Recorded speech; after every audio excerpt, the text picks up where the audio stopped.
Hi, I've been looking forward to this. Um, I will give it, well, I want to say 5 more minutes, 2 minutes, and I start. I'm excited.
The development you predicted in the Kastner case happened unexpectedly. Please come back immediately. How can it be unexpected if I have predicted it? Poirot, my friend, is that you?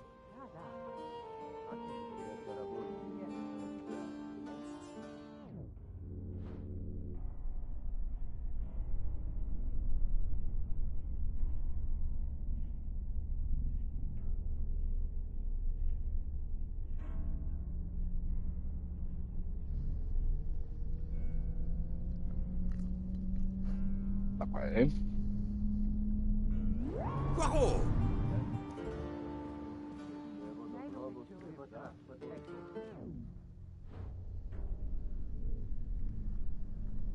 Poirot!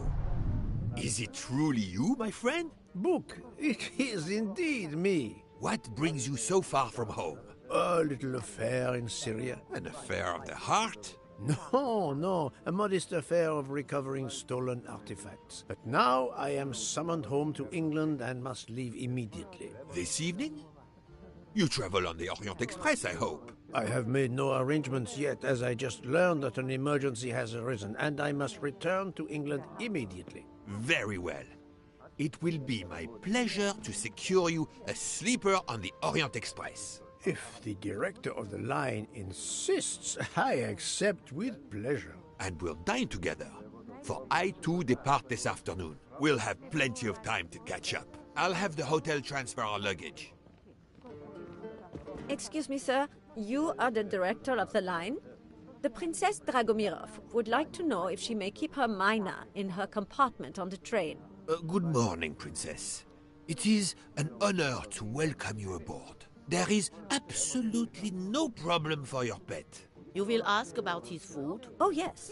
The Princess Dragomirov would like to know if there is food for miners on board. Insects, small amphibians, baby rodents. Baby rodents? Of course, Princess. Don't worry. Your bird will be fed as you demand.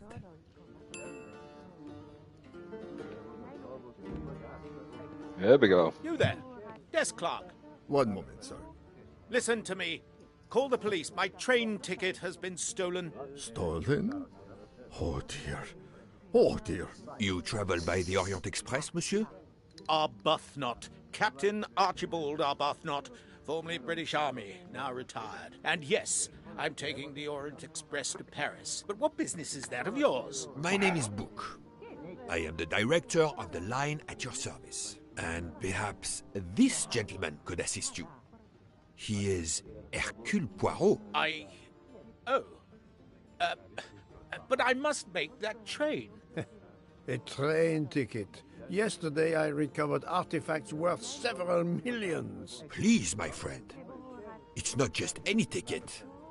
It's an Orient Express ticket. Very well, I will investigate. Thank you, Poirot. I will arrange a car to Circetchi station for us.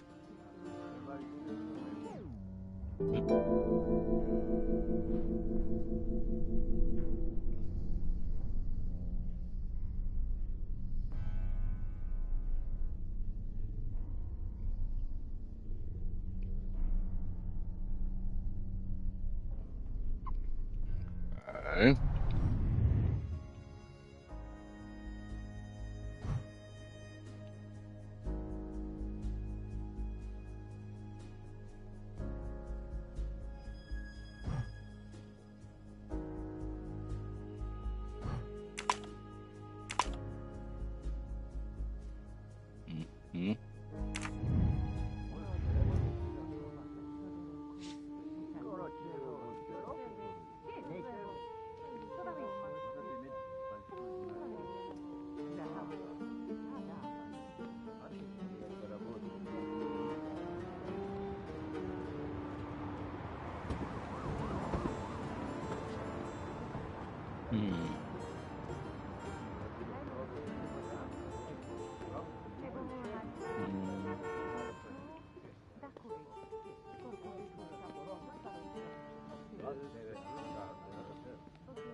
Oh, what did I do?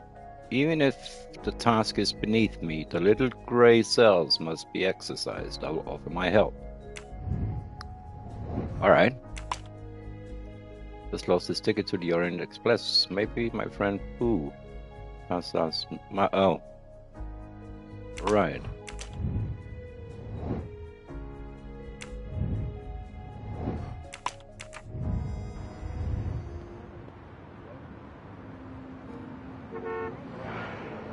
Those bins look funny.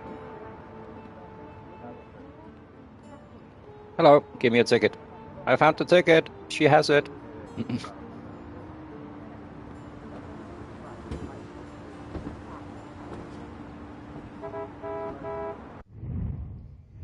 All right, so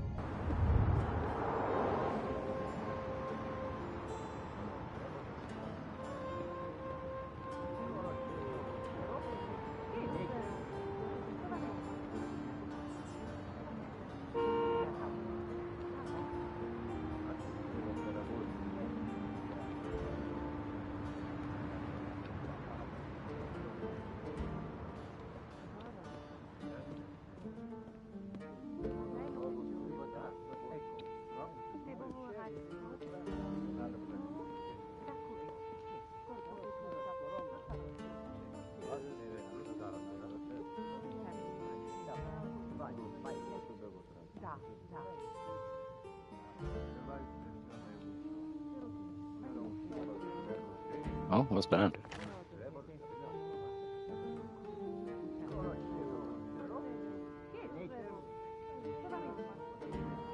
The Hotel Tocat Lyon is a perfect prelude for my journey. Mm-hmm. Very well made. If you've seen American Psycho and you know a little about business The cards. Hotel Tocat Lyon is a perfect prelude for my journey. With the eggshell white and the heightened letters and and all the murders.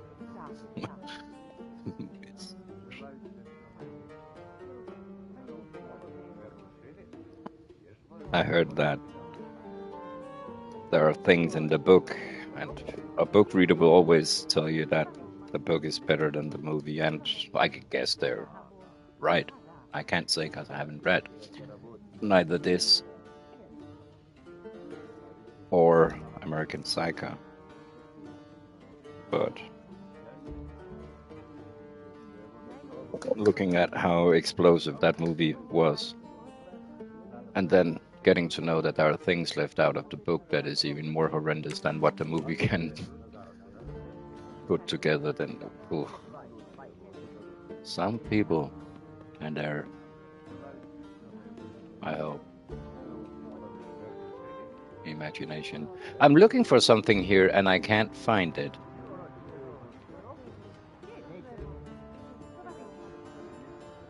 And I think these bins, they look intriguing to me, like they have the wrong color compared to everything else, but it's not like I can search or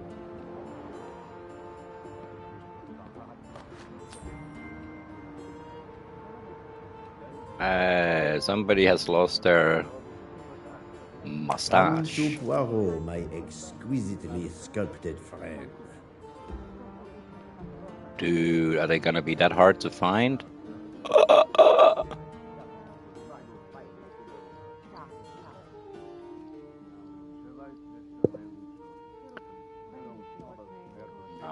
Hello, sir. Where'd you lose your ticket? How do you know your ticket has been stolen, monsieur? I put it on a table in my room.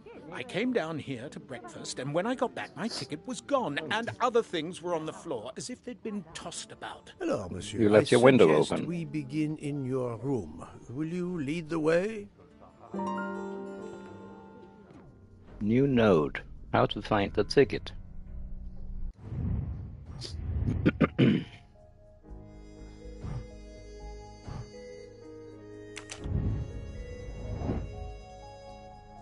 What can be done to find the captain's ticket?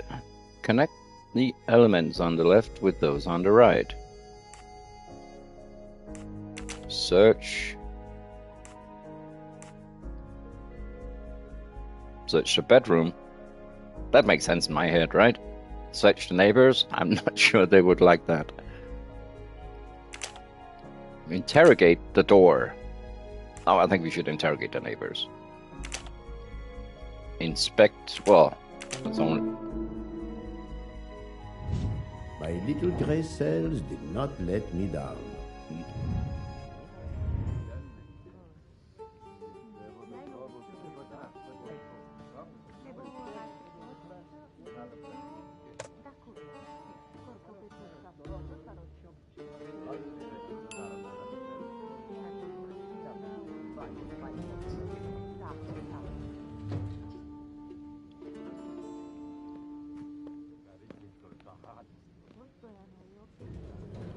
Floor, Captain Arbuthnot? 4th floor.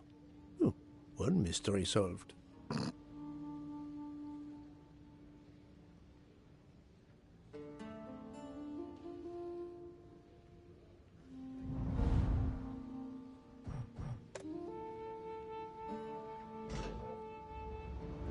I suppose I can exercise my powers of observation while we wait.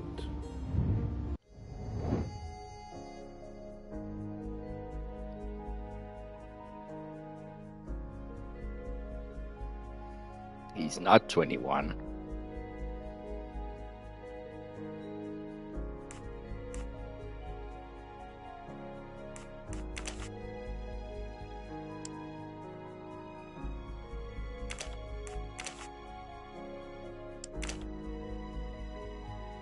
Retired captain.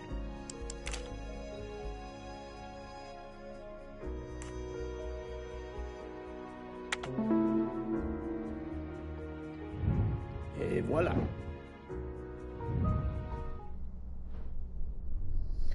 Character analyzers are special workshops.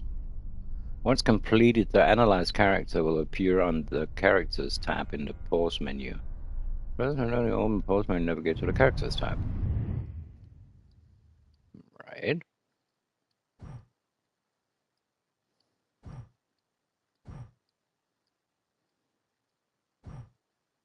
Oh, he looks sad. What happened there, Captain? Inventory.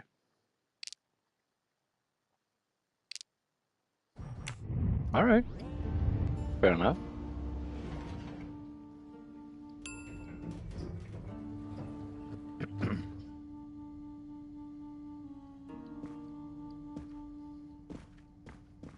He wore more makeup than she did.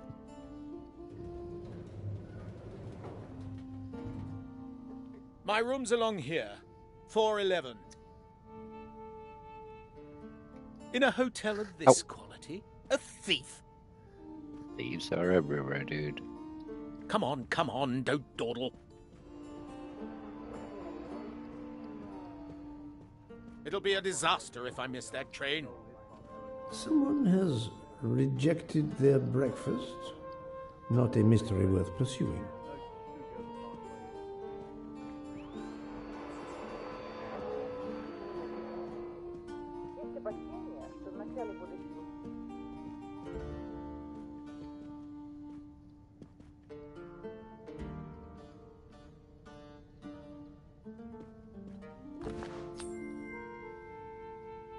Another delightful trophy for my collection.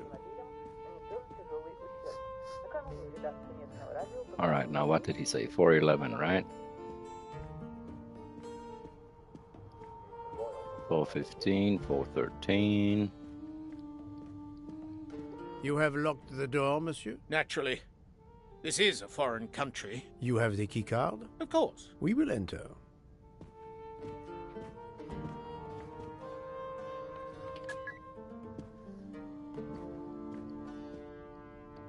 The lock has not been tampered with.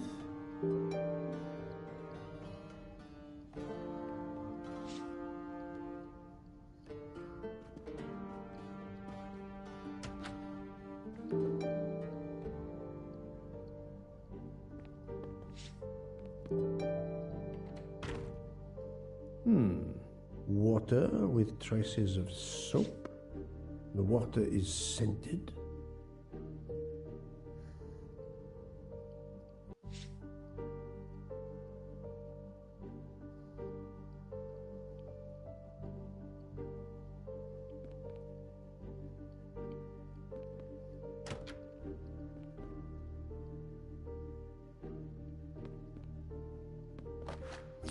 These will be hard to find. Haha! Golden mustache. Oh, a video game where the mirror works. Why is he so choppy? Why is that so hard to make? I don't get it.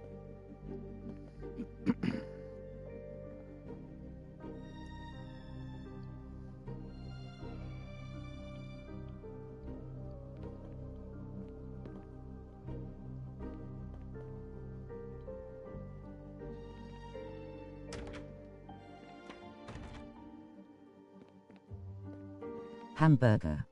Hey, Queen.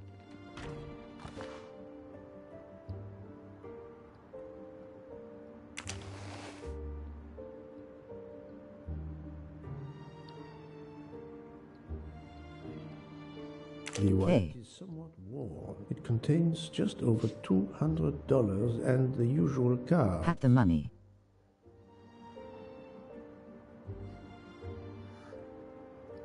Nah. The wallet is somewhat worn. It contains just over $200 Take the money. and the usual cards. Well, I don't think I can do that. Yeah, no. Unfortunately. Right. No, I cannot turn it upside down so they will fall out. Lol.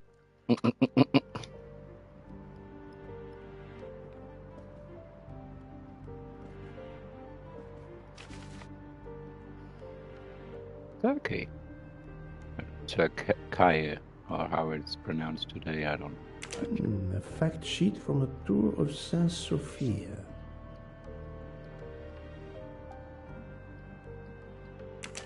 A fact sheet from...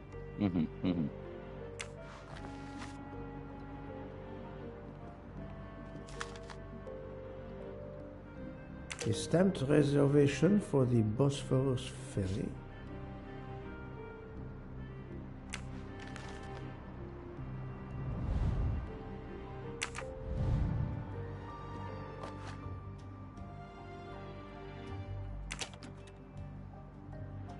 A conspicuous gallantry cross for meritorious service in Iraq, yet he only retired as a captain.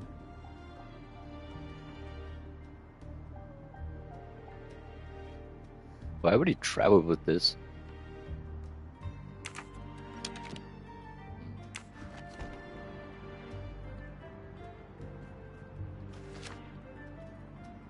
A list of travel. How are you doing? I'm How good. did these I'm good. papers end up on the floor? How are you?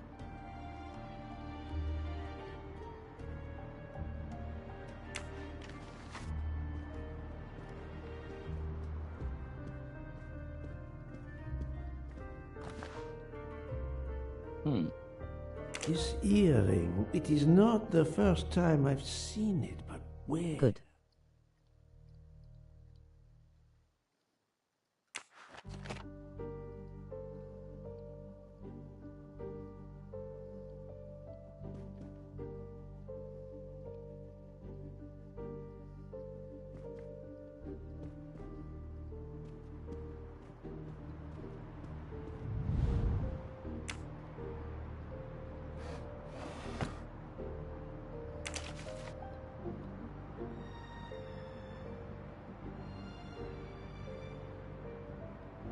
A brochure for this fascinating city. All right.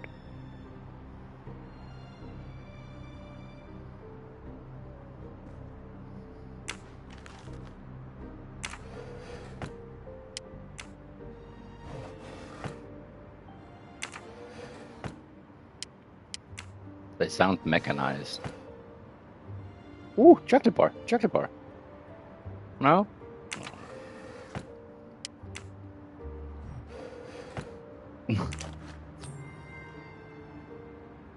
That would be You 4 can out of never 4? have too many Yeah. of these. I have a feeling I'll be floating around in weird mustaches.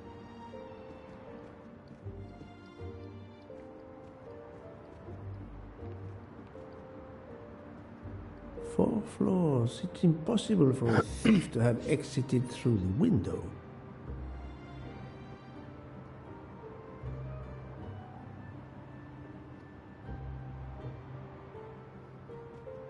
The bed is skillfully made. The bed is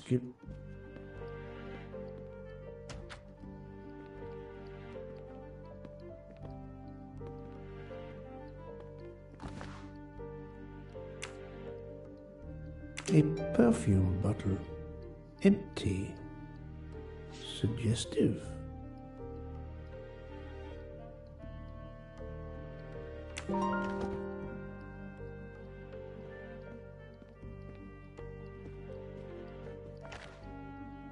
This earring, it is not the first time I've seen it, but where?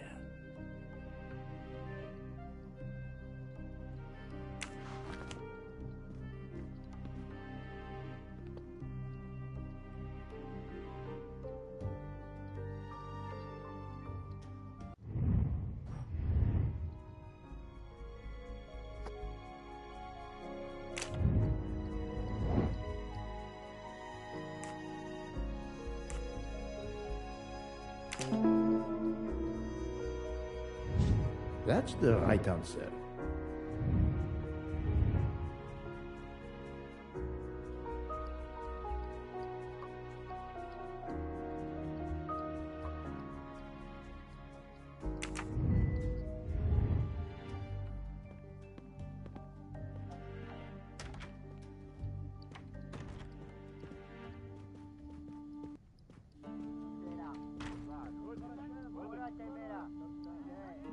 The room is apparently empty. I will leave it for the moment.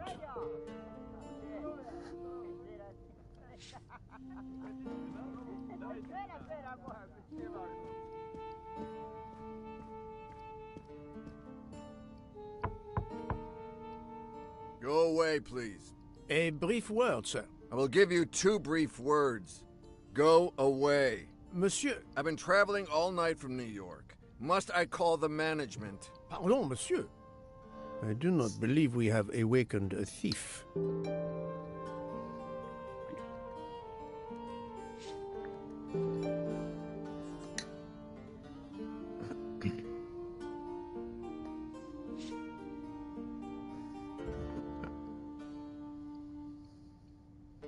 Hamburger. Take the money. Lol. How are you doing? Good.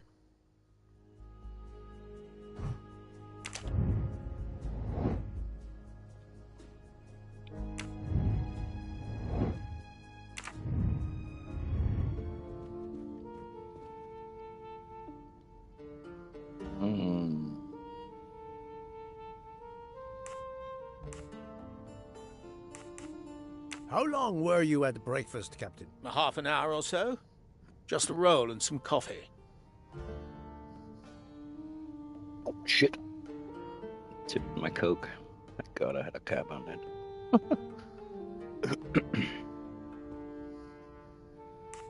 Did you leave the window open? No. That must be how the thief escaped. I think not. Unless the thief had wings. The bed is very neatly made, but the corners are not military style. The price we paid for this hotel? I'm not going to make my own bloody bed. Interesting pronoun, that. We. Why was there an earring in your room? An earring? A previous guest, I suspect. I don't wear them. Why is he lying about her? Or maybe he does have a funny habit.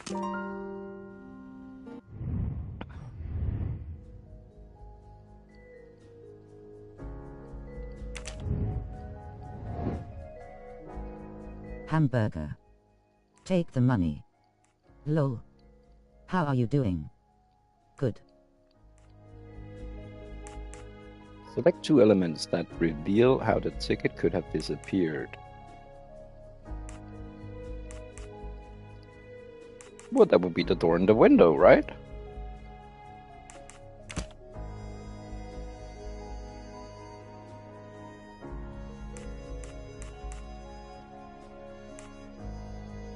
Oh, okay. Yeah, that's...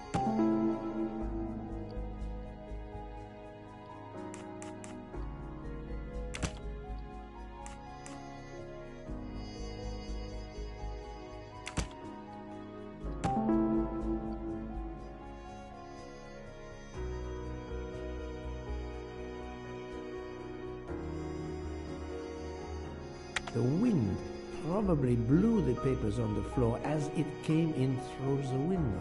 Moreover, the door is closed, and I found an earring on the bedside table. The captain invited a woman into his room.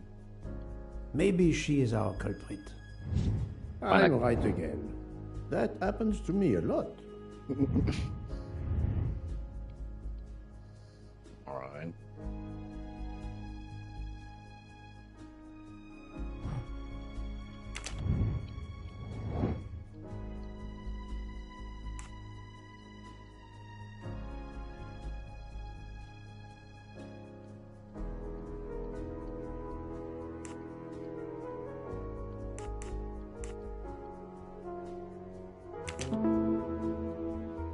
He was in the elevator. That was easy.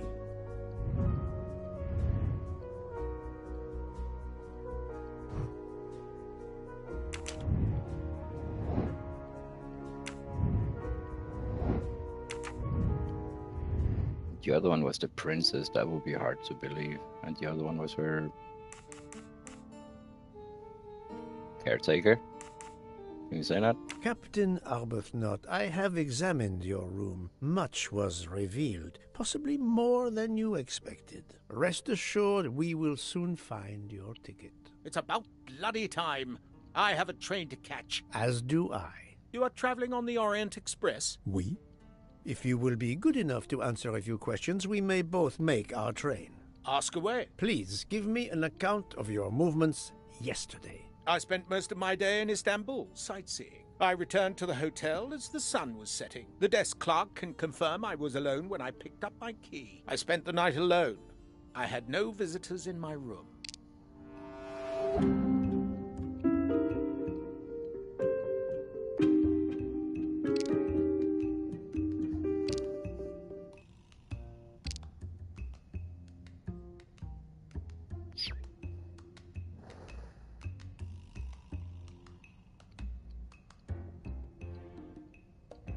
Have you told me the entire truth, Captain Arbuthnot? Of course.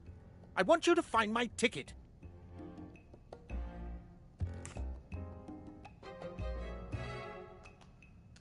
Can you explain the earring I found on the bedside table? An earring? Yes. Forgive me, Mr. Poirot. I had some business correspondence that wanted answering. The hotel provides help for business travelers. They sent up a secretary. I dictated a letter, and she mailed it for me. I hadn't noticed that she had lost an earring. And when did you invite this secretary? This woman may be the thief we are looking for. That was yesterday evening. My ticket was still there when I went down to breakfast. She can't have taken it. I see. Never mind. It is easily checked. And there was no other person in your room? No, I swear there wasn't. Ah, well, never mind. If it is not her, there is only one option left. Fine. Please finish your job quickly. I'll be downstairs in the lobby.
Pardon, monsieur.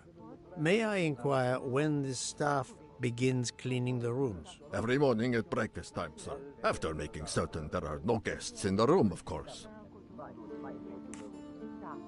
May I speak with the chambermaid who cleaned room 411 this morning? I hope you don't think that one of our staff stole the ticket. No. Do not distress yourself. We seek only information. I will summon her at once. Oh, I'd ask her to bring her laundry cart.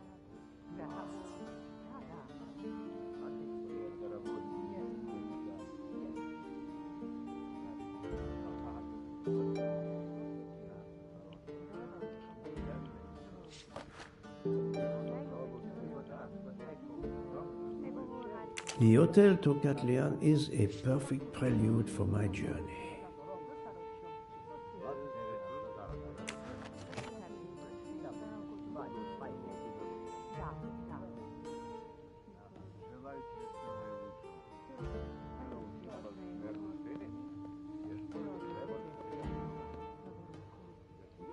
Poirot is not going to touch the dirty laundry.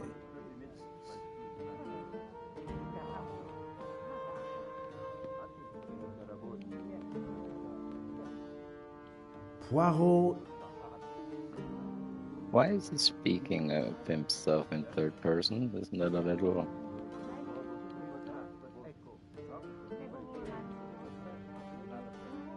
Do not be frightened, mademoiselle. Did you clean room 411 this morning? Room 411? Yes, that is one of mine.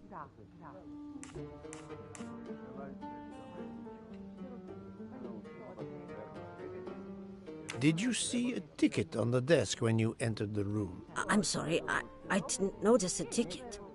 There was a wallet, but of course I did not touch it.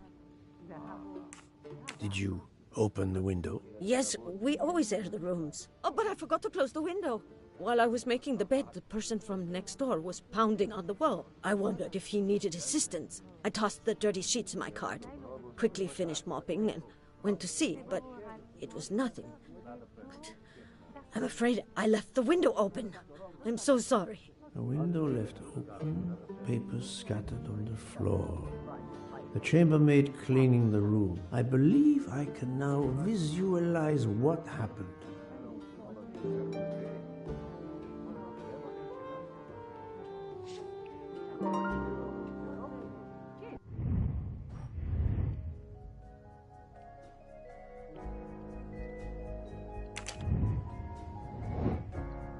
Ooh. Huh.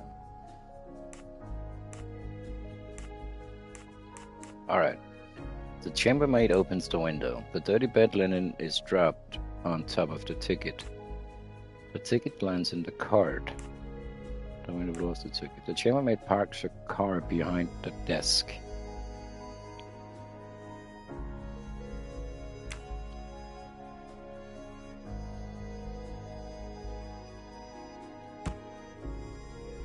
She opens the window. Then wherever the chambermaid changes the bed linen.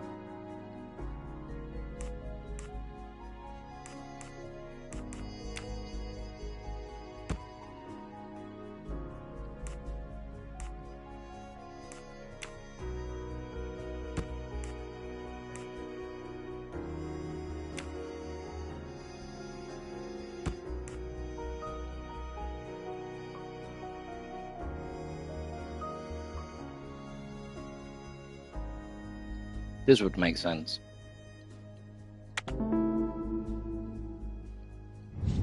I'm right again.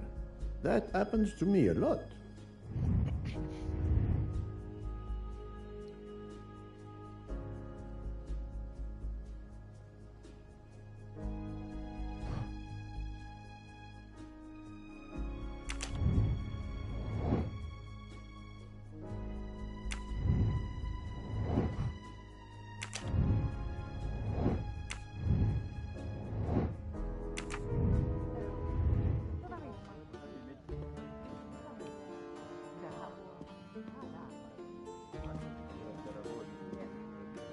Mademoiselle, would you be so kind as to look in the sheets from room 411?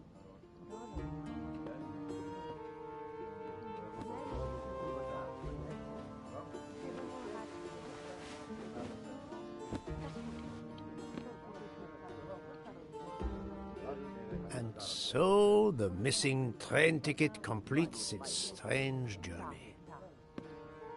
An open window, a laundry cart, and an annoying neighbor. But chance is the only guilty party in this dark mystery. Mr. Poirot, I apologize. I believe my concern got the better of me, and I forgot myself. Thank you. It was a case of great magnitude. I'm glad I was up to the challenge. And that, I think, is that.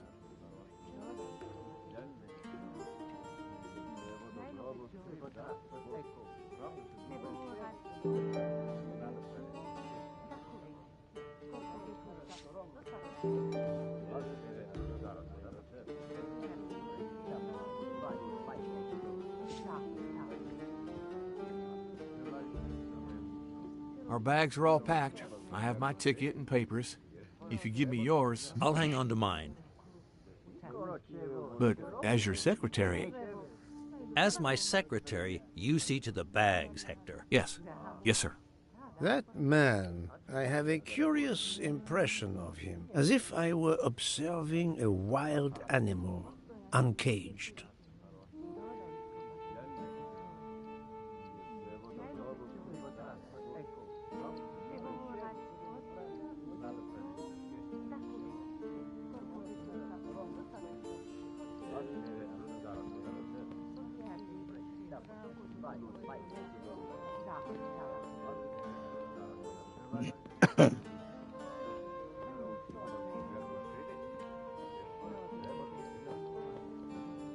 A hotel with a long and proud history.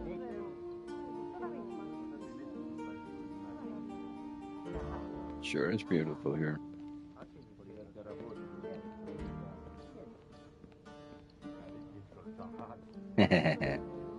Why is your suitcase conveniently placed right there?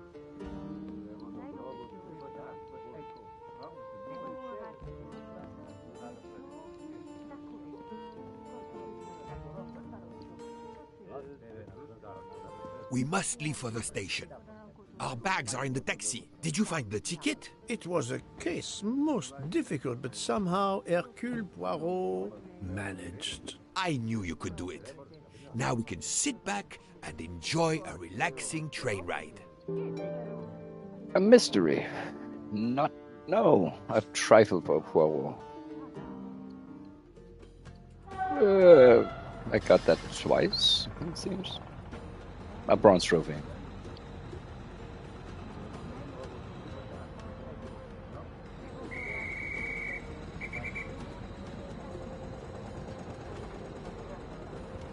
You are in luck, Poirot. Of course, no journey on this train is ever ordinary, but this is a special occasion. To celebrate the 140 years of the Orient Express, The engine will be none other than the splendid Pacific 231G558. There she is, Poirot. The most celebrated train in history. Oh, my eyes fill with tears of pride. It is time we were aboard, my friend. Follow me. The wagon-lit conductor, Pierre-Michel, will direct you to your compartment. Lead the way, Book. It was built in France in 1922 by the Compagnie Batignolles-Châtillon. At the time of its purchase by the SNCF in 1938, it could reach speeds up to 130 kilometers per hour. Wait until you see. It is like traveling back in time. Today the train is limited to 100 kilometers per hour. I assure you, that will be more than fast enough to get you to Paris in time for your connection to London. In the meantime, you will bask in the magic that is the Orient Express.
I thought so much.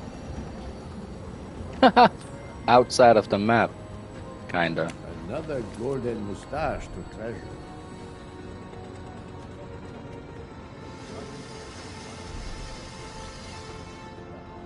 Ah, the restaurant car, the most important car on any self-respecting train. Danish trains don't have those. Well, maybe international. But then they're not Danish.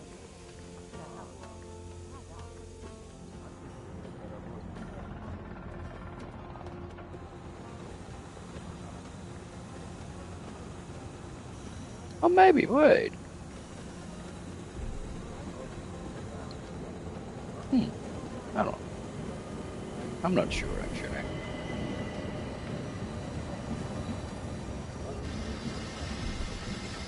My friend Book did not lie.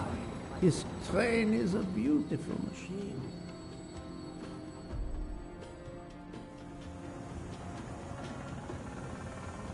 Sleeping cart, dining cart.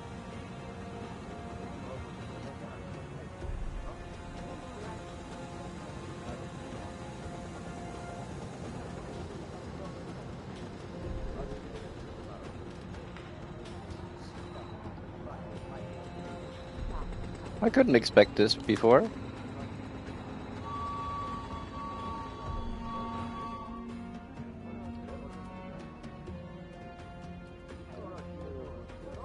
A moment to savor, to see the famous locomotive after so many years.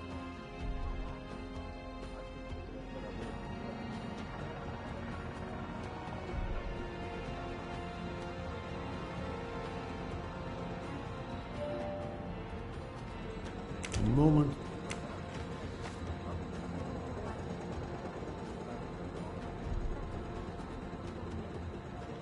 But where are all the guests?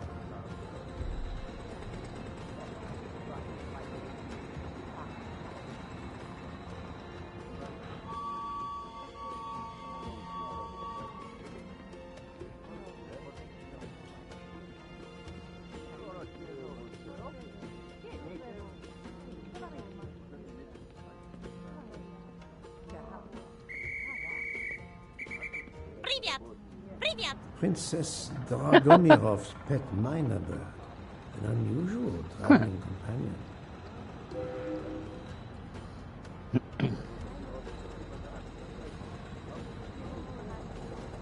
Riviat. Private? What else would it mean? Good evening, monsieur. Your compartment is number 202. However, I am afraid that all the others are already full. Full? But how can that be?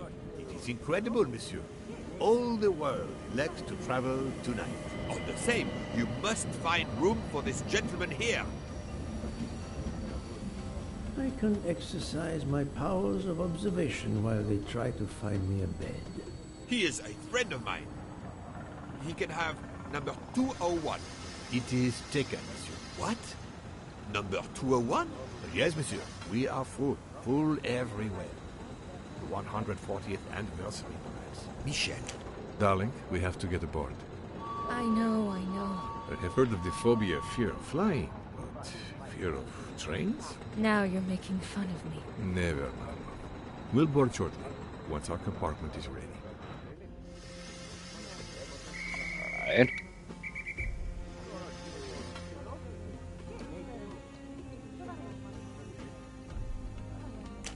Why did you order so much lobster, Hotaru? My dear Freya, I need it for my specialty on the second night. And if the lobster a la mori isn't fresh, the passengers will know. We don't have enough space for my desserts. Tonight, molten chocolate cake. Tomorrow, my specialty. That is not my concern. Kitchen staff, I believe. They will not have room for them anyway. Serve your lobster tonight. Chicken a la mori must be the first night dish for the travelers. It is easier to digest. You really are the egomaniac everyone says you are. I have every reason to be. I am the engine. You are just the caboose. Oh, yeah. Caboose, you snooze, you lose, or something. There she is again. Notice the young woman from the hotel. She again wishes to watch the old man with his little friend, but not to be seen herself.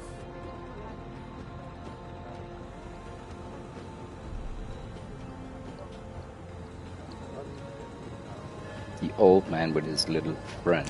Is everything aboard the train, Hector? In your compartment, Mr. Ratchet. I'm having them disinfect the room again as you instructed. I also got a call from the Indians. The sale is going through as you expected. There was never any doubt. No other phone calls, Hector? From Geneva or Venice? No, sir. Who were you expecting? Never you mind. Check our tickets. We're not going in until everything is confirmed. The young man seems quite agreeable, but the older man is something quite different.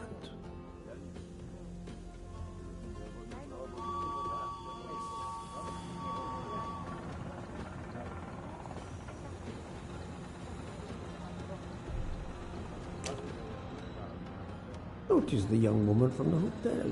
She again wishes to watch the old man with his little friend, but not to be seen herself. I'm trying to see if she's wearing earrings.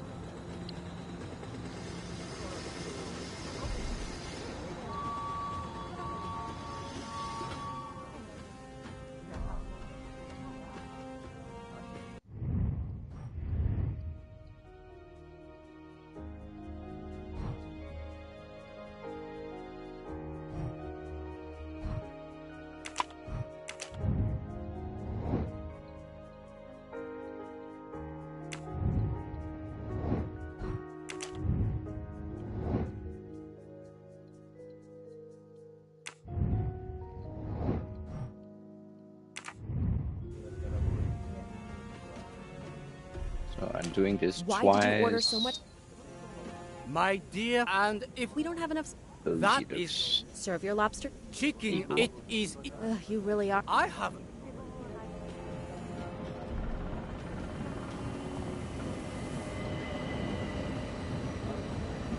But besides for all that,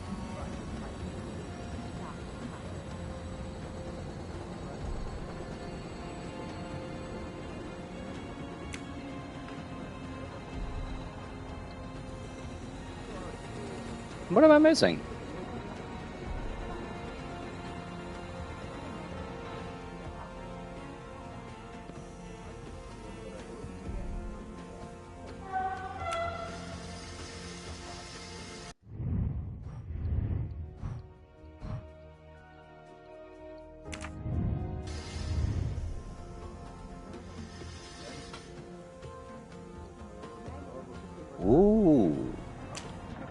Mary. Not now.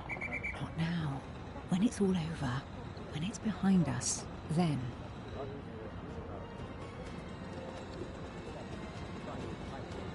Earring lady. Poirot, I am mortified.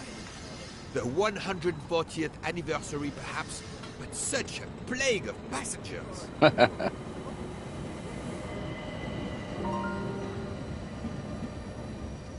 Now let's see what's on here. What's going on? Passenger discussions. The young man fills what role in relation to the older man? Well, it seems like a secretary. Well done.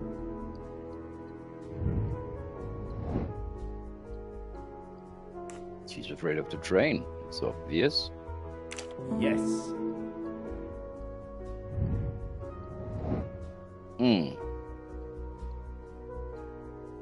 She's worried. Quite visible. Right. Sous chefs, what is their boon of contention? Bone of contention.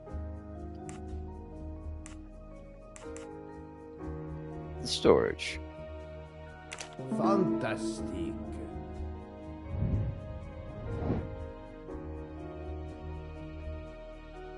And she's watching those two. Right. My little grey cells did not let me down.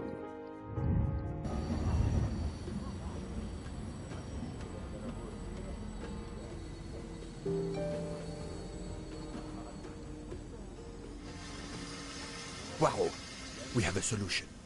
A gentleman has not yet come. An Englishman, a Monsieur Harris. A name of good omen. It is already time to leave. What do I care for Mr. Harris? As Monsieur pleases. I had your things sent straight to your compartment. Unfortunately, you will be with another traveler. No. Only for the first night. It cannot be helped. I will survive, mon ami. Monsieur Book, we can't find enough space in the kitchen refrigerator to store all of my ingredients. How is it possible? His recipes are extravagant. We need to leave something on the platform. If my lobsters don't go, I don't go. And have the passengers on the Orient Express go hungry? Never. Must I intervene? The problem is unworthy of the plot, but I do not intend to starve on the most luxurious train in the world. Thank you for coming to help us. It is impossible to fit everything into the Gary's refrigerator. Obviously, my entree are more important than dessert. If Mr. Mori delays his lobsters for a day or two, we can restock at another station. Delay? You ask me to delay? Freya? Calm yourself, my friend. I'm sure we can find a solution. Is that a diagram of the refrigerator? May I see it? Yes. What is this, inventory management? Oh my freaking lord. She can be midwife? Oh, what? She's not 19. 27 perhaps. Moroccan or Spanish, she's American.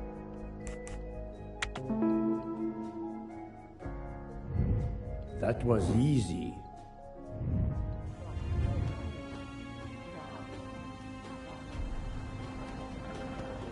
So what, character menu, you want me to go here then, and then...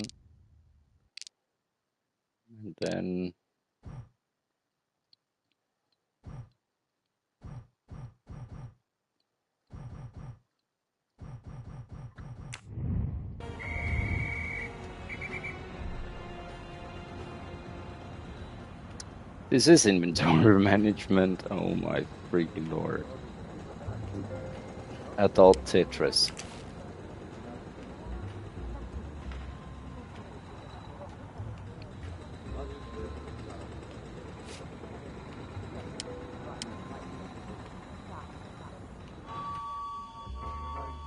Oh, this sucks.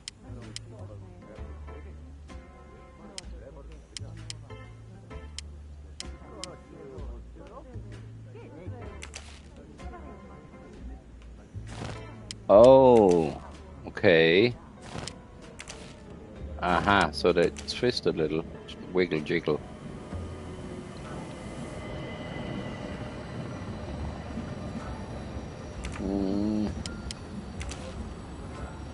I want this in a corner and not there.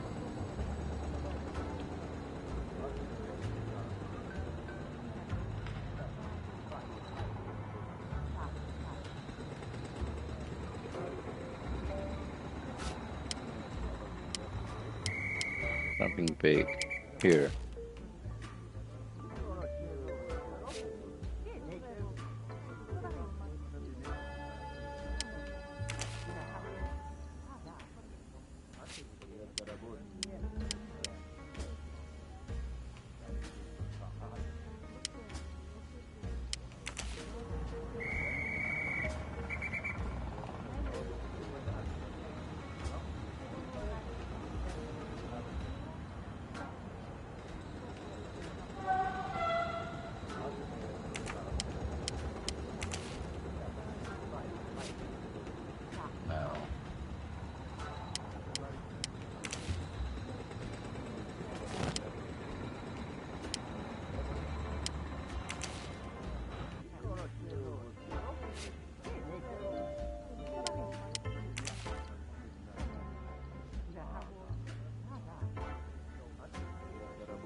Hey!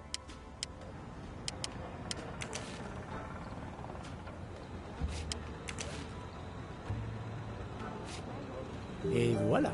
You saved tomorrow night's dinner, Mr. Poirot. I will reserve the finest lobster just for you. I look forward to it, monsieur. And to the dessert, mademoiselle. Hopefully.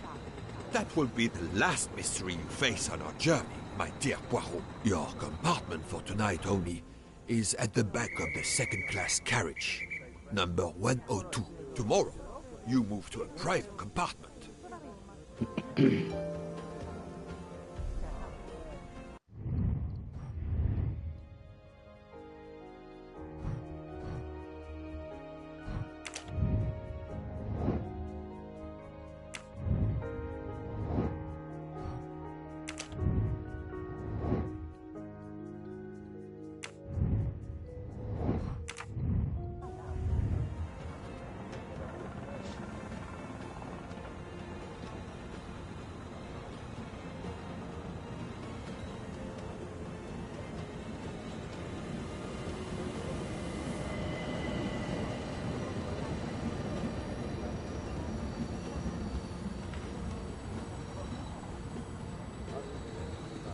Welcome, Monsieur Poirot. I apologize for the delay. Thank you, Monsieur Michel. I am delighted you could accommodate me.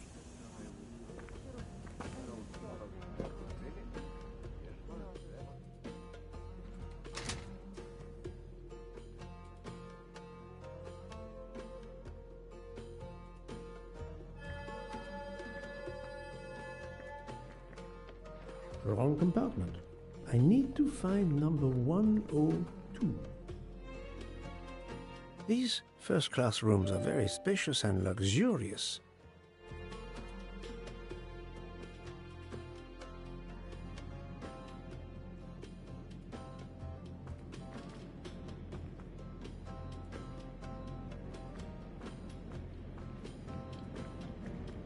Wrong compartment.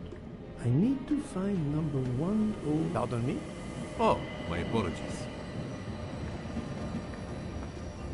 Wrong compartment. I need to find number 1. Wrong compartment.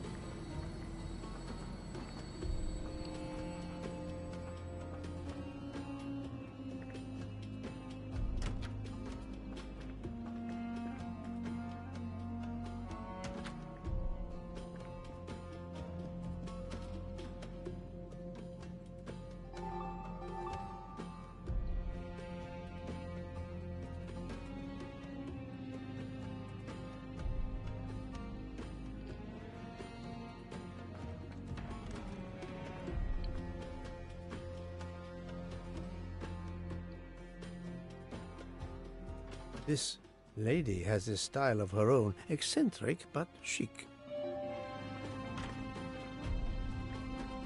Wrong compartment. I need to find number 1. Wrong compartment. Wrong compartment. Wrong compartment. Wrong compartment.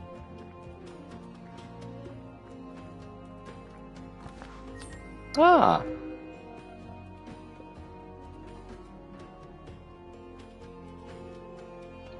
Come to Poirot, my ex.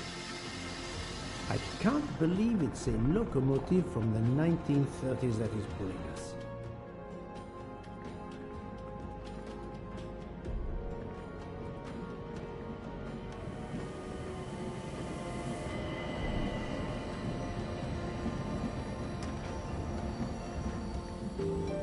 Excuse me, I think you made a mistake. You are Mr. Harris? No, my name is McQueen. There is no other berth on the train, monsieur. All is arranged. Yours is the upper berth. We start in 1 minute. The train's remarkably full. En voiture! Listen, sir, if you'd rather have the lower berth, easier and all that, well, that's all right by me. No, you are too amiable. It is for one night only, at Belgrade. Oh, I see. You're getting out at Belgrade. Not exactly.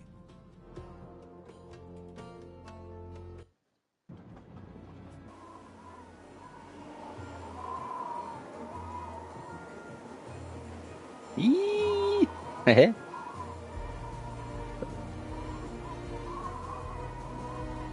You better have a ticket. Nobody wants to be kicked off the train in this weather or climate.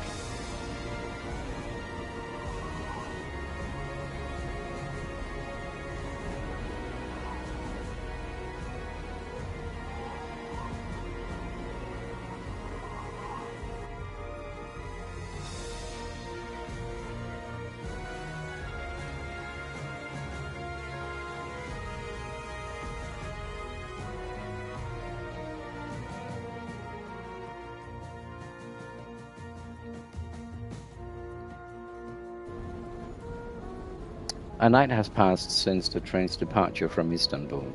It's the evening of the second day of the journey. Dinner time, mayhaps.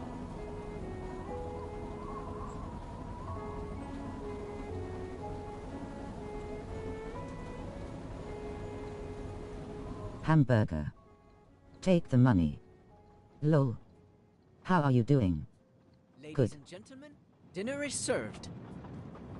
You may join the rest of the passengers in the dining car.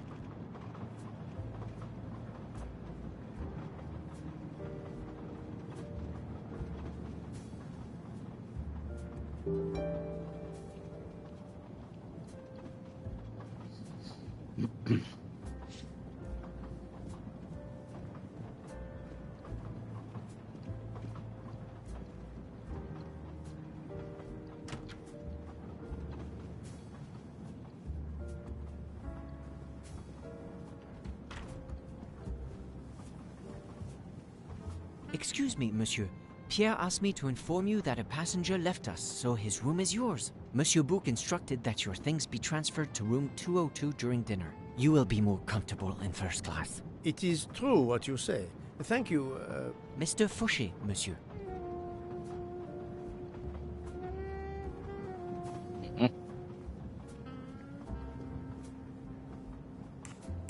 What is your position on the Orient Express? I manage the bar car, and I also do the restaurant car service. Well, then do not let me keep you. Lobster tonight, isn't it? Yes, indeed.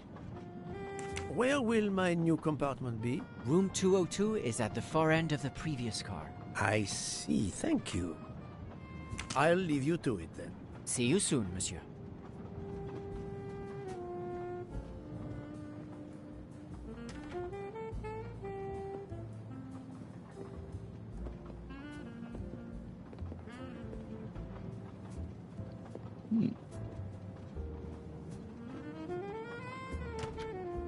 Wasn't expecting that other door to open.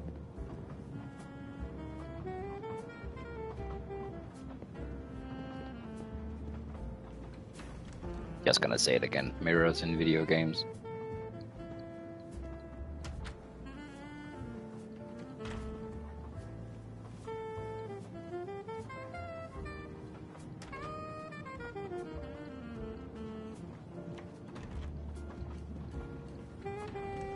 Please, my friend, join me. I have taken the liberty of ordering you your lobster. Thank you. It appears our fellow passengers are all gathered here again tonight. Ah. If I had but the pen of a Balzac, I would depict the scene. Oh, it is Of a an what now? idea, that. Ah, you agree? Sorry. It has not been done, I think. And yet, it lends itself to romance, my friend. All around us are people of all classes, of all nationalities, of all ages. For 3 days, these people, these strangers to one another, are brought together. They sleep and eat under one roof. They cannot get away from each other. At the end of the journey, they part. They go their several ways, never perhaps to see each other again. Certainly it interests us, inviting us to watch and wonder about their lives. Ah, I know you, my friend.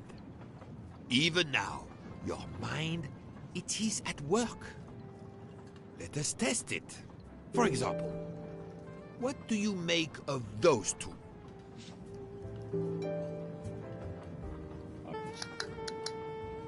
Those two?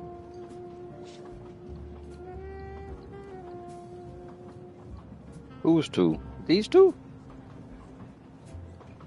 They are three. What are you talking about? There's not a place for two. I was visiting my daughter. She works at the American Embassy in Istanbul. I told her she'd never find a husband there. Since I wanted to see Paris on my way home, she told me I should take this high-class train. I can't wait to see Paris. It looks beautiful in the movies, but it couldn't be more beautiful than Schenectady in the good old US of A. That's where I'm living now. And you, Miss Debenham, was it? Where do you hail from? I was born in the UK. Oh, that's in England, isn't it? What do you do for a living? I teach English to children in other countries. I see. Oh, I wish I spoke a foreign language. My daughter speaks several languages. Let me tell you about her work. It's very important. Oh, God.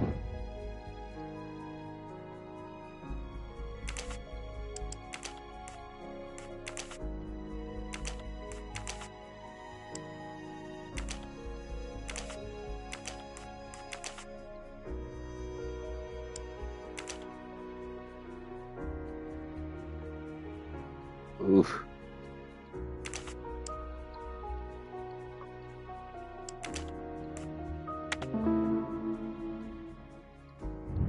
That's the right answer. There is much you can learn about someone just by observing them and listening. For example, that lady is reserved. She reveals little. She is self-contained. Some secret prompts her to allow her dinner companion to carry the conversation. I confess, in this case, what I witnessed in Istanbul suggests more, but I will respect her privacy. You will always amaze me.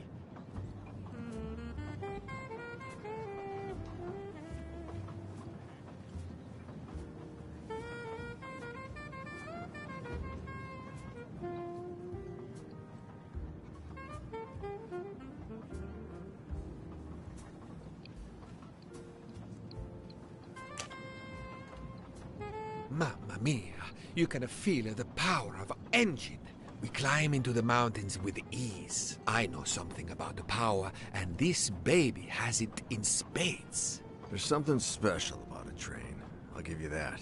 I sell toys, and model trains are one of our biggest items. And not just for children, either. You sell model cars too? Sure, but give me a train any day. Oh, my friend. What do you have against the cars? Now I work at Fortuna in Italy as a spokesperson. We are producing the next generation of electric cars, the Fortuna Firenze. Like the city, it is beautiful. We got the competitors looking over their shoulders so much, they're going to hit something. Didn't mean to be insulting. It's just that there's something magical about a train.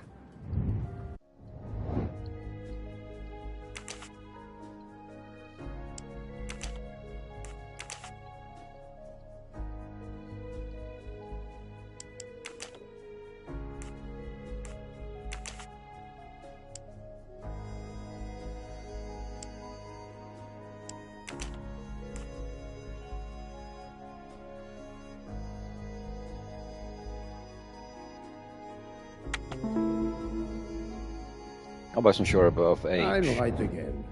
That happens to me a lot. The loud gentleman is very confident, a master of his own fate. It is as much in the inflection as it is in the words. He believes in winning, also that he is the one who will win. You are a magician. Oh, it is not a parlor trick, my friend. It is simply observation.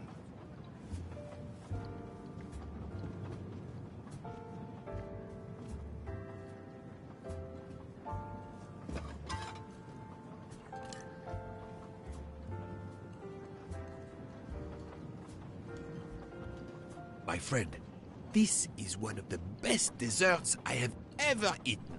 You have always had the sweet tooth. But it is a masterpiece.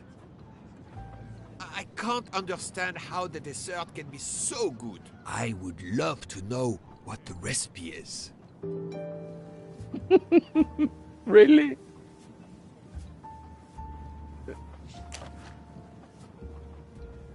I couldn't tell what flavor the ice cream is.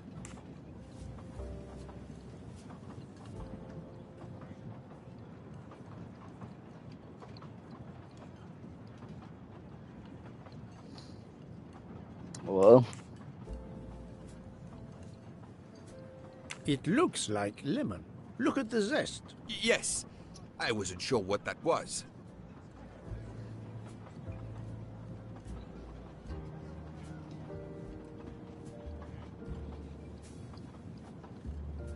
What is the red fruit?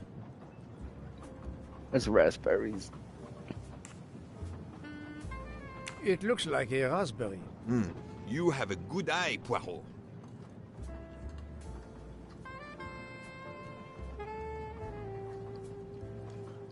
The biscuit is the foundation of the dessert. All else is built upon it. What do you think?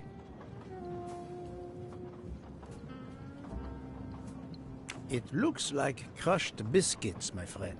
Finely observed, indeed. Poirot, I am Third embarrassed to connoisseur. ask you a great favor. Silver My trophy. friend, I am on this train due to the great favor you have done me. How may I assist you? This dessert is sublime. If only I had the recipe.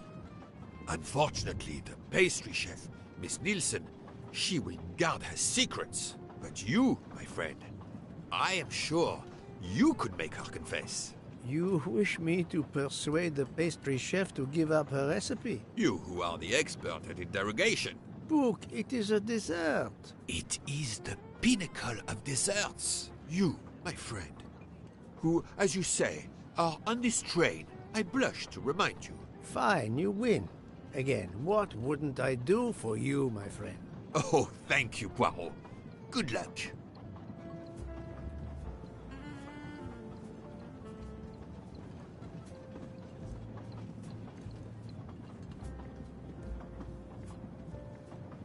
Good evening, mademoiselle. Good evening, sir. How can I help you? That was a magnificent dessert you served us tonight. I wanted to tell you personally how much both Monsieur Bouc and I enjoyed it. Thank you very much, sir. In fact, it is so good. Monsieur Bouc insists on knowing how you made it. Oh, sir, I'm sorry. You must know a chef never gives away their recipes. But, well, you helped with the refrigerator, and without space in it for me, there would have been no dessert. Very well. To prepare tonight's dessert, first I melt sugar to make caramel. Then I spread this caramel to make tuiles. Between two tuiles, I add a small scoop of lemon ice cream, and I put the whole thing on a strawberry crown. Poirot, you are suspicious even now.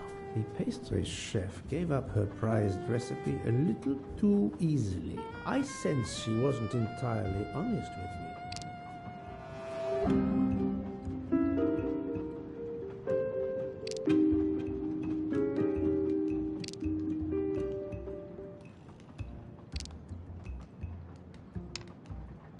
It wasn't strawberry, it was raspberry.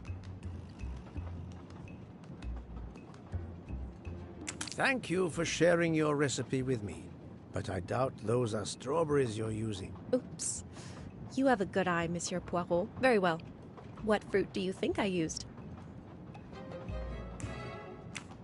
You used raspberries, not strawberries. I'm not fooled. You're right.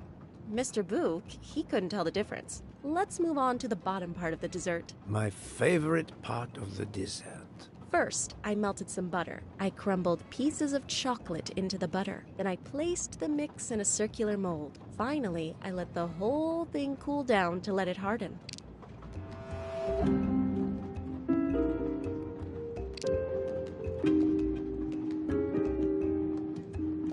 No, you didn't. Certainly not chocolate that you've crumbled. I see you do have an excellent palate. Do you know what ingredients I used? A clever pastry chef might mix crushed biscuits with butter to create this delicious base. That's it. You're getting closer to the entire recipe. Closer? I've caught murderers with less difficulty than this. I'll give you one last challenge. I'm sure you will be able to figure out the order I mix my ingredients in. If you can, you will have earned my recipe. Mademoiselle, solving the murder of Roger Ackroyd was easier than this.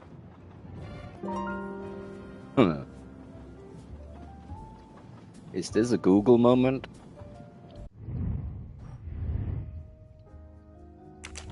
I think it is. Oh!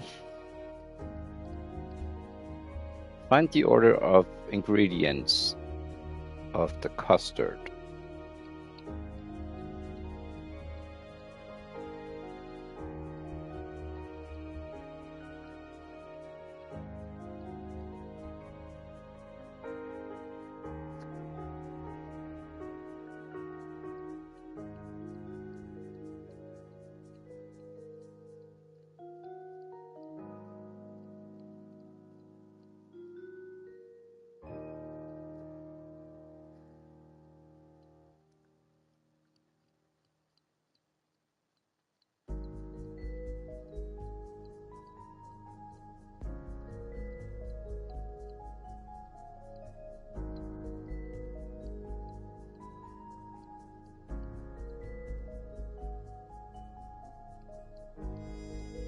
Never add.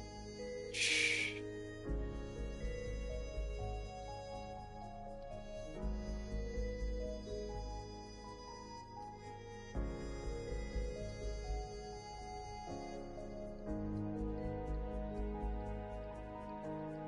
Eggs and orange peel?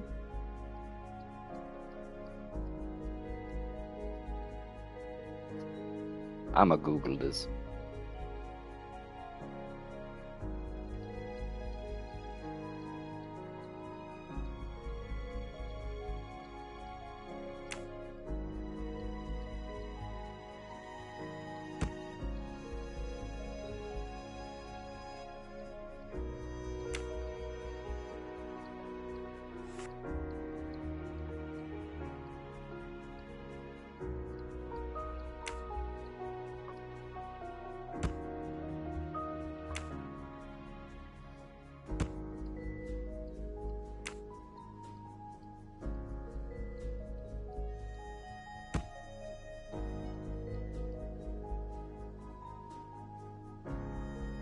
So the whole trick here is that the milk is not mentioned,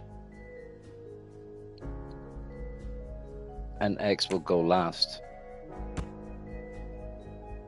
and sugar and orange peels, like orange peels later than flour, yeah.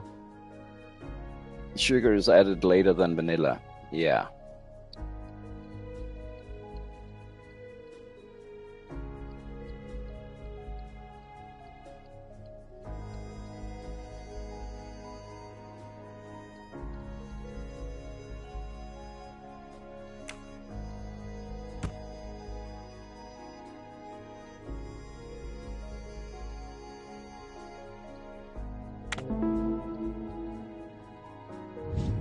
Et voilà. Ah.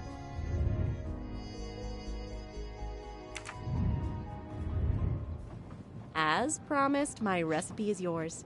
Give me 5 minutes to write it down for you. Thank you. I am in your debt.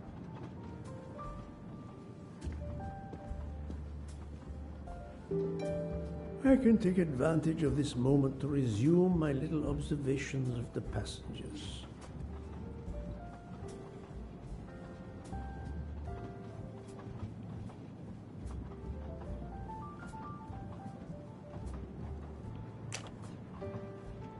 Did you enjoy the meal?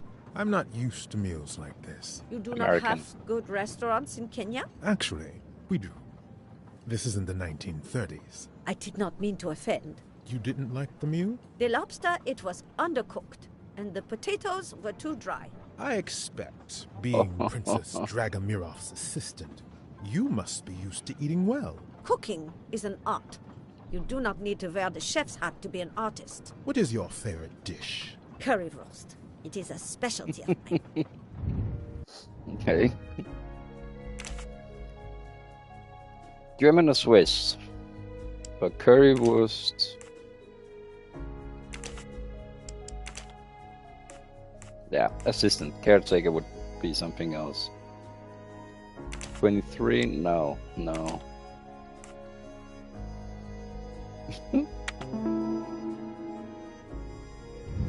I'm right again. That happens to me a lot.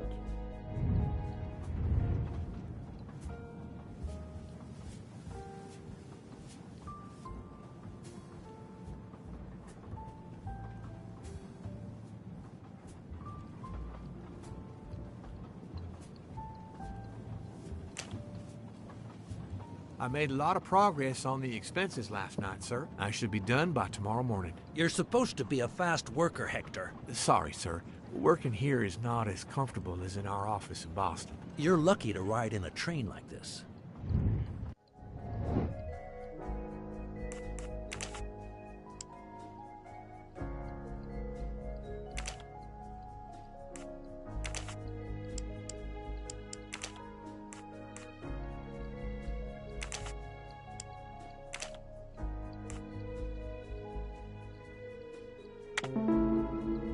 That's not so difficult. That was easy. Here you are, sir. My recipe. Please tell Mr. Book he should not expect my recipes for the other desserts. Thank you very much, mademoiselle. I know he will sincerely appreciate the gesture, and I will make certain he gets the message. That's not a recipe, it's her phone number.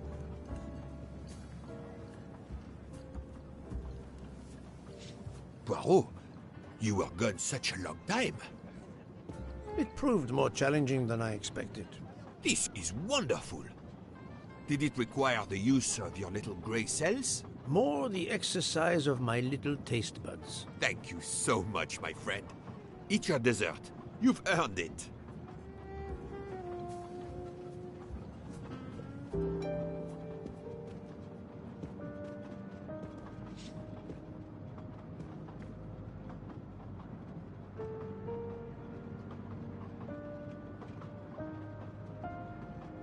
Good evening.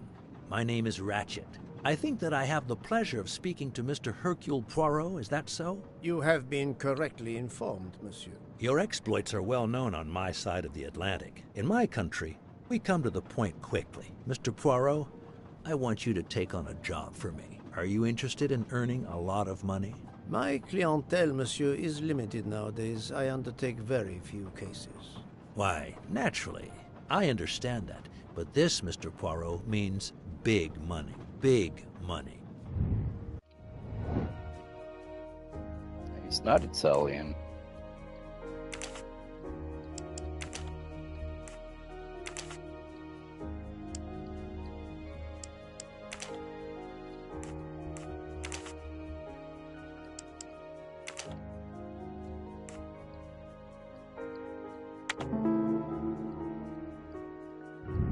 Et voilà.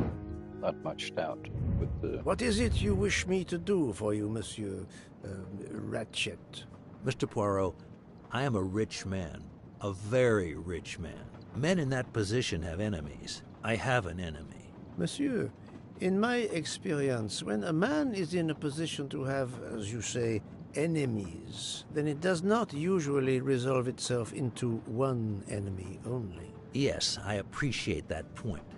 Enemy or enemies, it doesn't matter. What does matter is my safety. My life has been threatened, Mr. Poirot.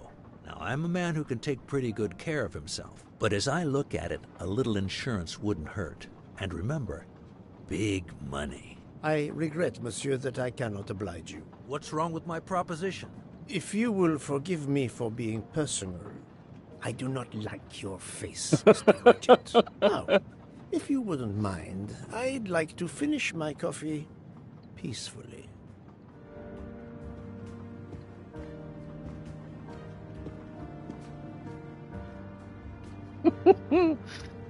Okay.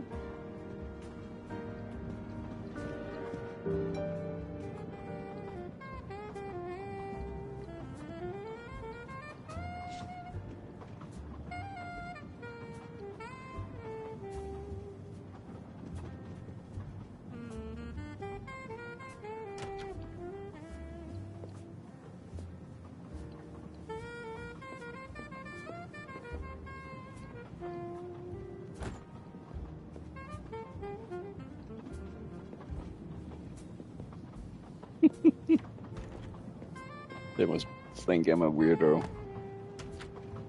I'm just checking the doors. See if the hinges are squeaky. Yep.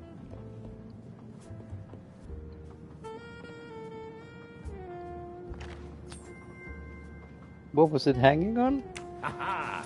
Golden mustache. Put it on! I want to see the golden mouth. No.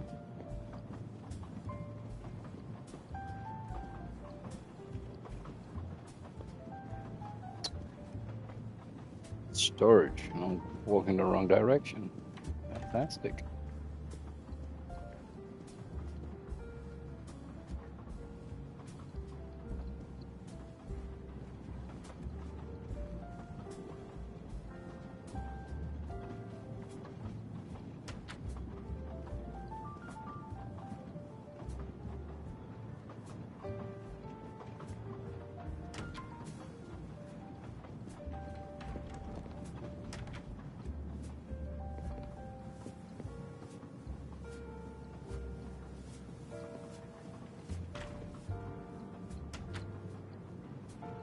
This weird room again. Weird room again.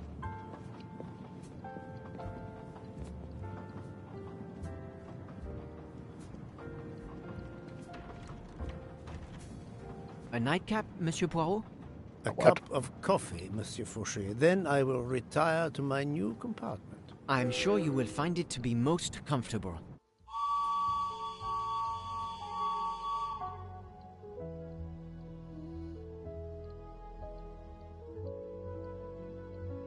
We have stopped?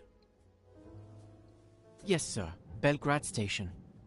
If you'd like to go out and get some fresh air, now is the time. The train leaves at 9:15. No, I see that it is snowing. I will not seek out the fresh air. Probably a wise decision.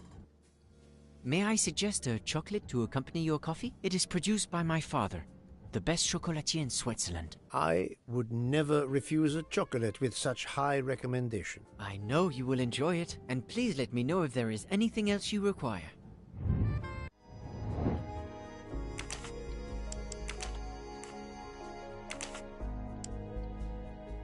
Mm. 28? Yeah, 28.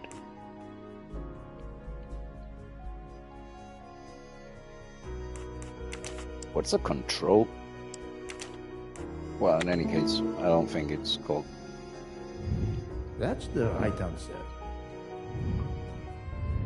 Everything was perfect. Thank you very much. My pleasure. Is there anything you require, monsieur? No, merci.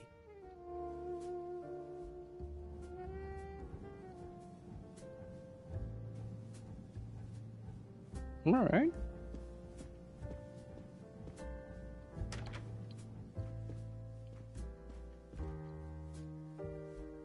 Why, I thought you'd left us.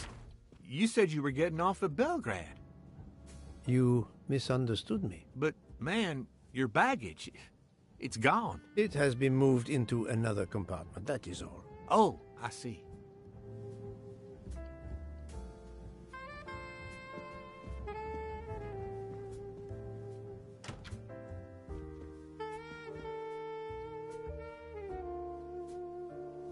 I'm not looking at his most exquisite haircut.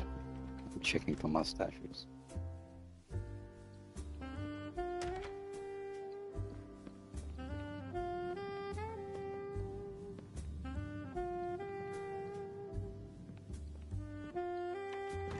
I wish you a good night, Monsieur Poirot.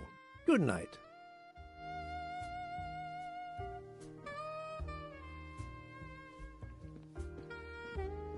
I hope you'll sleep well and that your head will be better in the morning. It is just the cold. I'm now making myself a cup of tea. I hope it'll warm you up. A cup of tea? I hope so.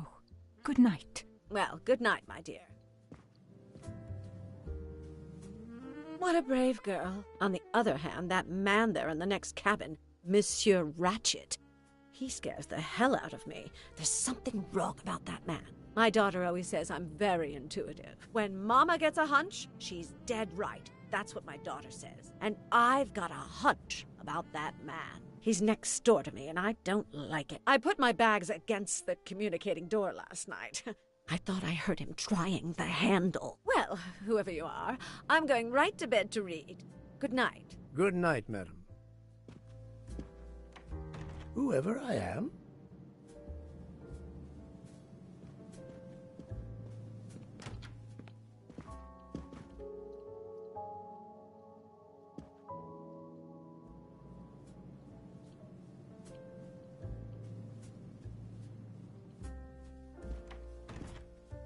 Monsieur Ratchet seems very upset.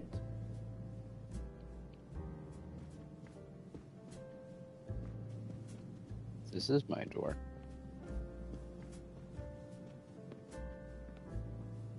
I got some flowers, like here's some other flowers. See? I'm a florist of sorts.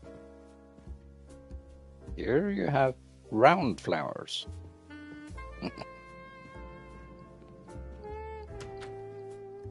Yay, my room!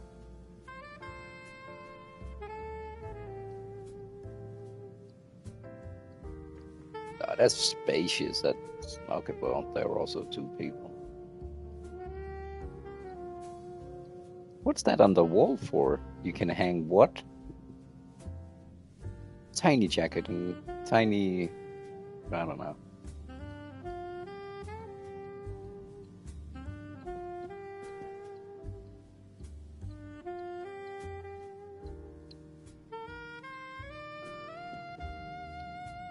Yeah, why not? Ah, finally a real bed fit for a king or a very tired detective.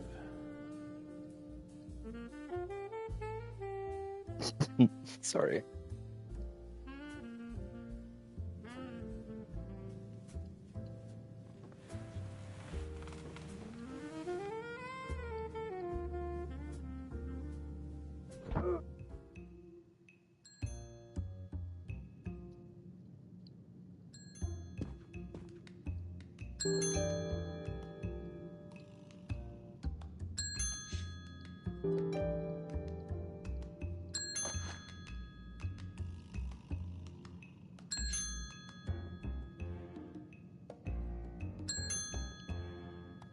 Modern phone.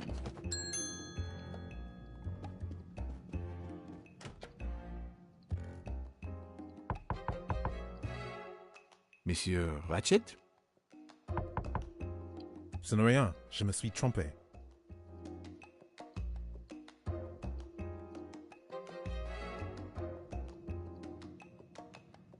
My door is not locking, closing completely.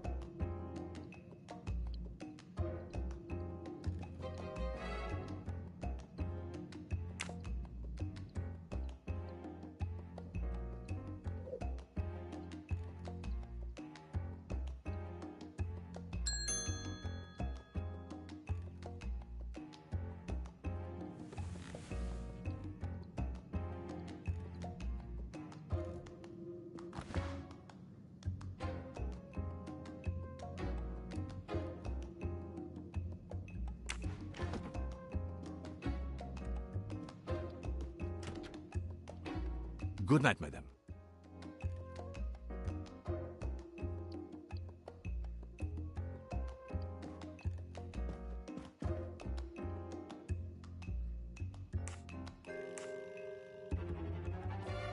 The American lady? Yes, don't worry. You'll know how Mrs. Hubbard is. Imagine to yourself the time I have had with her. She insists, but insists, that there is a man in her compartment. Just imagine it, monsieur. In a space of this size, where would he conceal himself? I argue with her. I point out that it is impossible.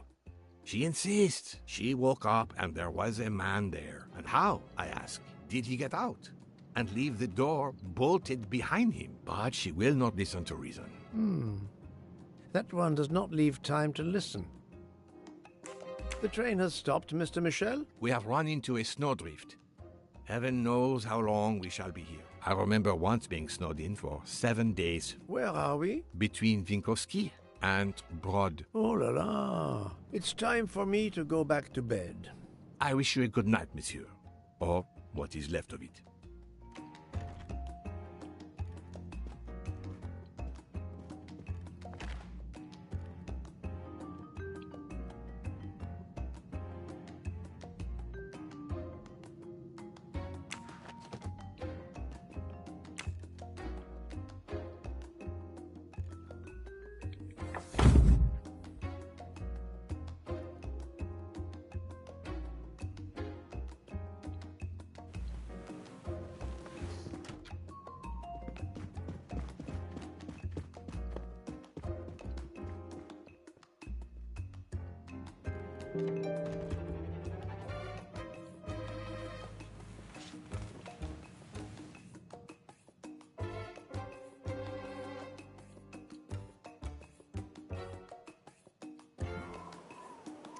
I do not like your face, Mr. Ratchet. Bronze trophy. That was the end of chapter 1. So, story related.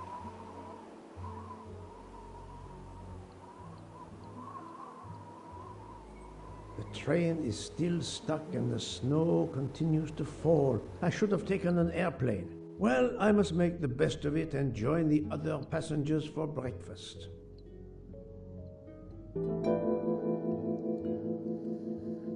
Okay.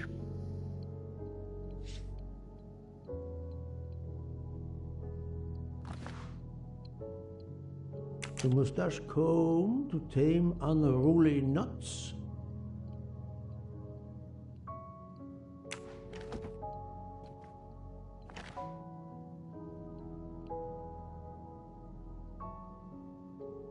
Wax to preserve the perfect symmetry of the mustache.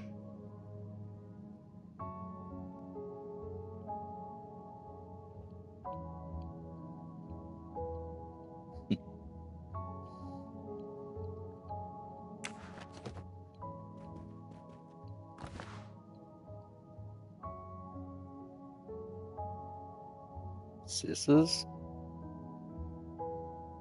Mustache scissors? What is this? Finest of curling irons for the mustache. Oh my freaking lord. I didn't. It looks like hedge clippers.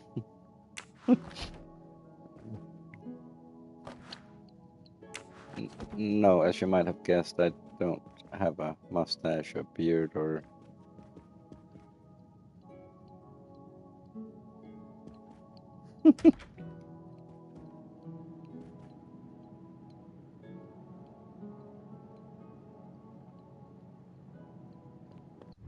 Is my brightness high?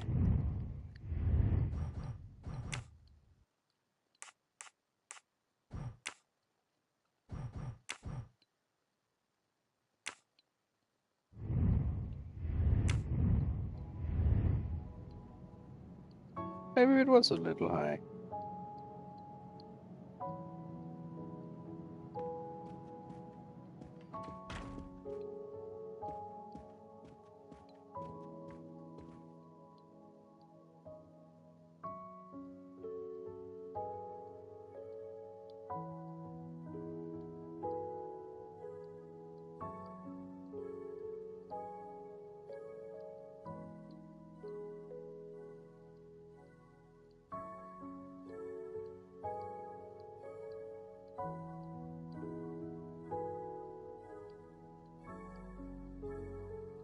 201. Okay, so I need to go to where 205 is, and that will be in this general direction, I believe.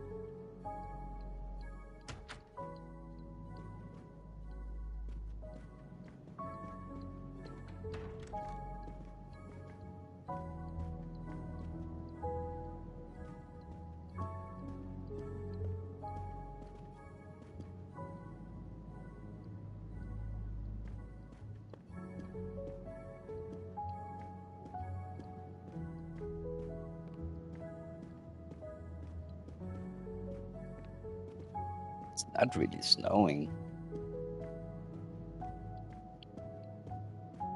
But okay, if it's an avalanche type situation, then that's also not good. The train still hasn't left.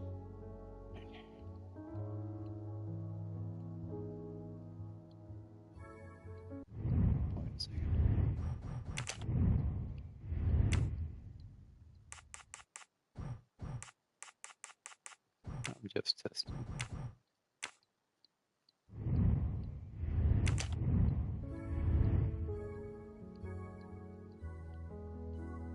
This is off.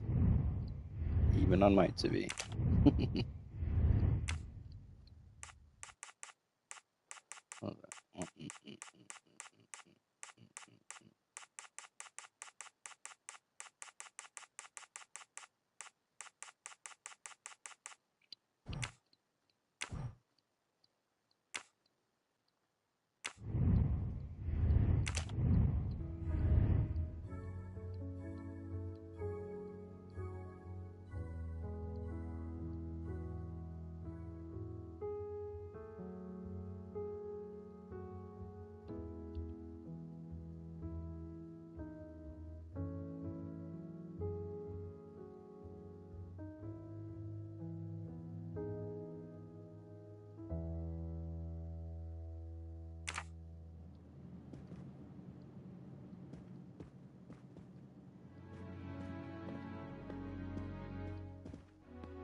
Good morning, Monsieur Michel. Good morning, sir.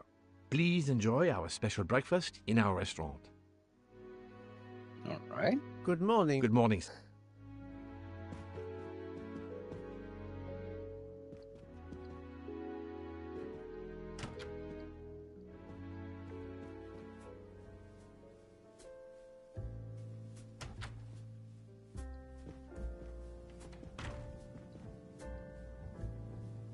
This delay is intolerable. I am supposed to be demonstrating the Firenze in Paris in 2 days. Ah, your electric car. Yes, that's bad luck. Bad luck? If I miss that demonstration, I'll be in deep trouble. Just text your people in Paris and warn them. Of course I tried that. But there is no network service in these mountains. My daughter said it would be the easiest way in the world. Just sit on the train until I got to Paris. And now we may be here for days, and my boat sails the day after tomorrow. How am I going to catch it now?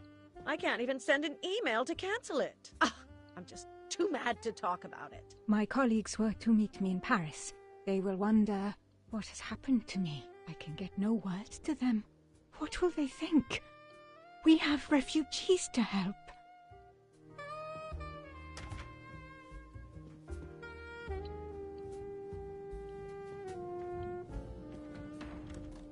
A beautiful piano. What a luxury. Pity there's no one to play it.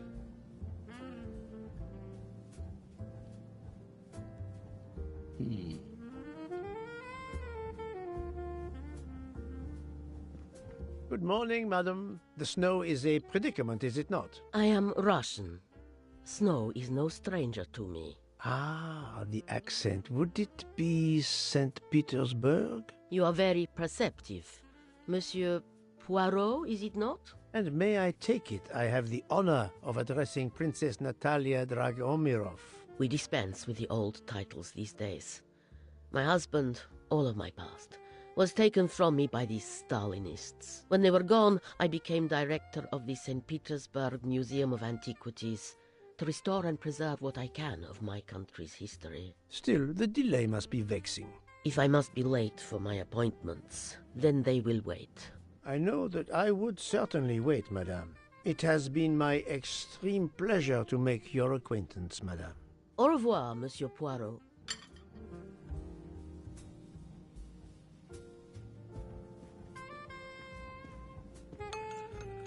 Mademoiselle, you are not concerned about the train stopping? What can one do? Indeed, this does not make the train move. You have great strength to remain calm at a time like this. I know one far, far stronger than I. And that is? Well, that old lady, for instance. You have probably noticed her. She just has to lift her little finger and ask for something in a polite voice, and the whole train runs. It runs also for my friend Monsieur Bouc, but that is because he is a director of the line, not because he has a masterful character. You don't have to have a strong will when you have power. But I suspect I did not need to tell you that, Mr. Poirot. Mr. Poirot.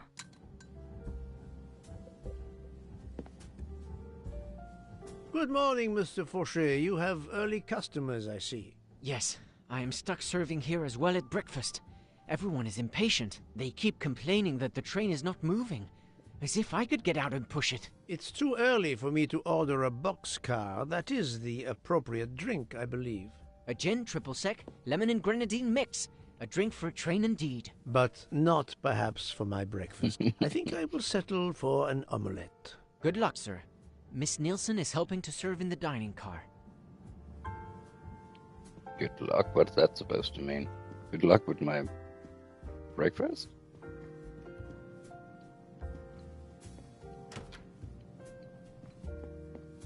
This room in here.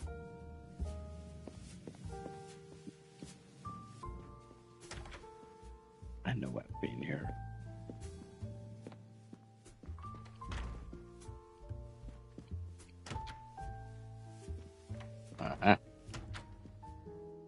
Here is my...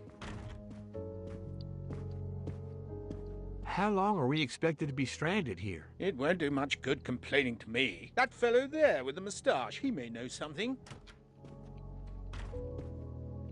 Excusez-moi, sir. Yes? Monsieur Bouc asks for you to join him in compartment 203. Okay. Look here, Poirot. Can you tell us anything? I can tell you the snow, it will not move aside on its own. Of course. But you obviously have some influence with Bouc. I am going to see him now. I will ask him if he has any information.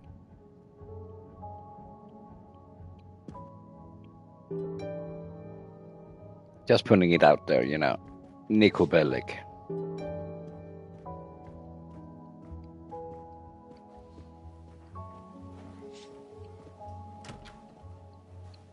Is this where I get my...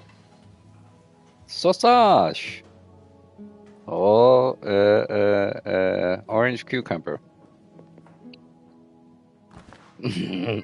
Sausage, mustache. Another delightful trophy for my collection.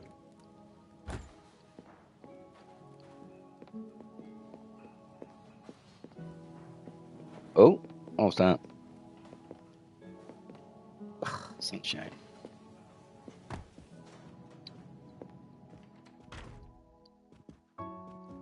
Storage.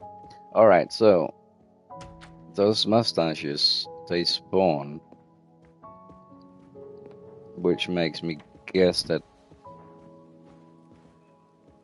at certain times they spawn in a location and then at a later time they might despawn. Can't be sure of that, but just because I've been somewhere doesn't mean I shouldn't check the same place again.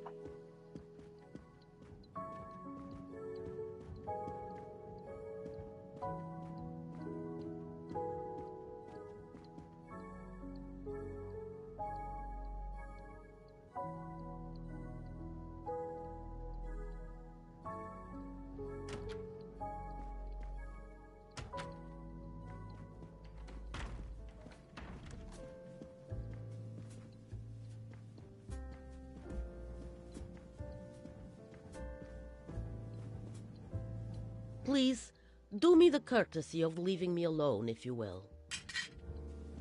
No problem, Lenny. Your former highness, or best not to get into that, I guess.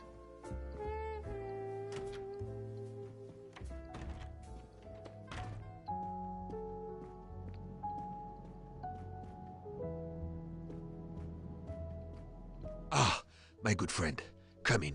We have need of you. What has occurred? A passenger lies dead in his bed, stabbed. A passenger? Which passenger? In there. He's an American, a man called Ratchet. It was his valet masterman who was worried that Mr. Ratchet was not awake yet. Pierre Michel, the conductor, decided to break in and found the body. I see. Well, my friend, I think it is best not to touch anything and wait for the police to arrive. Oh, I tried to call the police, but there is no cell tower for many kilometers. We could be stuck in the snow for hours. The murderer is with us. On the train, now! The sooner we catch him, the sooner we'll be out of danger. The Dr. Constantine is already examining the body. Mon ami, this is not a missing train ticket. We must follow procedure. We must wait for the police to secure the crime scene. Please, Poirot. I will take full responsibility. Book, you ask. Well, if we cannot contact the outside world, then... Oh, you are going to drive me crazy. In truth, this problem intrigues me. I was reflecting not half an hour ago that many hours of boredom lay ahead whilst we are stuck here. And now, a problem lies ready to my hand. You accept, then? C'est entendu. You place the matter in my hands. All right.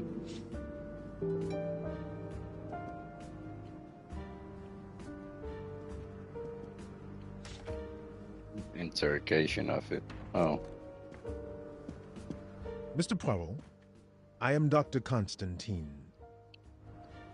Forgive me, Doctor. You are a medical examiner? No, but I have assisted in post-mortems at Nairobi Hospital, where I am a teaching fellow. I am familiar with your excellent institution. I do not intend to perform a full autopsy, but a preliminary examination should be of some use. Of course. May I have a look? Then we can compare notes. Please.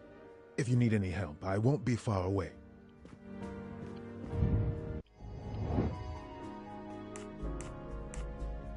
Why is he said Nairobi?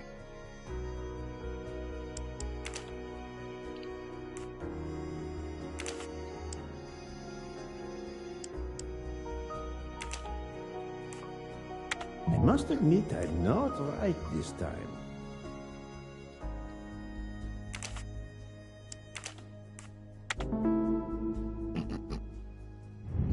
That's the right answer.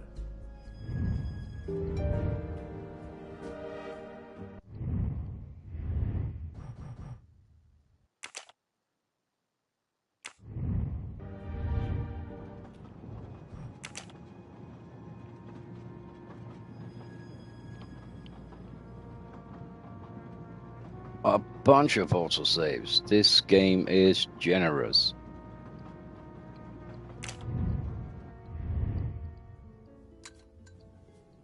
Please, do me the courtesy of leaving me alone, if you will. Yes. So... A beautiful piano. What a... I'm sorry. There's nothing I can add to what I've already told you. You should speak with your teeth out your mouth. That was uncalled for. I like this room. Can I move my bed in here, please? Just, Hey! The Orient Express bar is certainly well stocked. The Orient... I didn't see that. Oh, so there's only bar stuff in here. I was hoping to find golden mustaches, or maybe a body. Dum-dum-dum-dum. So, have I been instructed to go back to my room? To my friend's room, that is.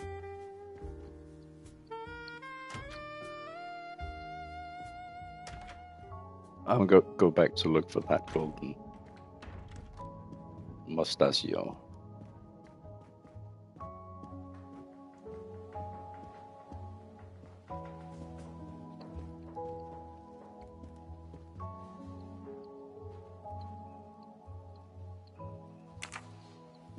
Hmm?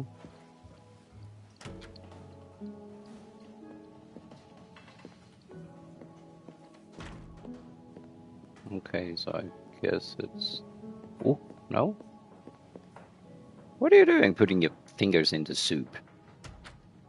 Are you serving soup? What kind of soup?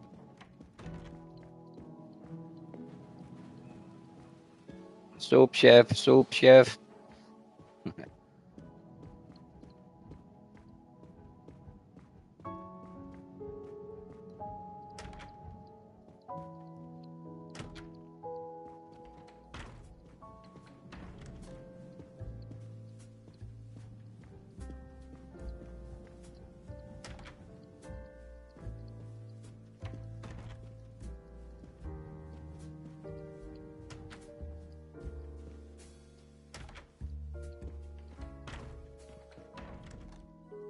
Monsieur Bouc is waiting for you, in front of room 203. Well, we could see him from there. Ah, my good friend, come in.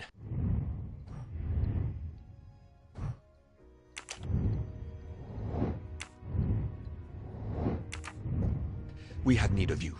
What has occurred? A passenger lies dead in his bed, stabbed. A passenger? Which passenger? In there.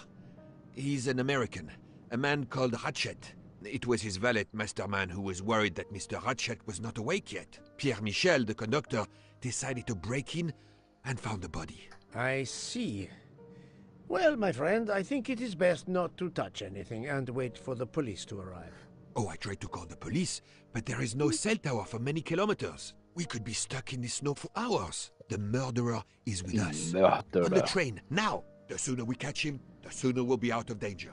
Dr. Constantine is already examining the body. Mon ami, this is not a missing train ticket. We must follow procedure. We must wait for the police to secure the crime scene. Please, Poirot. I will take full responsibility. Book, you ask. Well, if we cannot contact the outside world, then... Oh, you are going to drive me crazy. In truth, this problem intrigues me. I was reflecting not half an hour ago that many hours of boredom lay ahead whilst we are stuck here. And now, a problem lies ready to my hand. You accept, then? C'est entendu. You place the matter in my hands.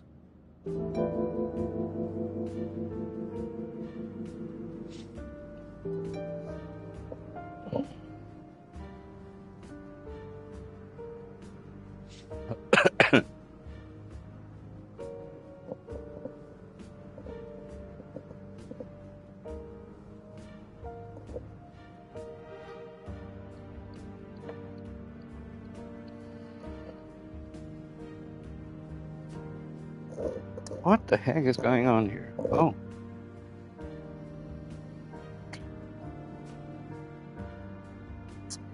Right. Yes. I promise not. Mr. Poirot, I am Dr. Constantine. Forgive me, Doctor. You are a medical examiner? No, but I have assisted in post-mortems at Nairobi Hospital, where I am a teaching fellow. I am familiar with your excellent institution. I do not intend to perform a full autopsy, but a preliminary examination should be of some use. Of course. May I have a look? Then we can compare notes. Please. If you need any help, I won't be far away.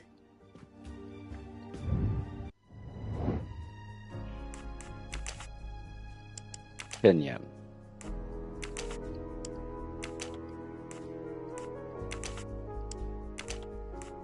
$47. Et voilà. Et voila.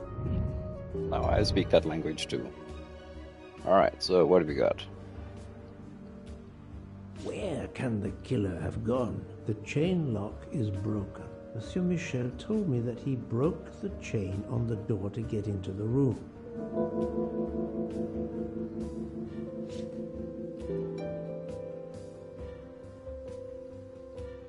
There's a lot going on here.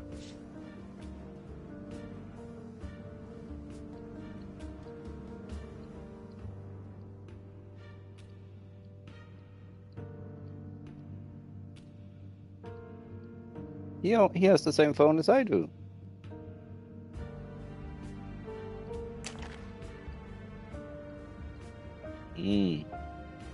This phone was deliberately smashed.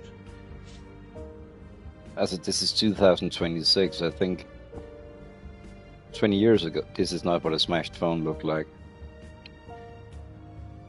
This is just, everyday wear and tear, I would call that.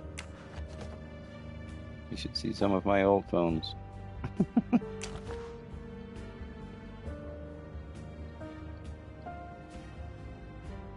I'm sure I will find some interesting things inside.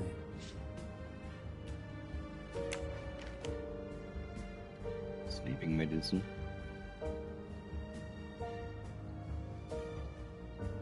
Oh.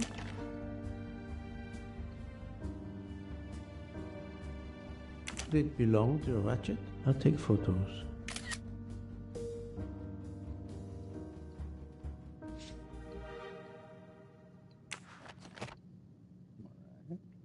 No drawers.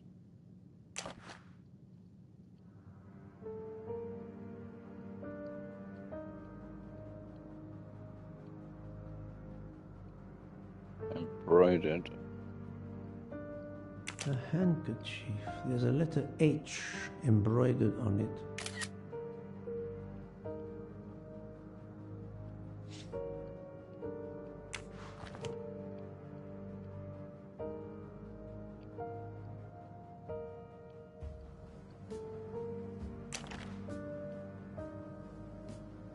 Hi, kitty. Hi. Have you been sleeping? Hi, pretty. You look so calm. Or is this just the beginning of your midnight zoomies? You want some food, sweetie? Yeah, I see you. You're ready to go. Go bonanza. Bonanza. Oh, I should have bought more of these ears. I was actually in that shop today. Yeah, but we were just so brief. So I get them. I only bought bread. You don't want that, I'm quite sure. There you go. Oh, I'll give you some fresh water too. Oh, it's almost empty. Excuse me. Hold on, take a second.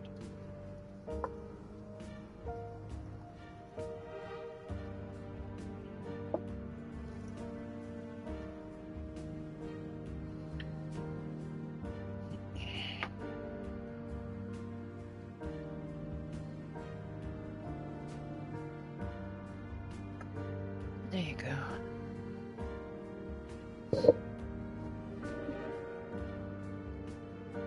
Nah. Last night, Monsieur Ratchet said he takes precautions. I see now what he meant. He knew he was in danger and wanted to be ready, yet it was no use to him. I will leave it here for the police.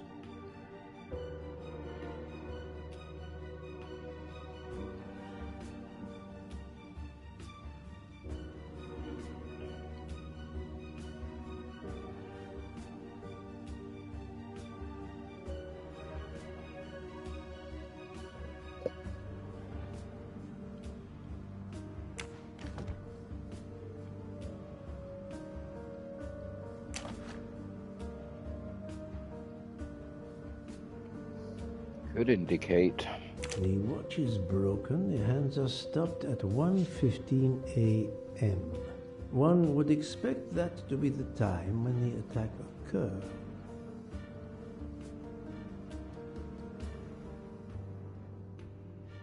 Nice watch.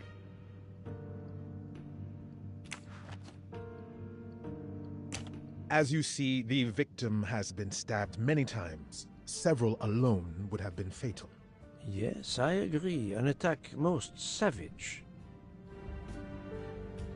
I will, of course, prepare a complete report on my findings. Thank you.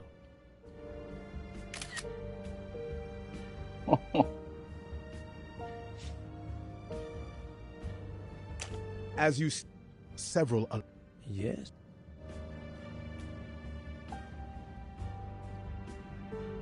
I will, of course, prepare... Thank you.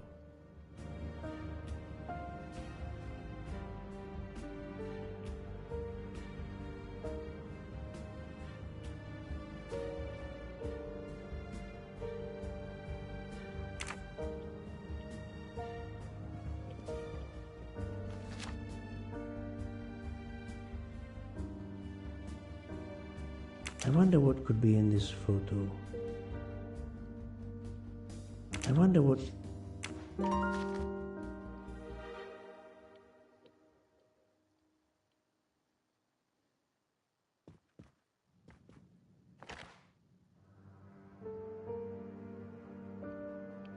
A box of sleeping pills.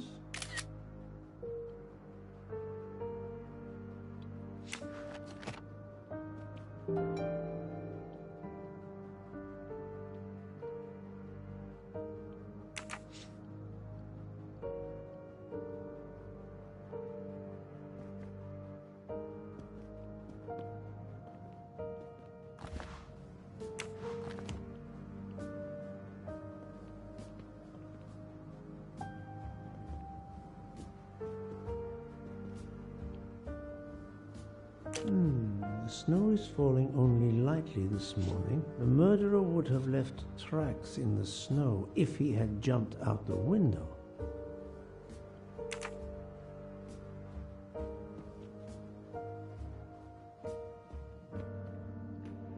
This door communicates with compartment 204. The latch is open on this side.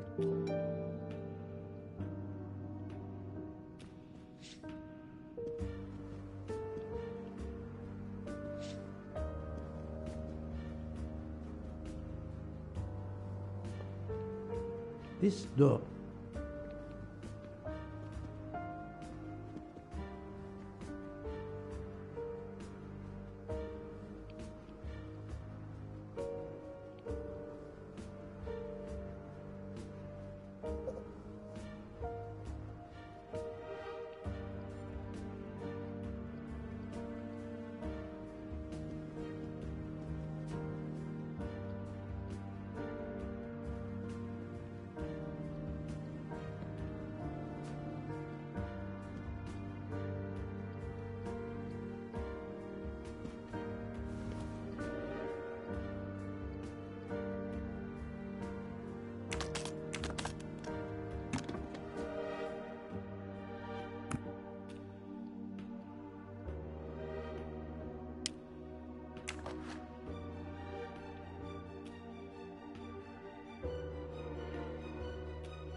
Not exactly the reading material one would expect of a man like Ratchet.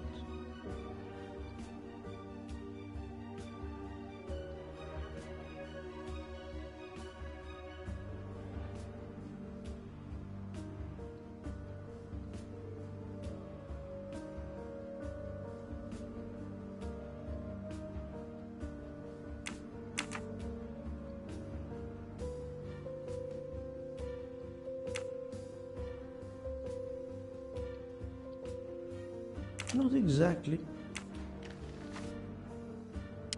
Expensive clothing, recently laundered.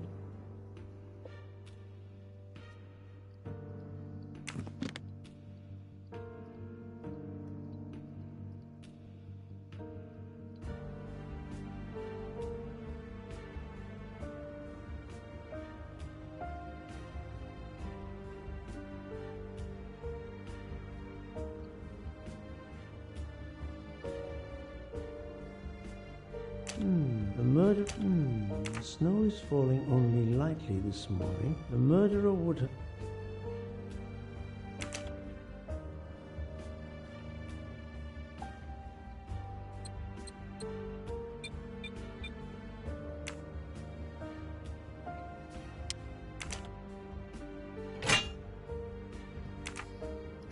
Okay.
Okay. The clue is in the story there. Not the best.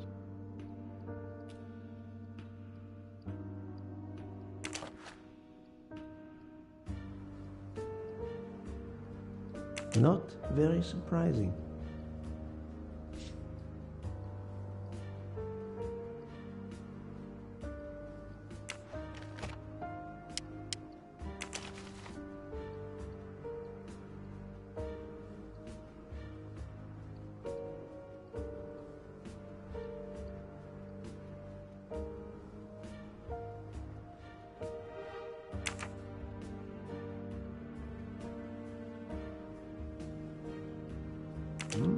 Unusual letter, this.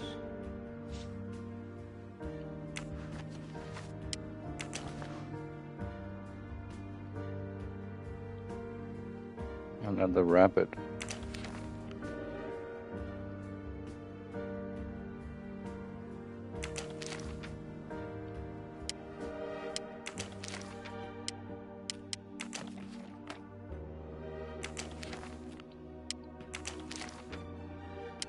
Ratchet had an appointment he will never keep.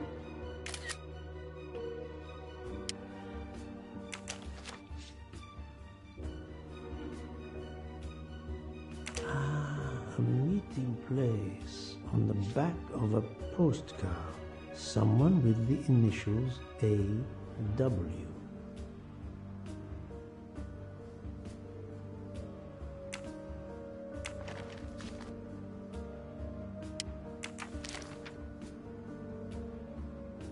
But the embroidered initial, that was an H.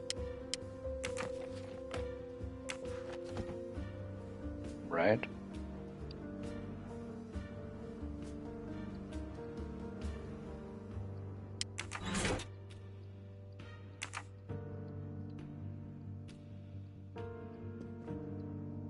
Doctor, you're shaky.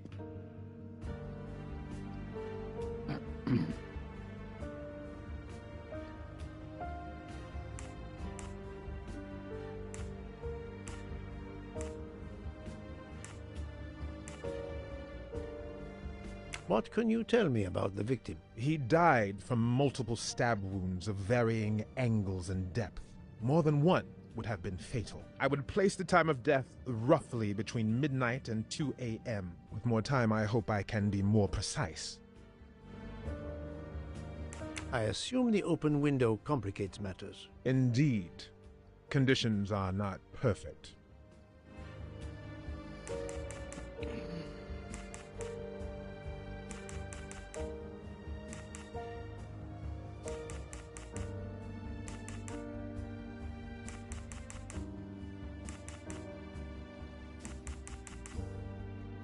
Did you touch anything in here this morning? I checked for a pulse. There was none. Rigor mortis had commenced. The body was cool to the touch. I touched nothing else. Did you know the victim? Not at all. I noticed him last night at dinner, but I did not pay much attention. I'm sorry, Doctor, but I must question you. Of course. I must be considered under suspicion like everyone else. May I know your movements last night? I share compartment 101 with Mr. Book.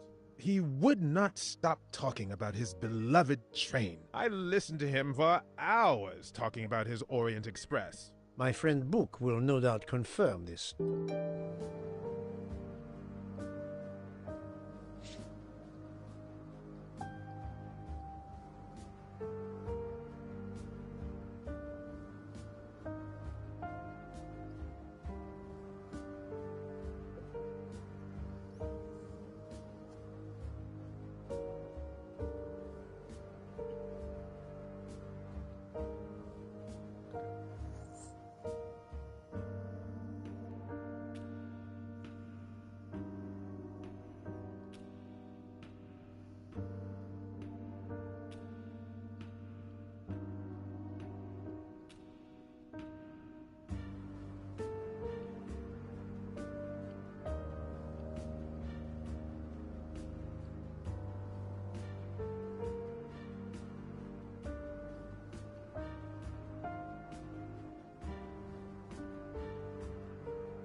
Hmm.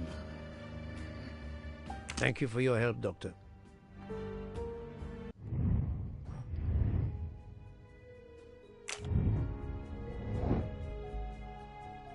Oh, this is too early for me to answer.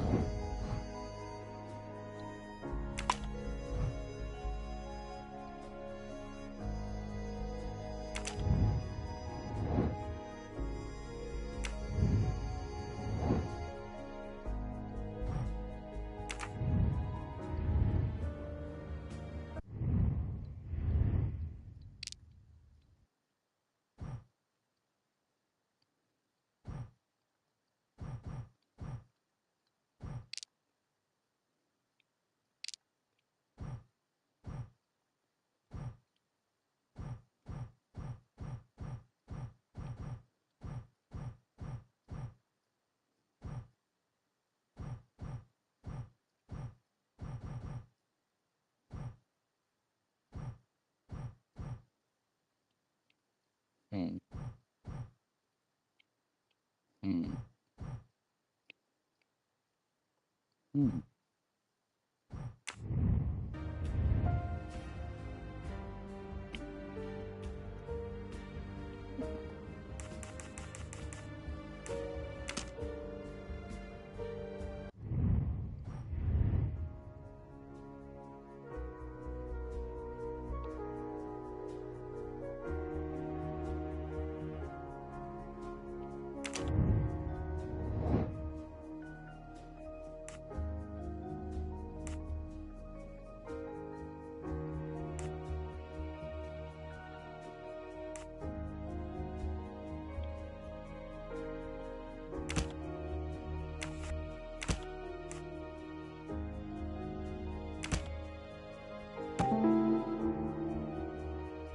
Right.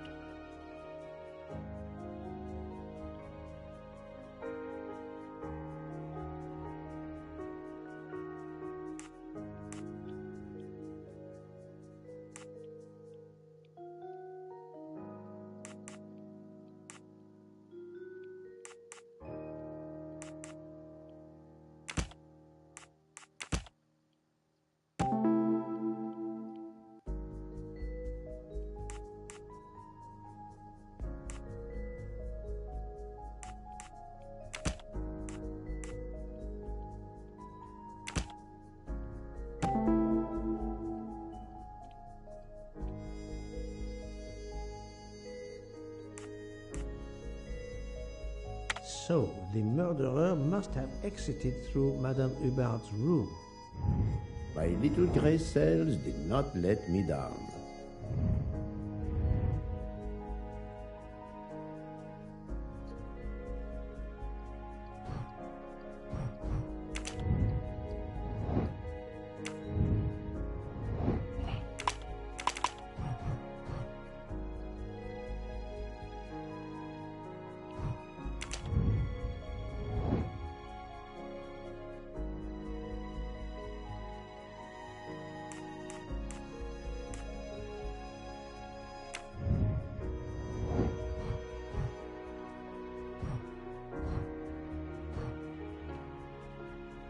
Oh.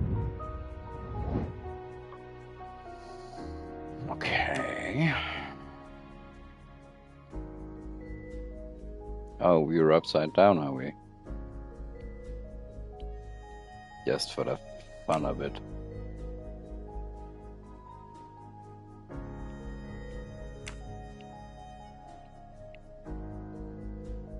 That's a corner piece. That would have to go there. Oh, crap.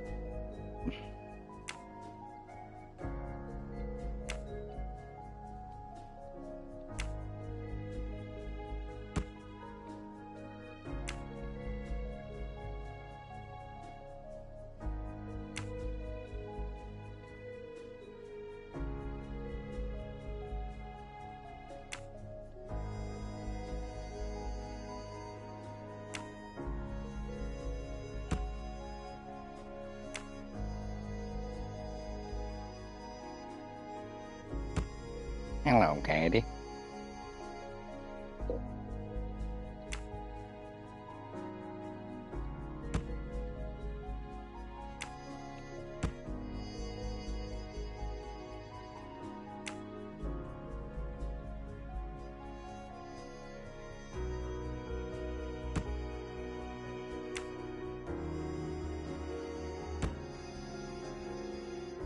Okay, there was a corner.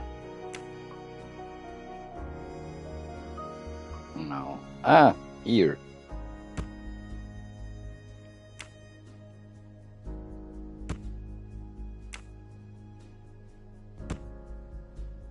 Flibbity flabbity, you're cute, so I would like to kidnap you. For I don't know. Daisy.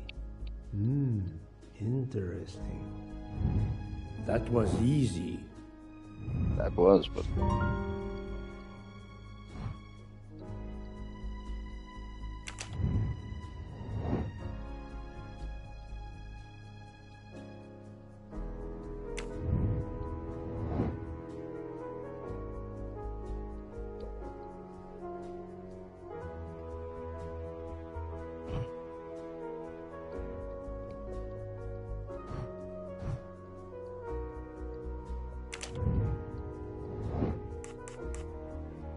Clearly.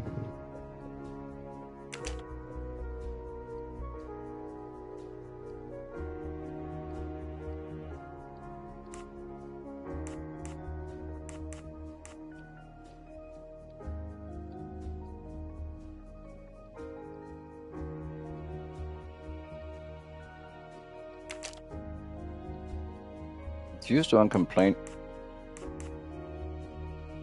Also the only woman here in the picture since, yeah. And the guy sitting in the hall.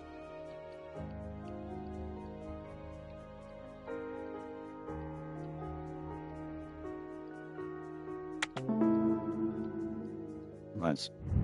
I'm right again. That happens to me a lot. Okay.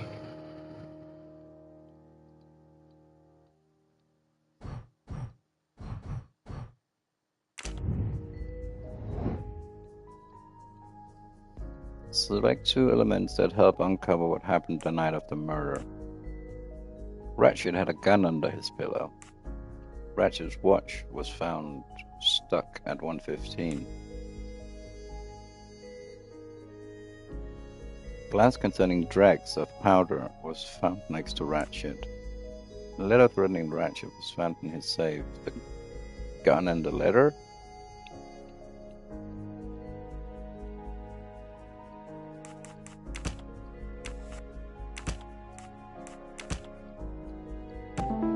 Right. Then it would be the glass and the pills.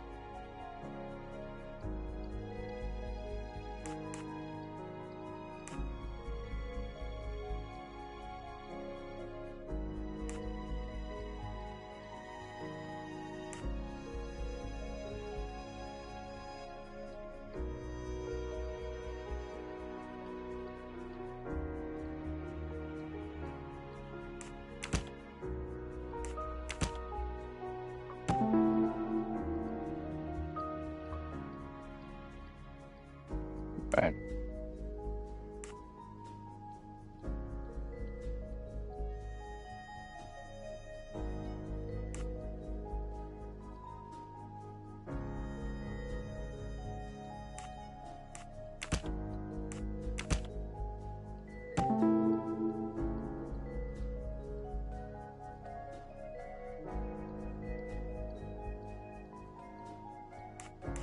I can't imagine Ratchet taking a sleeping pill if he feared for his life. My little gray cells did not let me down.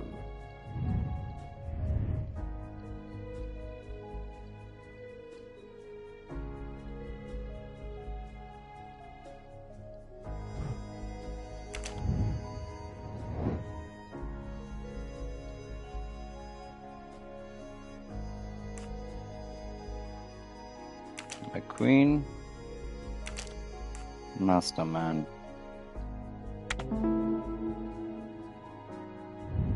I'm right again. That happens to me a lot.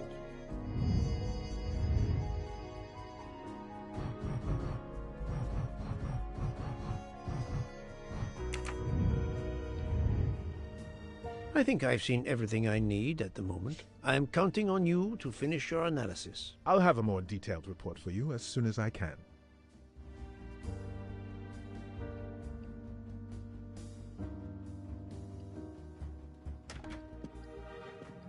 So, Poirot, did you find anything out? It's a bit early for the handcuffs, my friend. Even for Hercule Poirot. Do not worry, mon ami. I believe our culprit has no plans to strike again. Monsieur Ratchet was the target. Of that I am convinced. I need a list of the passengers with their compartment numbers. Pierre Michel will have it. Here is what I have found out. Monsieur Ratchet was stabbed many times. I also found threatening letters in his safe. He had a loaded gun under his pillow, so he was on guard, ready to defend himself. However, there was an empty glass with white residue at the bottom. I suspect a barbiturate. Perhaps he was forced to take it. In any case, I am certain he was unconscious, unable to defend himself. I also found several other items at the crime scene, possibly related to the murder. They must be investigated. By all means, Poirot. As fast as you can. I also found liquid for an electronic cigarette, but I could not find a vape. This might belong to the murderer. This criminal is an amateur. Tell me, Book, how did you spend last night? This is a joke, I hope. Don't you trust your old friend? My friend, calm yourself. I must hear your story in order to corroborate other accounts. Ah, naturally. Let me see. I went to my compartment after dinner. Dr. Constantine was already there. We talked about his career. He's a Cambridge man, you know. After university, he returned to his country and has done much good there. He was so interested in the Orient Express. I told him all the anecdotes I know. I'm not certain when we fell asleep, but it was very late. I must interview the rest of the passengers and the staff. I'll be in the bar car if you need me. We are hours late. Soon I hope help will arrive.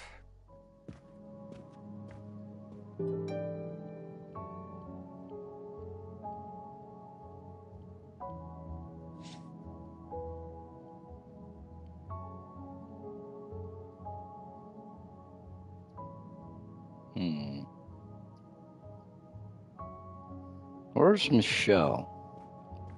Oh, he is there. He's just blending in with the wall. No sleep, he said. Monsieur Michel, I must ask you a few questions if you don't mind. I will do everything I can to help. First of all, tell me about yourself. Very well. My name, as you know, is Pierre Michel. I am from Calais. I've been with the company for over 15 years. Thank you.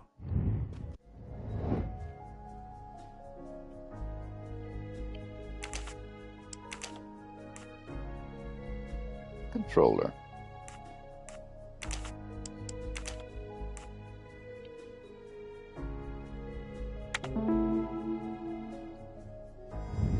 That's the right answer.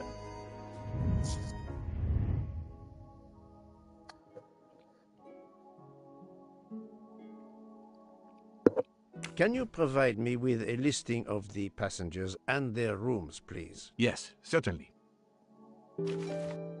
That was fast.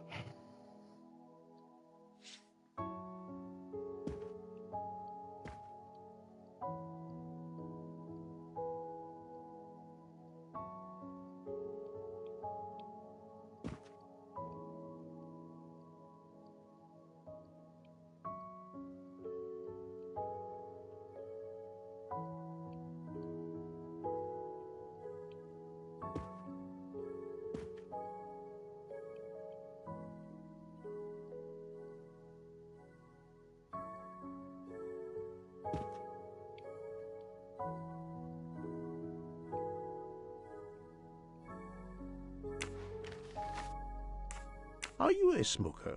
Indeed. Do you smoke e-cigarettes? No. Tobacco only. I would like to reconstruct with your help the events of last night. Monsieur Ratchet retired to bed.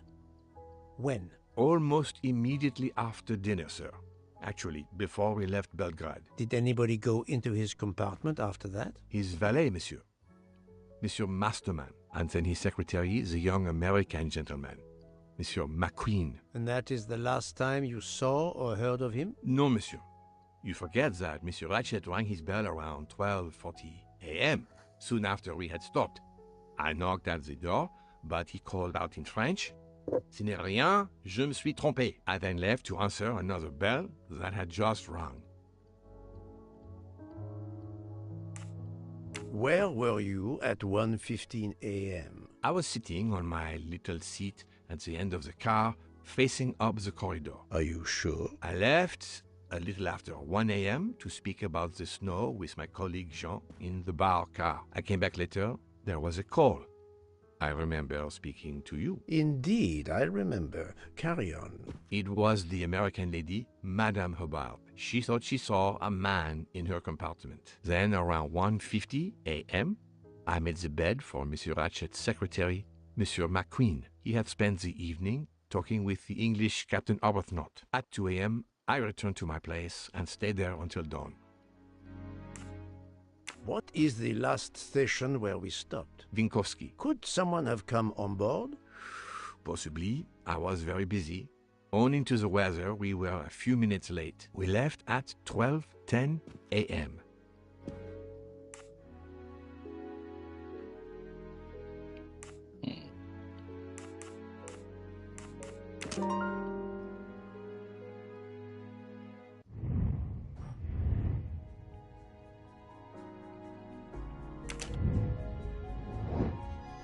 Oh.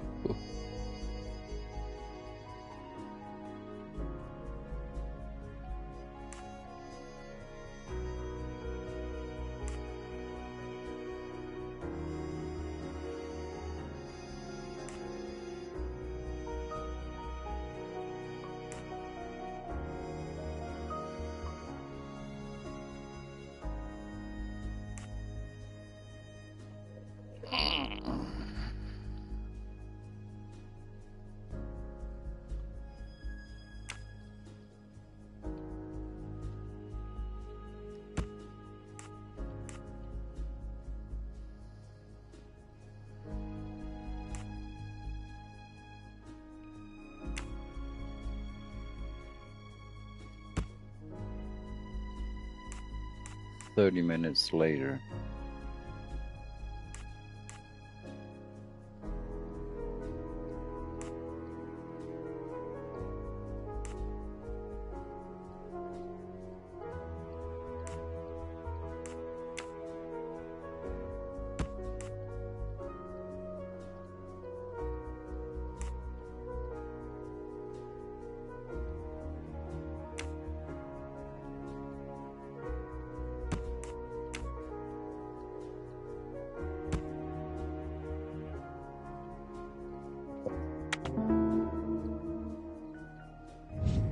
Et voilà.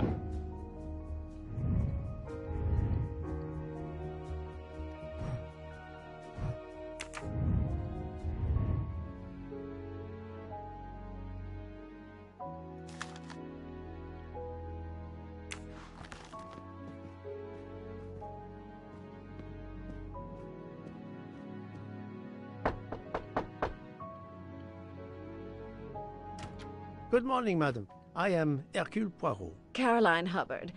What can I do for you, Mr. Poirot? I am the bearer of unfortunate news. It's obvious with all the commotion that something has happened. Madame Hubbard, I am afraid your neighbor, Monsieur Ratchet, was murdered last night. Oh my God! I knew it! I knew it! I would like to ask you some questions, but first, may I inspect your room? Of course, yes, you must. All right. Hi, kitty.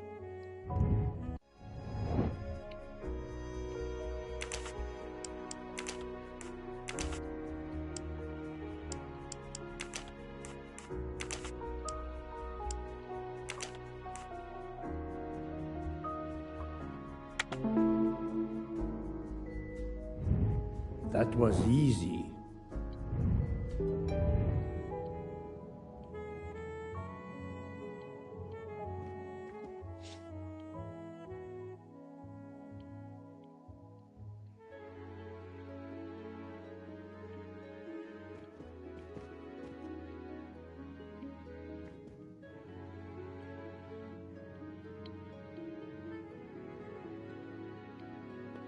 The luxury of the Orient Express is present in every detail.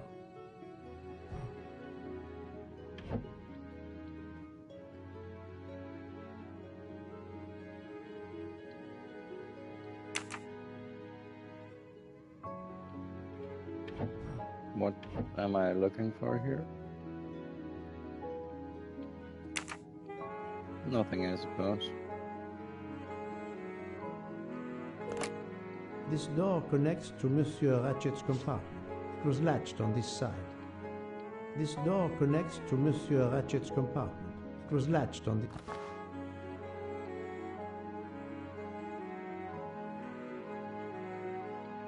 Here is a jacket button.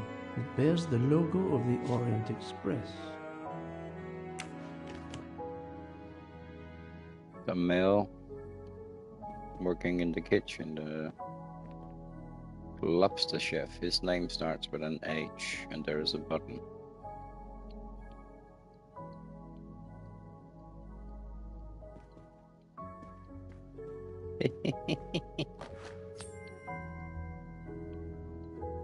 You can never have too many of these.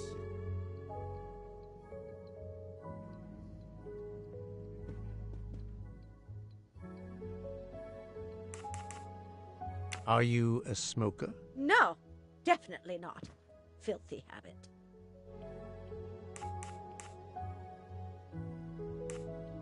Madame, please tell me about last night. The murderer was right here in my compartment. I woke up. All in the dark it was. I was just so scared I couldn't scream. I pressed the call button. I pressed and pressed. I heard footsteps running in the corridor, then a knock on my door. "Come in," I screamed. And I switched on the lights at the same time. And would you believe it? There wasn't a soul there. You think he went back into the other compartment? How do I know where he went? I had my eyes shut tight. The conductor came in. I told the man what had happened, and he didn't seem to believe me. I asked him to search the room, but he found nothing. I told the conductor to look at the door between the compartments, and sure enough, it wasn't bolted. Well, I soon saw to that. I told him to bolt it, then and there.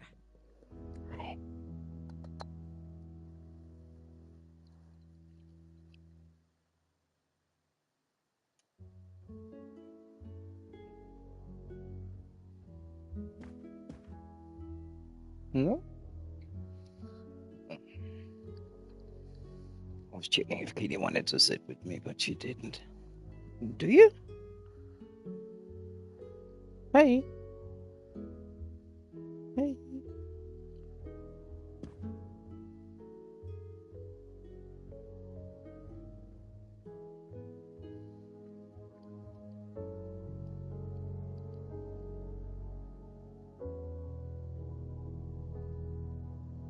Hi.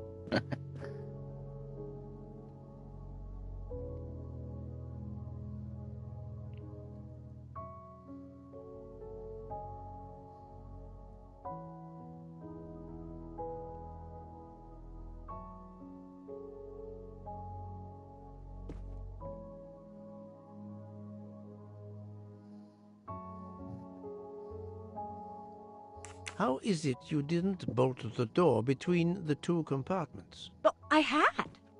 Well, as a matter of fact, I asked that Swedish lady, Olsen, Greta, if it was bolted, and she said it was. How was it you could not see for yourself? I was already in bed, and my toiletry bag was hanging on the hook of the door. I couldn't see the latch from where I was. What time was it when you asked her to do this for you? Oh, it must have been around 10:30 or 10:45 p.m. She'd come along to see if I had an aspirin. Edie, jump off the but table, instead please. of opening my door, Thank you. she opened Mr. Ratchet's door by mistake.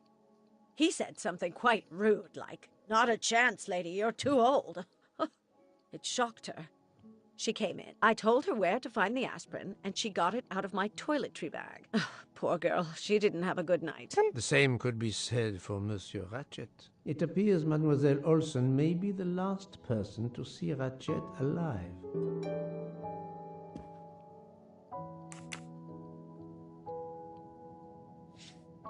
Is this your handkerchief?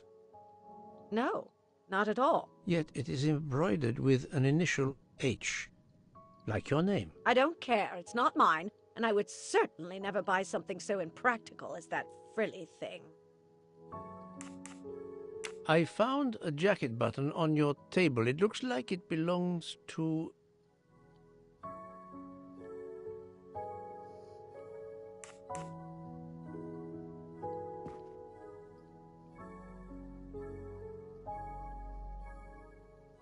a train employee. The button bears the logo of the Orient Express. Well, of course the conductor came in last night, but he didn't go near that table. Still, it's a safe bet that it belongs to the conductor. I'll check his jacket later, to be sure. I have not finished inspecting your room. If you don't mind...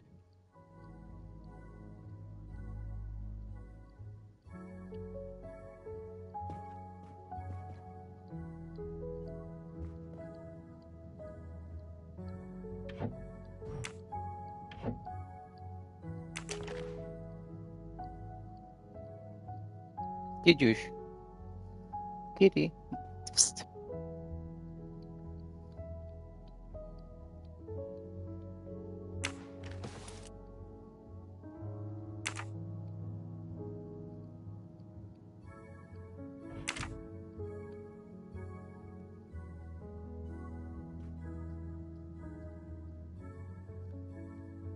Let's see if Mrs. Hubbard was telling the truth about the latch of the connecting door.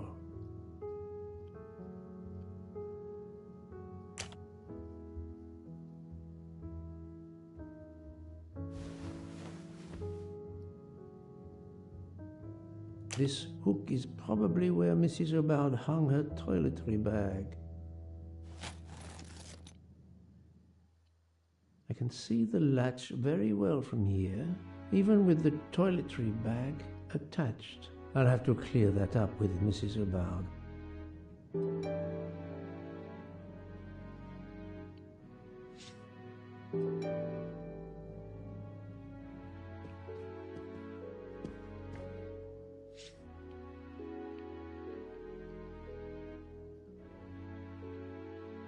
You want kitty snacks?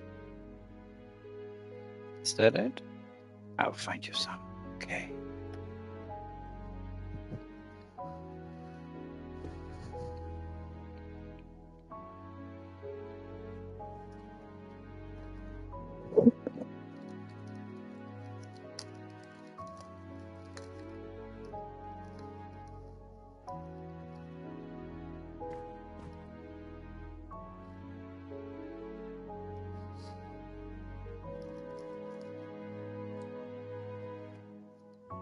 Ew, I touched my own nose.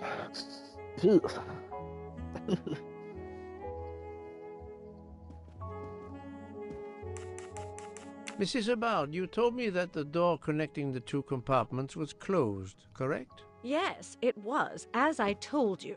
I was already in bed and my toiletry bag was hanging on the hook of the door. I couldn't see the latch from where I was. That's why I asked Miss Olsen to check if it was closed.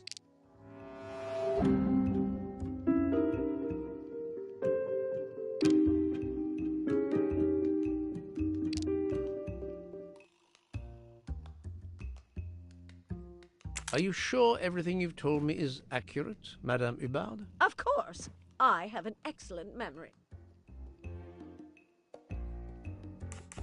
Mrs. Hubbard, I tested putting your toiletry bag on the door hook as you told me. From your bed, you can easily see the latch on the door. The toiletry bag does not hide the latch at all. Are you saying I'm lying? It may have been stuck somehow in a different position, or I may not have seen it in the darkness. Or I didn't think to look, you irritating man. Details matter, madame.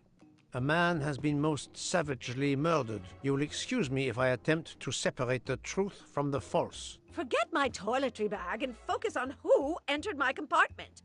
Probably after killing Mr. Ratchet. Madame Hubbard is a force to be reckoned with, but I suspect I'm not done with her.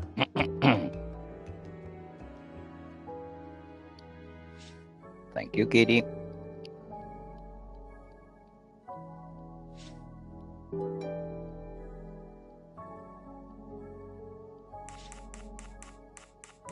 Thank you for your assistance, madame.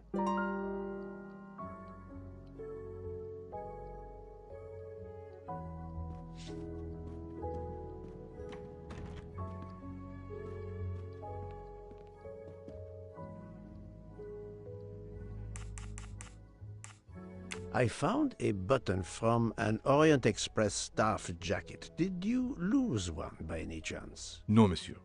As you can see, I have all my buttons. It is not mine.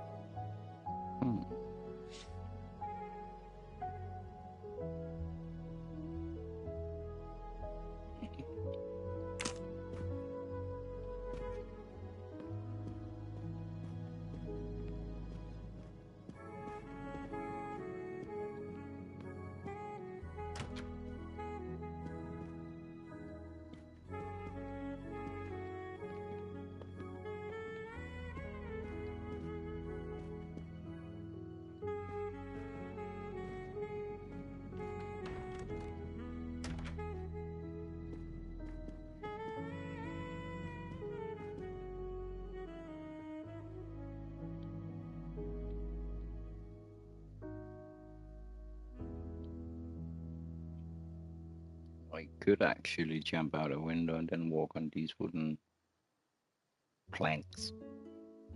I don't know what to call them.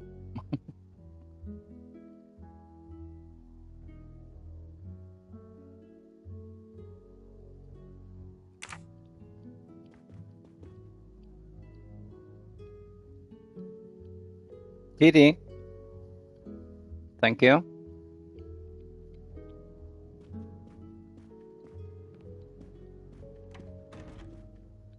Very good. Good. Yeah.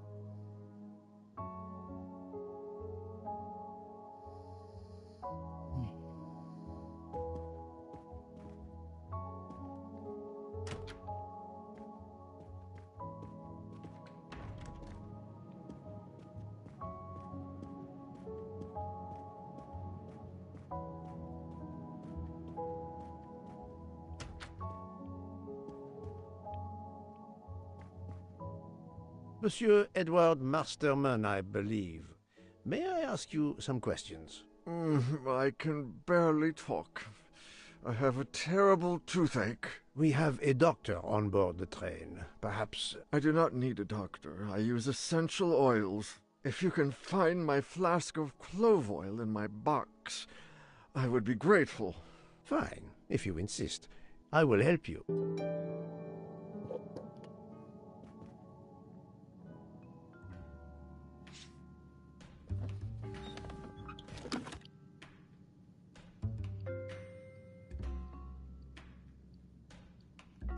By the smell, I think that the jojoba oil spilled on the other bottles, leaving their labels illegible. I must find another way to find which one is Masterman's toothache remedy. The weighing scale is soaked in jojoba oil. It's unusable. Ah, this old scale will do the job.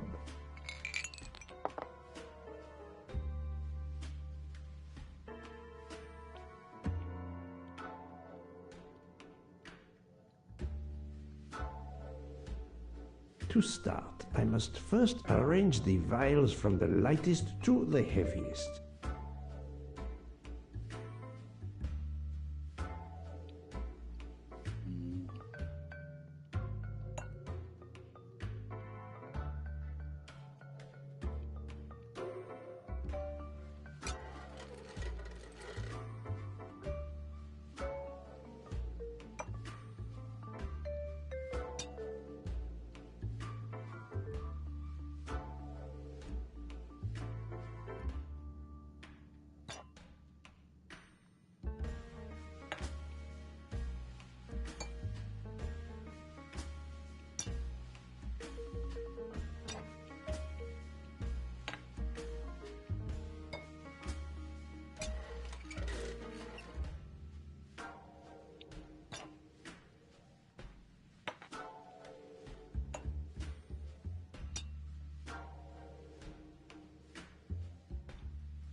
Now that I know the order, I think that I can easily guess which one is the clove oil.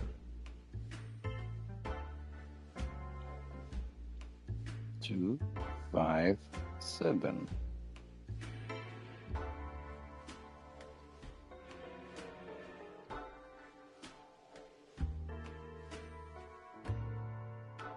Here is Monsieur Masterman's remedy.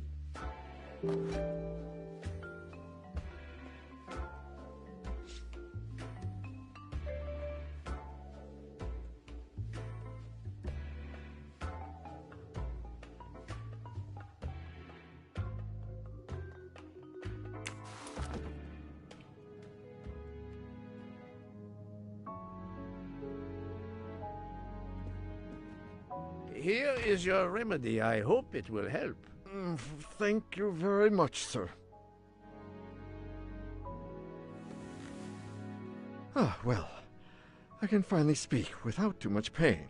I'm ready to answer your questions. You are Monsieur Ratchet's valet? Yes, sir, that is correct. Were you told that your employer was murdered? Yes, sir. A very shocking occurrence.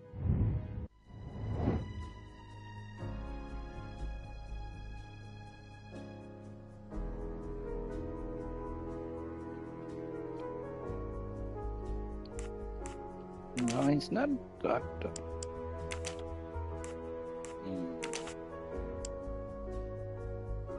39, very possible. He's not 66. My little gray cells did not let me down. Are you a smoker? Yes, sir. I have a cigarette now and then to relax.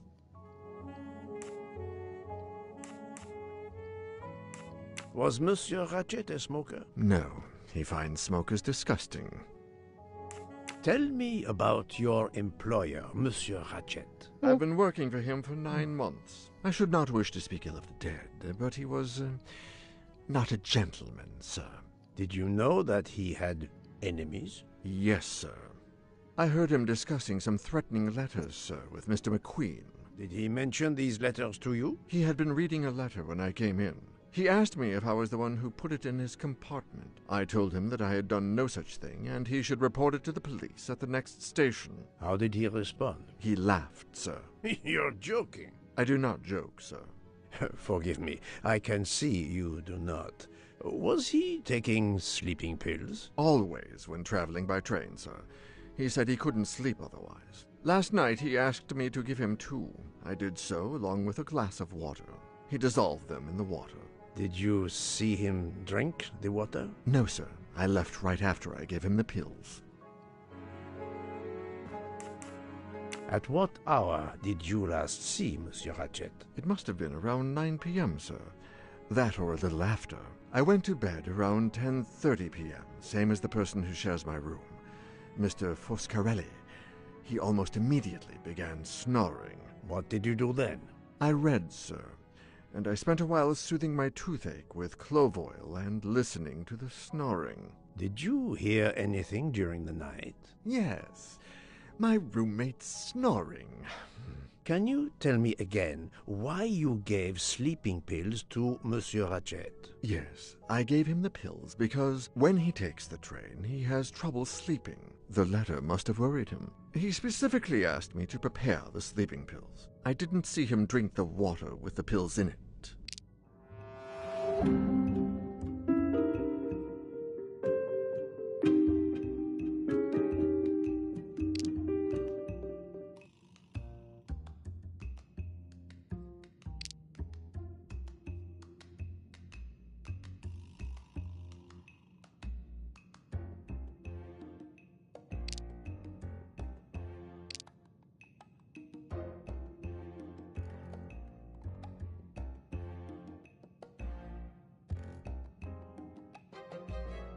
Monsieur, I believe you are not telling me the truth. What? How can you say that?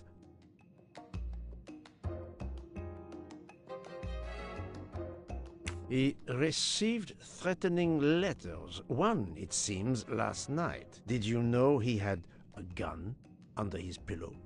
And even asked for my help to watch over him? I find it strange that he asked you for sleeping pills when he was afraid for his life and prepared to defend himself. I'm sure I don't know. Maybe to calm his nerves, maybe out of habit. It makes no sense. Wait, please. Isn't it possible that Mr. Ratchet asked me to prepare the pills, but didn't plan to drink them for some reason? It is possible.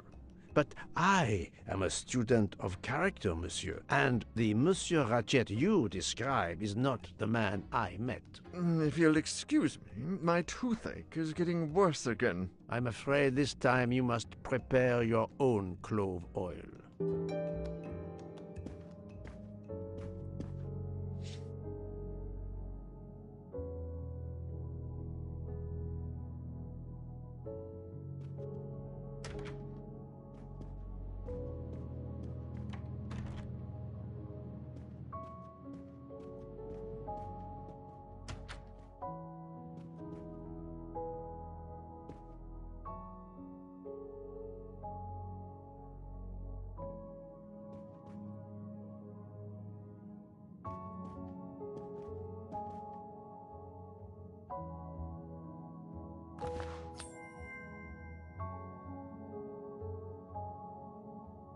Another golden moustache to treasure.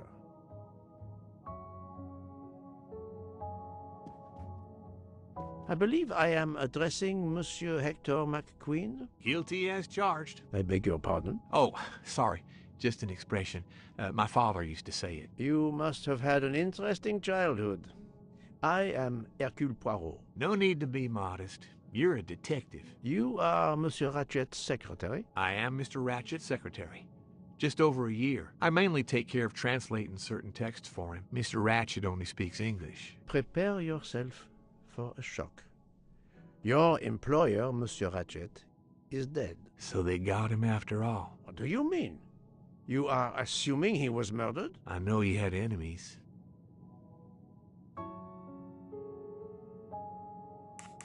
Are you a smoker? Yes, I smoke cigarettes. I've tried to quit, but no luck.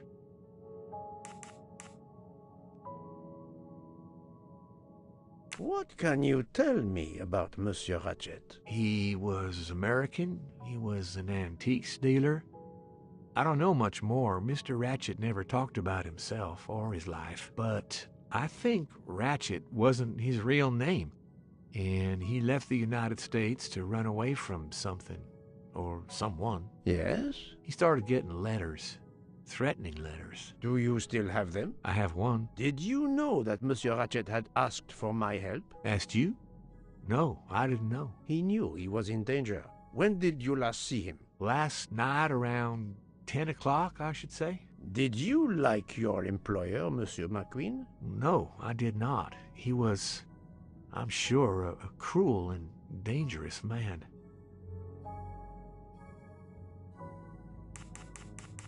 Was Monsieur Ratchet a smoker? No, he hated the smell of smoke.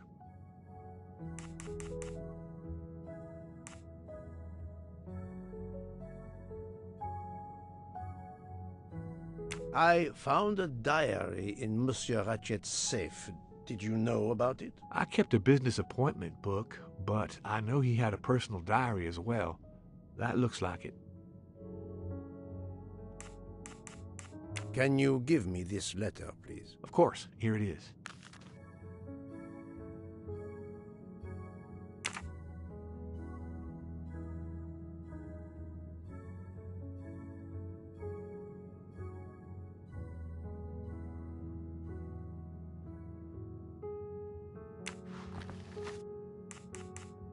Can you tell me your movements last night? I went back to my compartment. I read a little. In Belgrade, I went out onto the platform to smoke, but it was cold. I quickly went back in. I then went to Mr. Ratchet's compartment to take some dictation for him. I left around 10 o'clock. I saw Captain Arbuthnot. We ended up chatting in my compartment. Then we went out on the platform to quickly stretch our legs at Minkowski. He left around 2 o'clock. Thank you. I will need to check Monsieur McQueen's story with Captain Arbuthnot.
The murderer may have impersonated Ratchet by calling Monsieur Michel to make it seem that Ratchet was still alive at 12:37 a.m.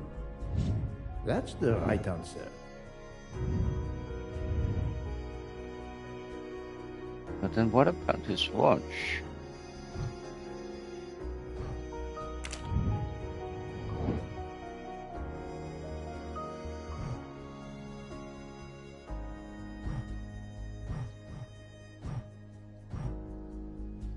Ratchet takes sleeping pills. The murderer enters Ratchet's room. He kills him with the gun and hides it now. Ratchet takes sleeping pills. The murderer enters Ratchet's room. He stabs him with the knives. He calls Mr. Michael to pretend that Ratchet is alive. He opens the window and flees. Ratchet takes sleeping pills. The murderer enters his room. He stabs him with a knife. He calls Mr. Michael to make believe that Ratchet is alive. He opens the window to escape, but the train is stuck in the snow. He waits for Mr. Michel to take a break and leave the room.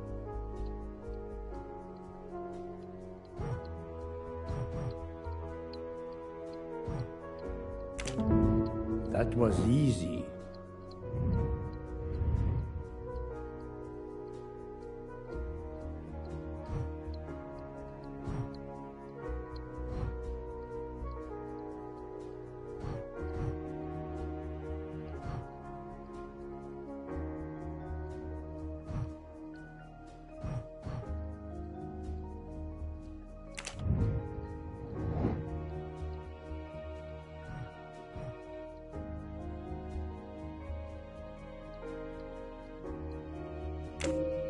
This is the most likely answer.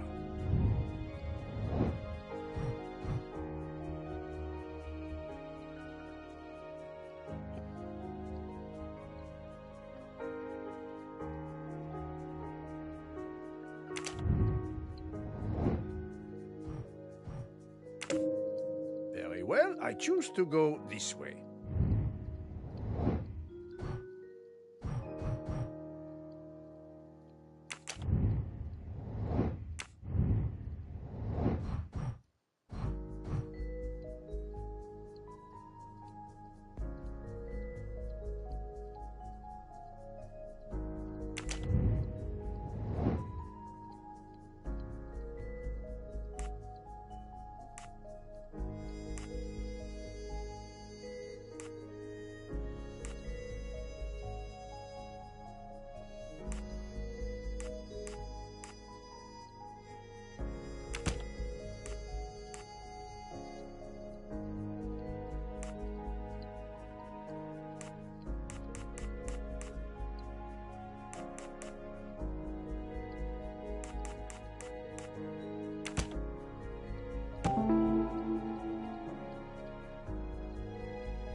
While Monsieur Michel was chatting with Monsieur Fauchet in the bar car between 1 a.m. and 2 a.m., the murderer could have escaped Ratchet's room without being seen. Et voilà.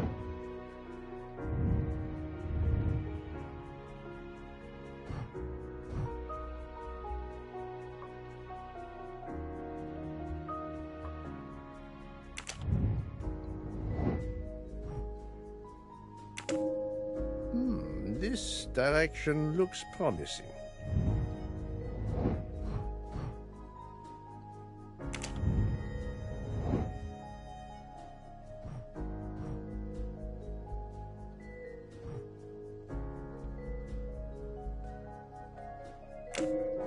This appears to be a good lead.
So, my friend, have you found our killer? Not yet, but I will tell you what I have learned. Please. Our assassin could have gotten on the train at Vinkovsky disguised as a conductor, entered Ratchet's room, and killed him. Then he walked out through Madame Hubbard's connecting door, where he lost a button from his jacket. He had to wait for Monsieur Michel to be absent. He waited too long.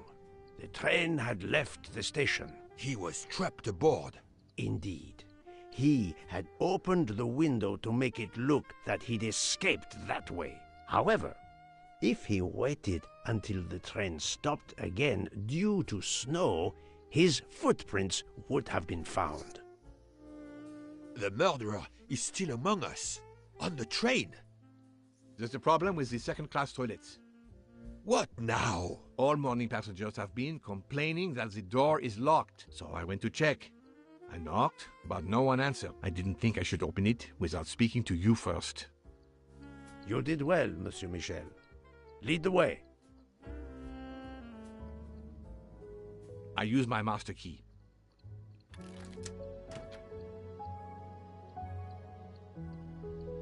But who is she? Is she alive? She is breathing. Then if she isn't dead, isn't she our murderer? That, my friend, is what we must find out.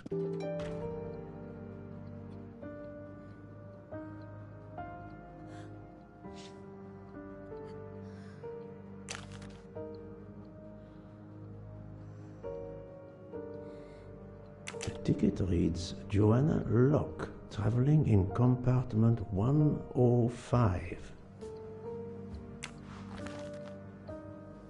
Miss, can you hear me?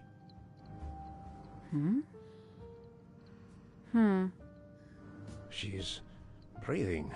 Her pulse is strong. There is no sign of physical violence. This woman is sleeping very soundly.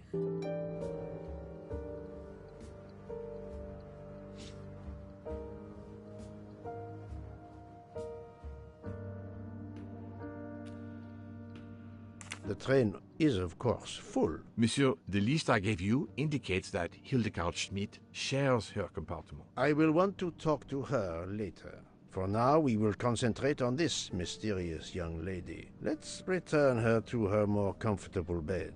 Good idea. Pierre, locate this woman's room and fetch the doctor. Yes, sir. This woman is sound asleep. Given her location, I would say she has been drugged and deposited here. Well, at least it's not another murder on my train. I will question her when she wakes up. Please, let me know what you learn. Mademoiselle Locke's compartment is 105. I suggest we return her to her more comfortable bed. Yes, hopefully she will awaken soon.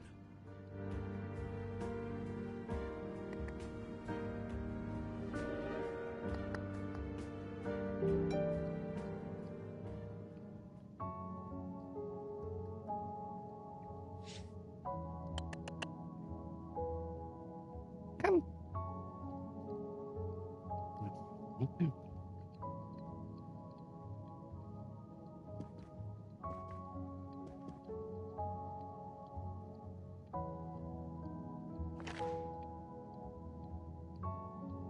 A cup of tea with white residue at the bottom.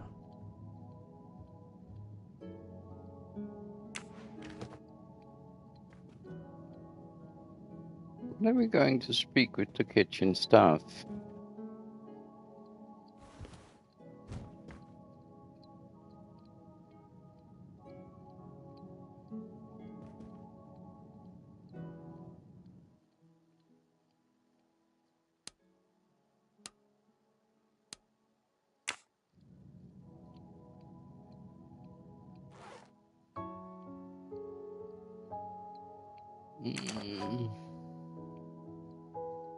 A briefcase and a wagon-lit conductor's jacket. And the button is missing.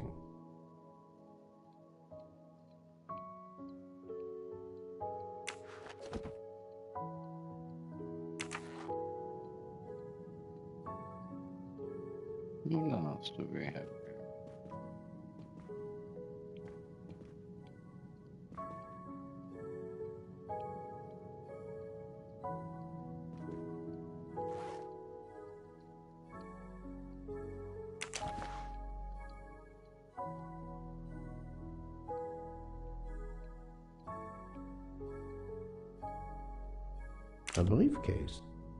A briefcase and a wagon-lit...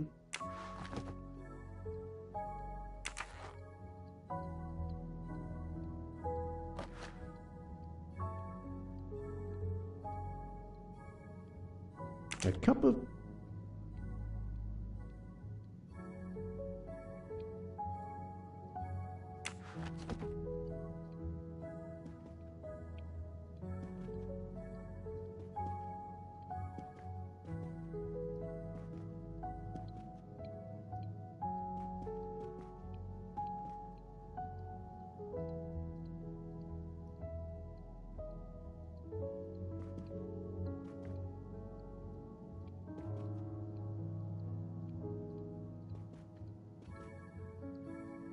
Something I'm not seeing.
But of course you know what you're doing.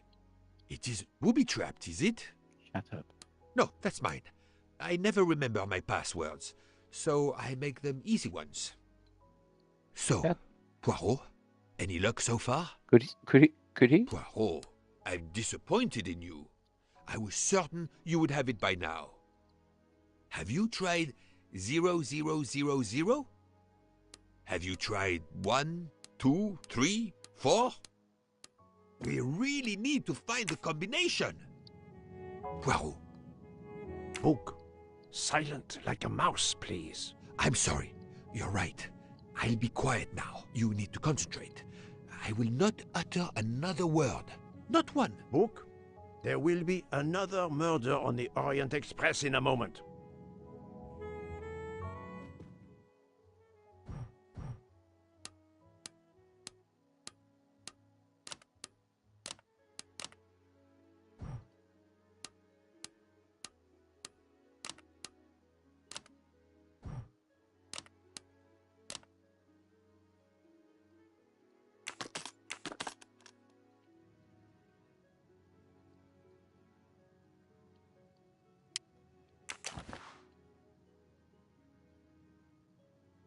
Her driver's license confirms her identity. She is American. These are fake IDs. It's certain. Her driver's license confirms her identity. She is American. These are fake IDs. It's certain.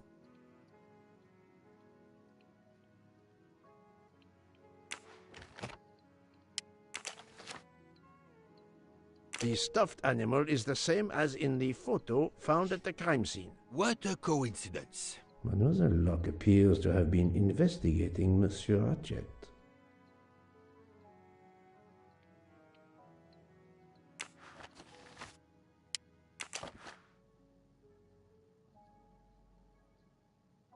Mademoiselle Locke seems very interested in our victim. Of course. She has studied her target. Possibly.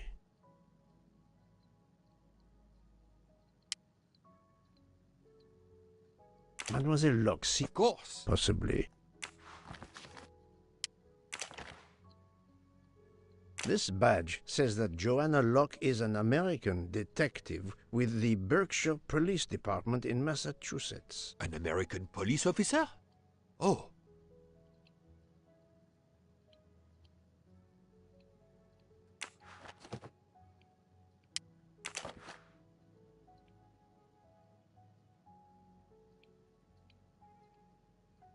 She has a gun. Come, Poirot.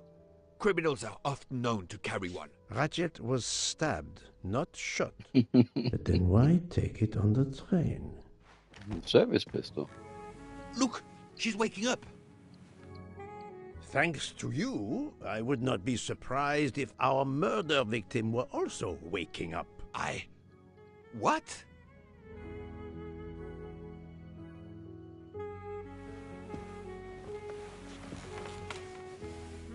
Oh, my head. What's all the yelling about? Who are you? Give me a good reason why you should not be in handcuffs. I can give you a reason, Book. Whose handcuffs will we use? I have none. Do you? Well, You are Joanna Locke, mademoiselle? Yes, Joanna Locke. I'm a detective. Berkshire, Massachusetts Police. I have found your credentials, mademoiselle. And I know who you are, Mr. Poirot. Then, if the introductions are complete, perhaps the explanations may begin. I'll try. It's simple, really. I'm on the trail of a murderer. It was not in the book. I had Bronze just trophy. been promoted to detective after 5 years on patrol. It was my first time on a major case. It had been a month since Daisy Armstrong was kidnapped. The Armstrongs were desperate for some sign of hope. I was there only for paperwork, to fill in some blanks.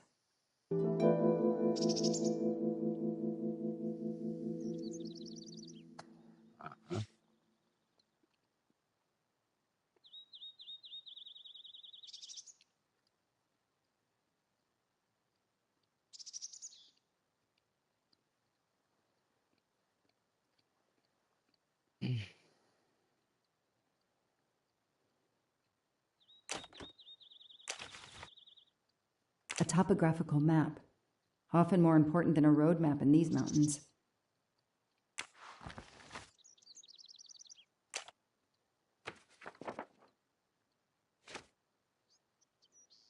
The investigation is now part of a pile of investigations, and my captain sent me here just to dot some I's and cross some T's. The crime was audacious. How could the kidnapper know which was the window of Daisy's room? No, they could use a ladder to reach it, and no, they could enter the room without being seen.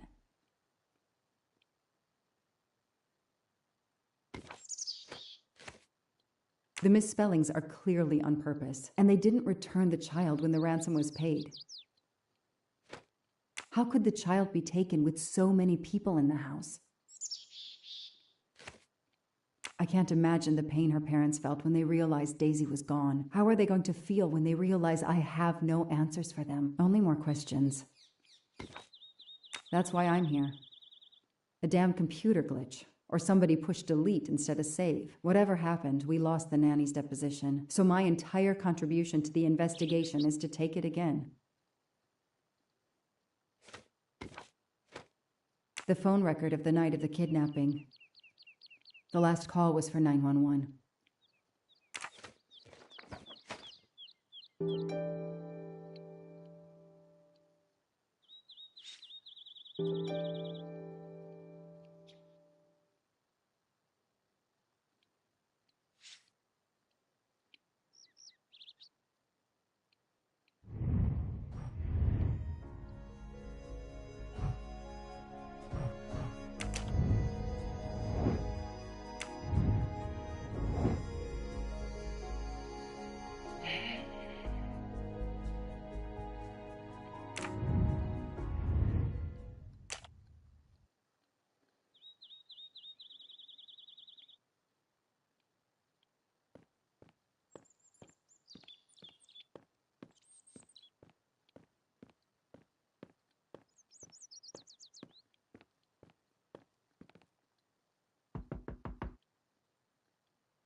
Good evening. Colonel Armstrong? Yes. You're the detective they phoned about. Joanna Locke. I don't remember you. I'm newly assigned to the case. It's about time more detectives were involved. My wife, Sonia, she hasn't been herself. Every day is a waking nightmare for us. Tell me you've uncovered something new. I'm here to speak to your daughter's nanny. There was a computer problem. Her earlier statement has been lost. Oh, I see. We had hoped. Well, do as you wish. I won't be far if you need me.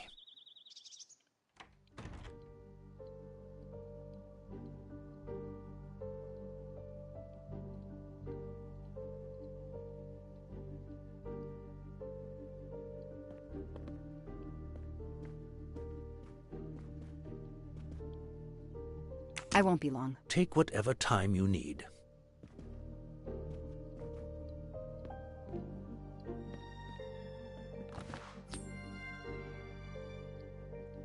I've earned a gold mustache.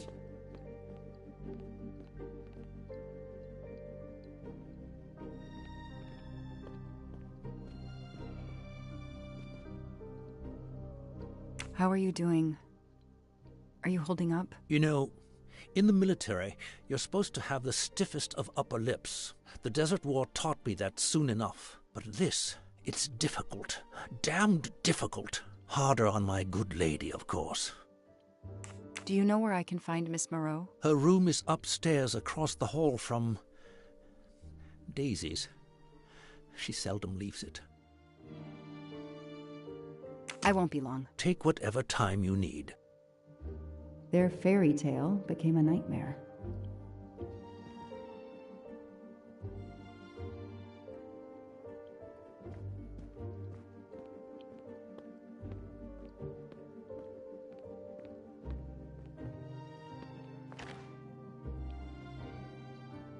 What a dear child.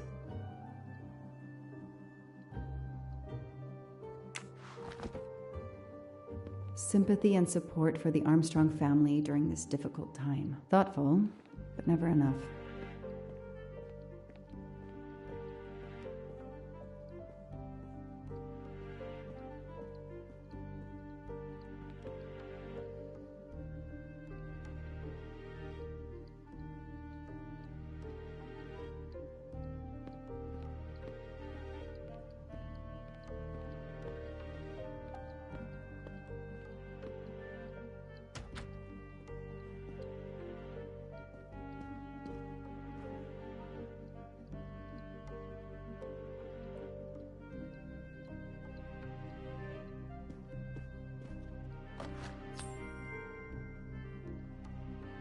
Not really my style, but I'll take it.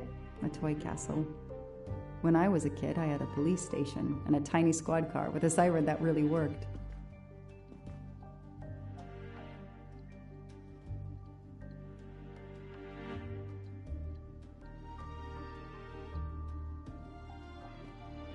The world through the eyes of a child seems so sweet.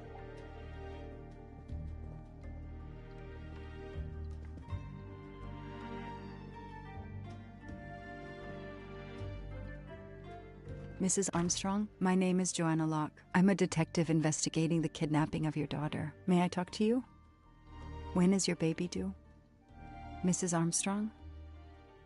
Sonia? I don't want to talk. I just want to see my daughter again. That's all that matters. The poor woman. I can't imagine how she feels.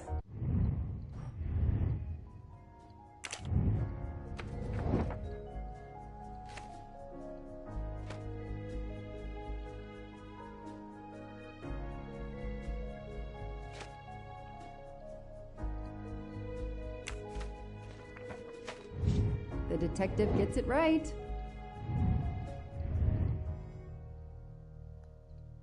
Mrs. Armstrong? Let me show you this. Daisy, my little Daisy. I miss her so much. How good it is to see her face. I can't imagine the pain you're feeling right now. She loved her little stuffed animal, Fluffy. She took him everywhere with her. The kidnappers took it as well. They didn't have to. That means they wouldn't hurt her, doesn't it? Every lead will be followed up. You have my word on that. Thank you. I shouldn't lose hope. Somehow. I know it isn't my case, but I just made a promise, and I mean to keep it.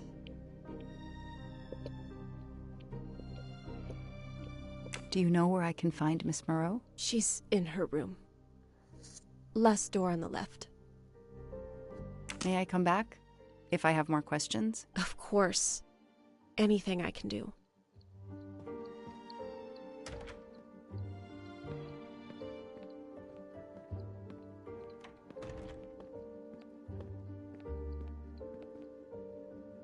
Last door on the left.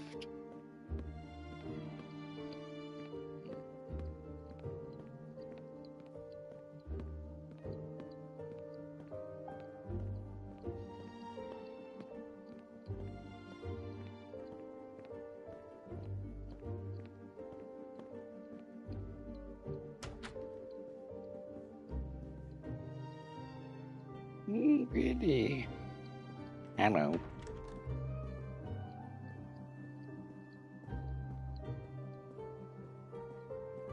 Lyon, in France. What a lovely looking city. A toy train. Now here I am on a real one.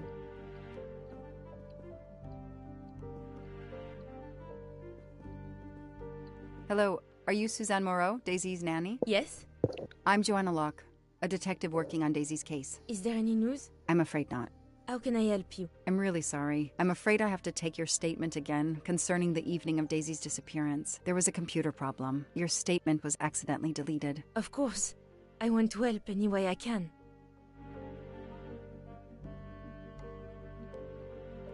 Tell me about that night in your own words. The Armstrongs had a party to raise money for a museum, I think. Mrs. Armstrong is on her board. I was in charge of Daisy. I stayed with the little one all evening, playing Waker. reading books to her. She couldn't Andres. sleep with all the noise and the comings and goings. When did you notice Daisy was missing? I was only gone 5 minutes to phone my mother. She's in the hospital. When I returned, Daisy wasn't in her bed. I thought she might have gone to look at the party, but then I saw the handsome note on her pillow. I screamed and screamed. I couldn't stop.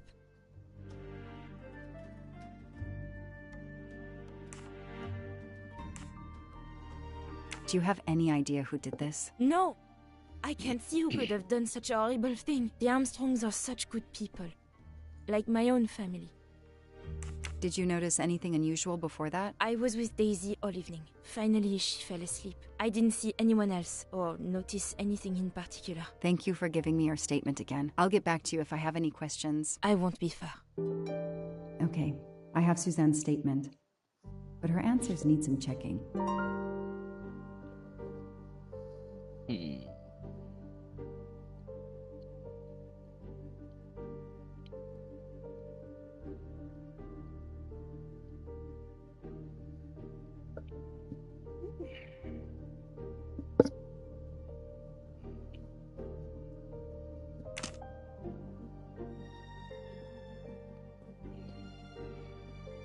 A toy train. Lyon, in France. What a lovely looking city.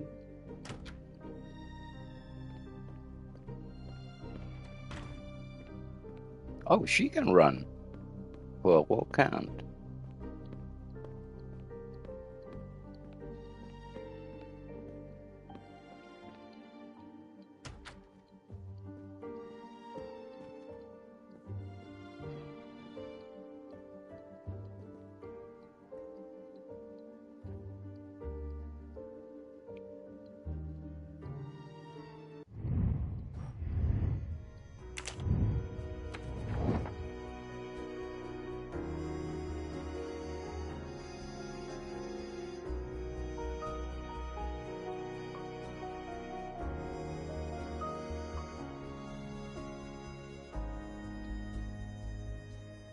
This information does not correspond to what Suzanne told me. Suzanne said she left Daisy alone for 5 minutes, but Mrs. Armstrong says she stayed with Daisy for a while and Suzanne did not return.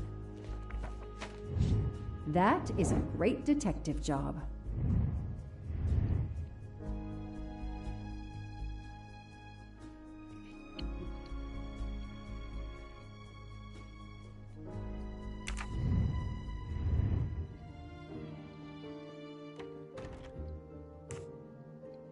Tell me about the night Daisy was taken, especially anything about your daughter and Suzanne Moreau. Apart from seeing to our guests, I took a moment to check on Suzanne and Daisy in Daisy's room. Suzanne wasn't there, but Daisy was asleep. I sat with her for 10 minutes or so. Suzanne didn't return while I was there, but there's no reason for her to sit there all night when Daisy is asleep. I went back downstairs. Okay, the stories Sonia and Suzanne tell don't match.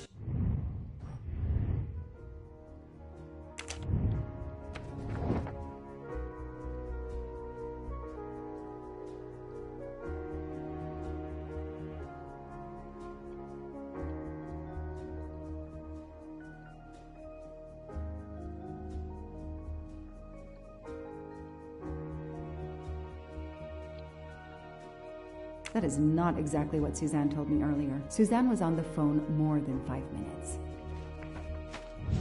Hey, I'm a pretty good detective after all.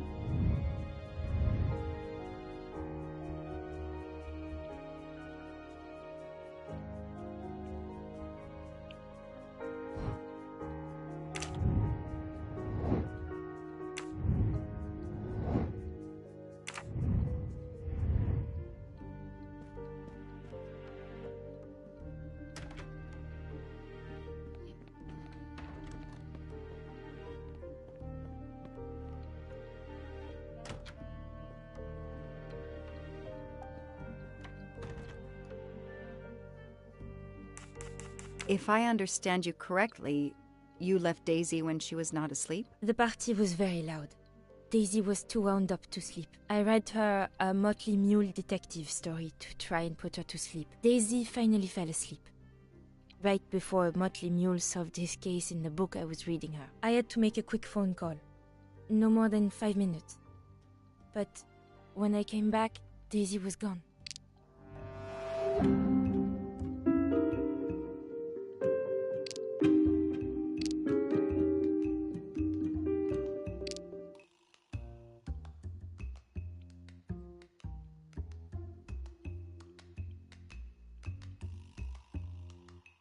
Are you sure you were only gone for 5 minutes? 5, 6, what does it matter? It was very quick. You say you were only away 5 or 6 minutes, but Mrs. Armstrong says she was alone there more like 10 minutes. And the phone record shows that you stayed on the call for more than 30 minutes, way longer than you said. My mother is extremely ill. It's difficult for me. I may have lost track of time. When I came back, Daisy had disappeared. It must have been a coincidence. You have to be precise, Suzanne. A little girl's life is at stake. Why are you doing this? I didn't do anything wrong. I would never hurt Daisy. I need to check Suzanne's story. She's panicking. Why now? What is she afraid of?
Score. 1 for the good guys. The kidnapper places a ladder under the window to Daisy's room. Then he joins the party. Just one guest in the crowd. He somehow knows when Suzanne leaves the room, then sneaks upstairs. He opens Daisy's window, carries her down the ladder, and vanishes.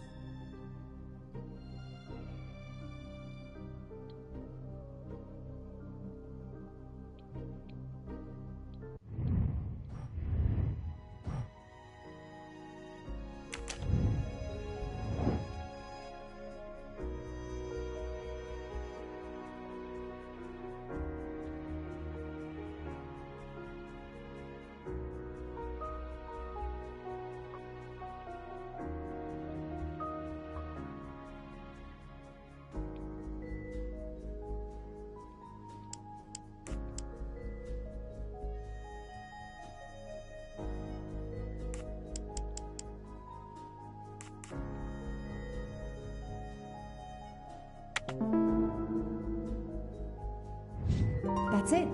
No rookie mistake there. The number you have called is not in service at this time. Please hang up and dial again, or contact your service provider. The number Suzanne called is not in service? A hospital?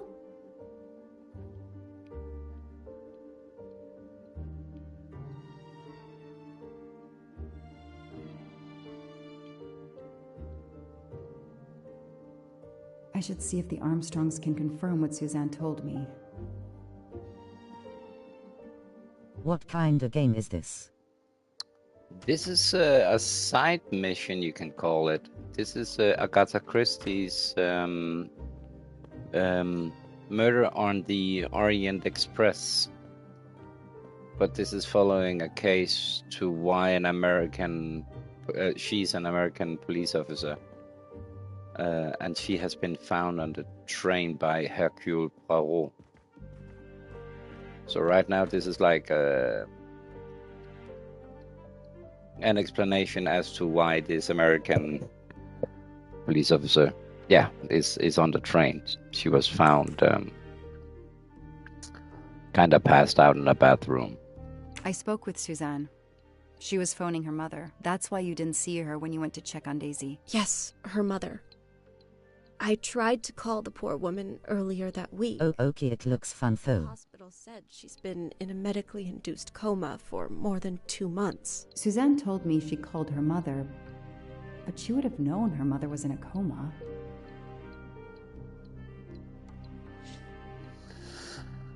Okay.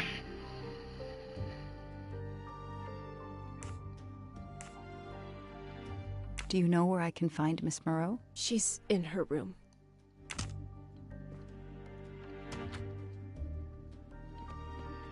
Why is the babysitter lying about calling her mother on the night where the baby was kidnapped?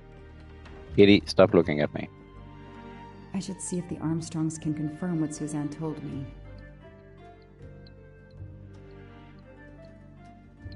I should see if the Armstrongs can confirm.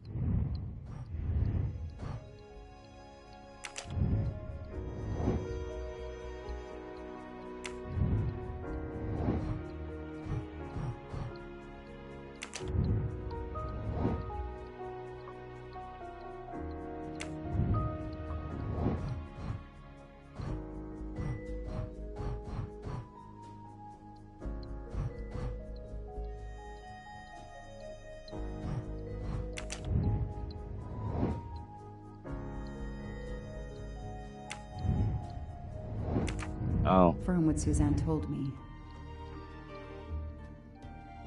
I should see if the Armstrongs can confirm what Suzanne... And so what? So her husband?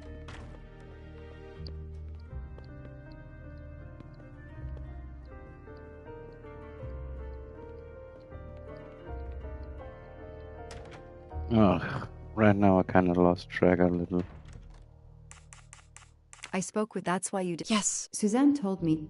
Mm-hmm.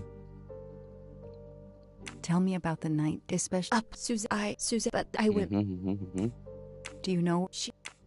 Mm-hmm.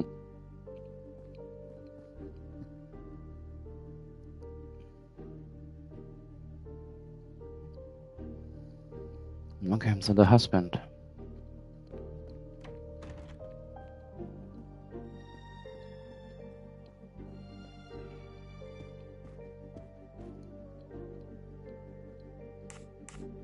Did you see Miss Moreau during the party? I remember seeing her at some point, but otherwise no.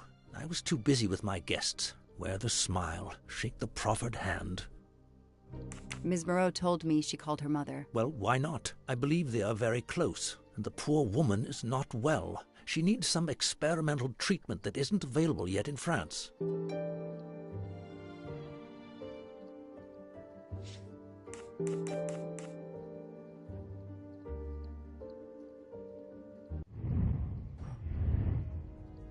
Kitty?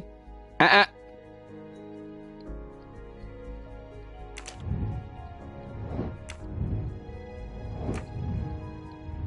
won't be long. Take whatever time you need.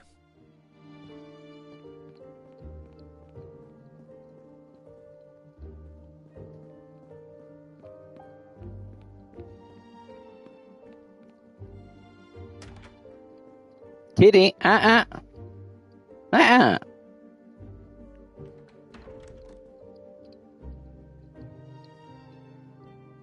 The number you called that night is no longer in service. I don't understand. That's the number the hospital gave me to call my mother's room. You told me you were on the phone with your mother when Daisy was abducted. As we said earlier, I didn't pay attention and was on the phone longer than I said. But since my mother is very ill, she had to leave her hometown, Lyon, because the treatment is not approved yet in France. She is in an hospital in Boston for a special treatment. I call her every night to check on her. When I came back, Daisy was gone. I'll never forgive myself.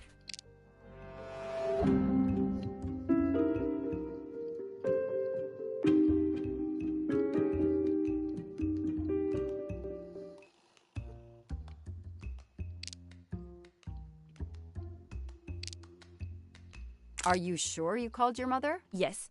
Every night since she was admitted in December. Suzanne, I think you really care for Daisy. If you do, then tell me the truth. You can't have been calling your mother while she's in a coma. My mom really is in a hospital in Boston. She really is in a coma. I wasn't calling her. I was on the phone with my boyfriend, Noah. Why lie about it? Why are you panicking? Because he's gone. I haven't heard from him since the night of the kidnapping. I'm afraid he's somehow connected to Daisy's disappearance. That he was just using me somehow. But I swear I talked to him. Yes, for more like 30 minutes that night. So he couldn't have kidnapped Daisy at the same time we were talking. But he could have kept you talking so someone else could take Daisy. Yes, you can see why I lied. Can't you? I was afraid you'd suspect me of having something to do with it. You can understand that, can't you? Suzanne, I want to believe you, but you've made it harder to find Daisy. Do you realize that? Oh my God. What have I done? What's most important is not what you've done, but what you do now. Go. I'll be back to talk to you. No more lies, Suzanne. For Daisy, no more lies. Noah. The name might lead us to that little girl. I am on this case now, whether my captain wants me to be or not.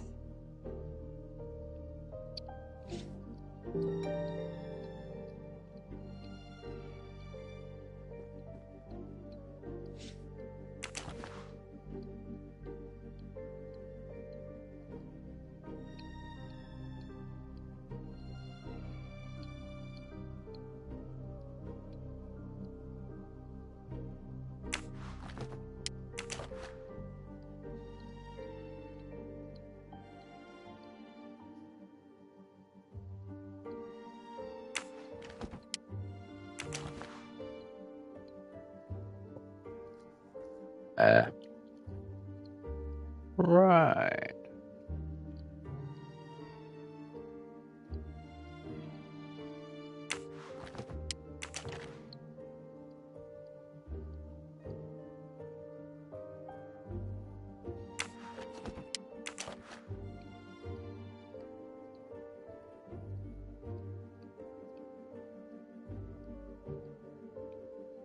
That's a thick children's book.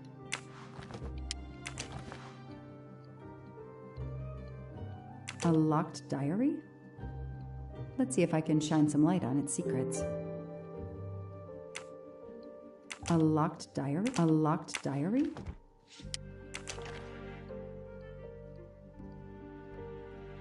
Oh.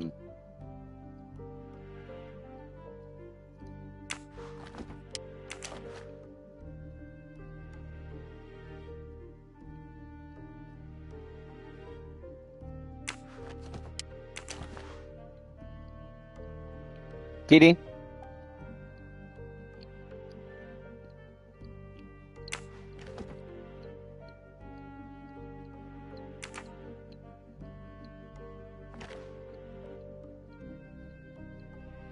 Kitty.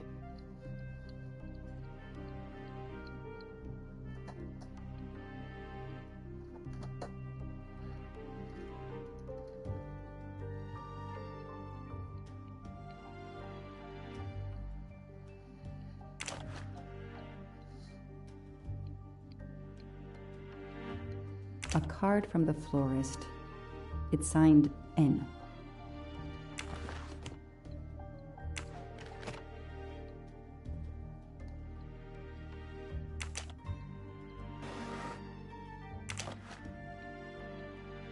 Huh. Huh. 4. Huh. What's in the glass case? Oh, big surprise. Glasses.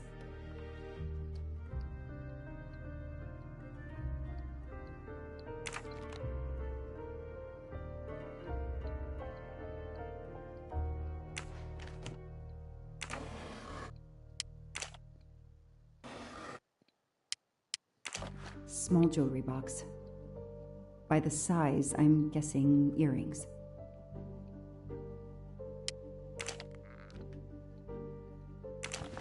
Why put a key in a jewelry box?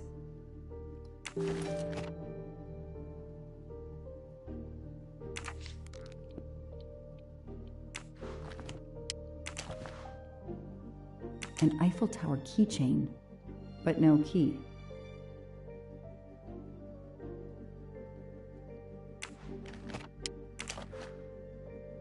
I expect Suzanne must have gone through a lot of tissues these past weeks. I expect...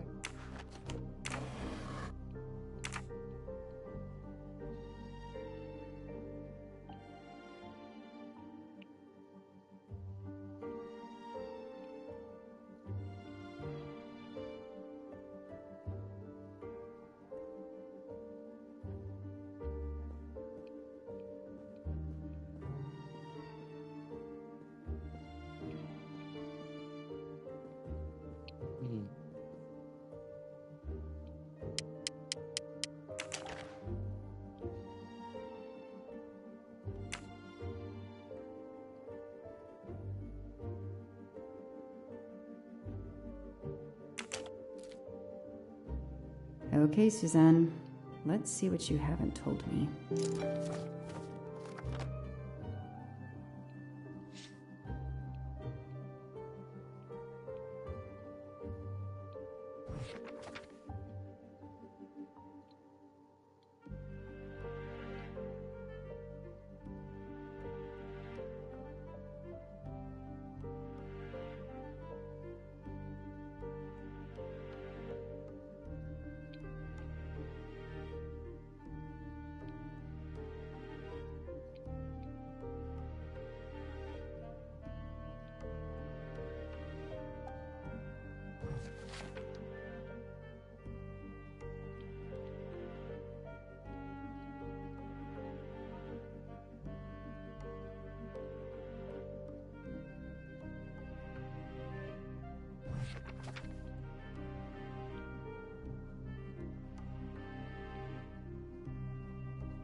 I can see why Suzanne didn't tell me everything about this, Noah. It's clear when he disappeared that she realized something was very wrong.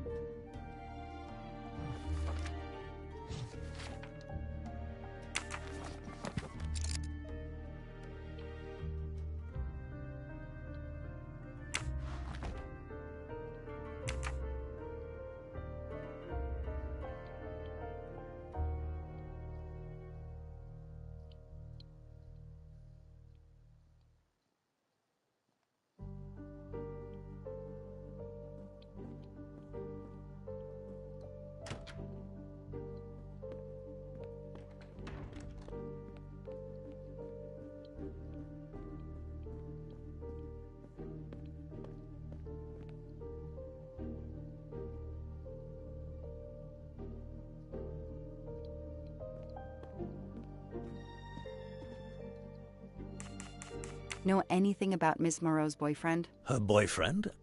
I know she went out with someone for a while there. More recently, I saw a man in a 4x4 who would pick her up on her nights off. He never got out of his car, just waited for her.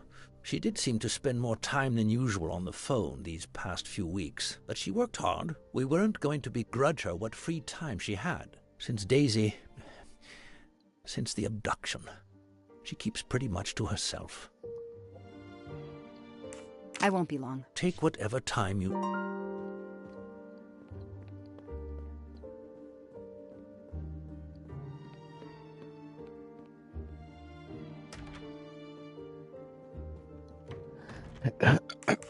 Can you tell me anything about Suzanne's boyfriend? I know she dated our chauffeur for a while. There was someone else she'd met recently, but I don't recall his name. How'd you get in here?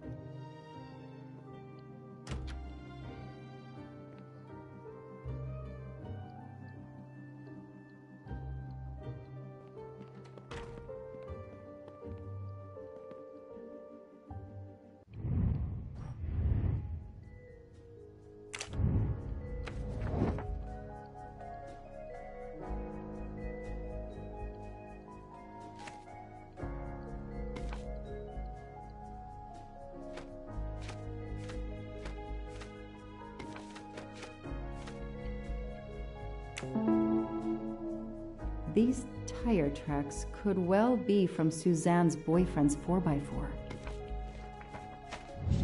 That is a great detective job.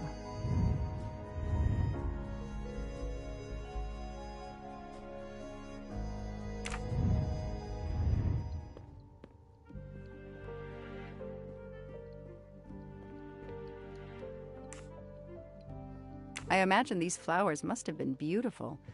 Who gave them to you? The gardener. They're getting pretty wilted, but I hate to throw them away. Tell me about your boyfriend. Have you been together long? My boyfriend? Why? He doesn't have anything to do with this. Please, Suzanne, the sooner you answer my question, the sooner we'll be done. His name is Noah Garrity. I met him at a Lunar New Year party in Great Barrington. He is a kind and caring person, although, well, I miss him. He had to go away on business. He should be back.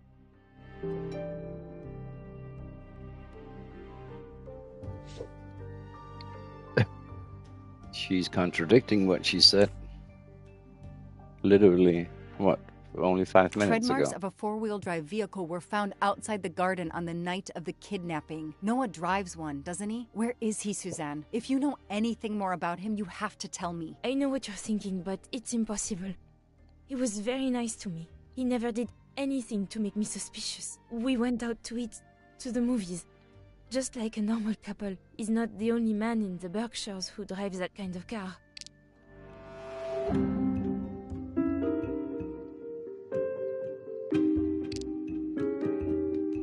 You really didn't notice anything strange about Noah until he vanished? He could get moody at times, as if he had a lot on his mind.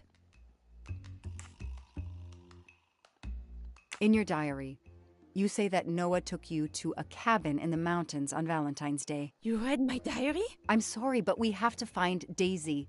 We both want that. So yes, I looked in your diary. You're right. He took me to a cabin in the woods. I waited for him in the car. He came out after a few minutes. He was very sweet and apologetic, but he never explained. We went back to the restaurant for dessert. Did you ever go back to the cabin with him? No. Where is the cabin? What made Noah drive all the way to a cabin in the middle of nowhere? He left her in the car. Why was he there? This is important. I know it is. I can use Suzanne's directions to the cabin and compare them to the map of the area I have in my car.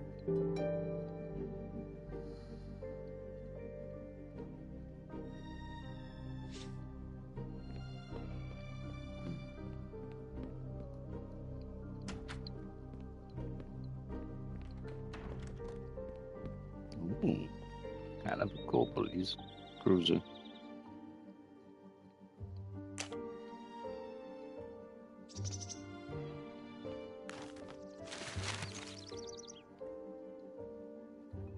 Thanks to the information Suzanne gave me, I should be able to find the cabin on this map.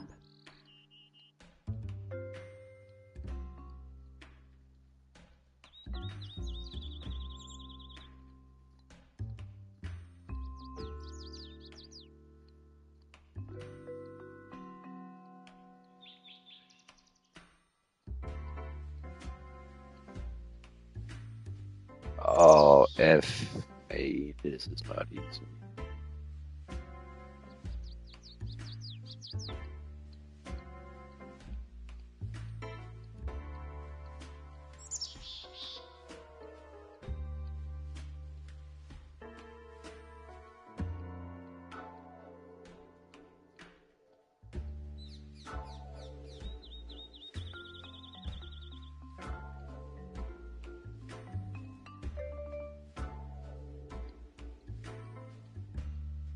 Left sound. We cross 2 bridges. 1, 2, and some thick woods.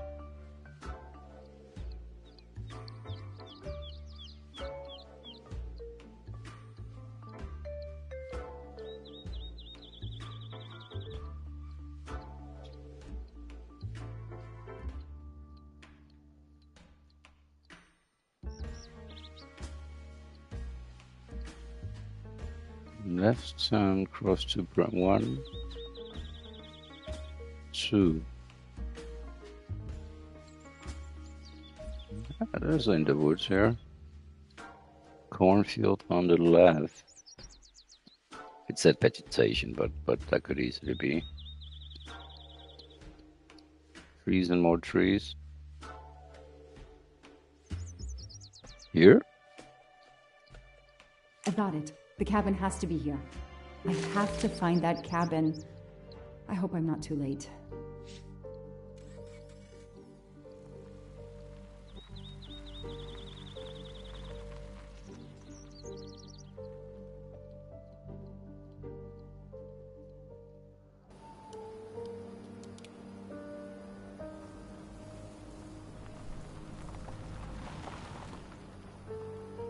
Oh no, is it electric? Ugh. Okay, here's this famous cabin. Let's investigate. I think it's good I took down brightness. Seems a little high even now.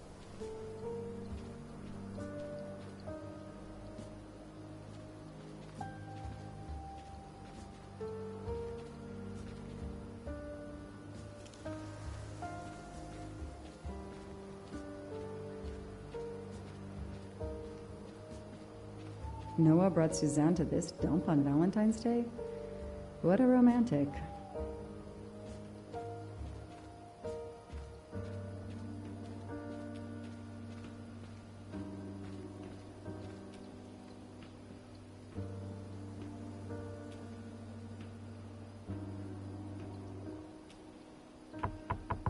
Hello? Is anyone there? Nobody. I can't just waltz in without a warrant.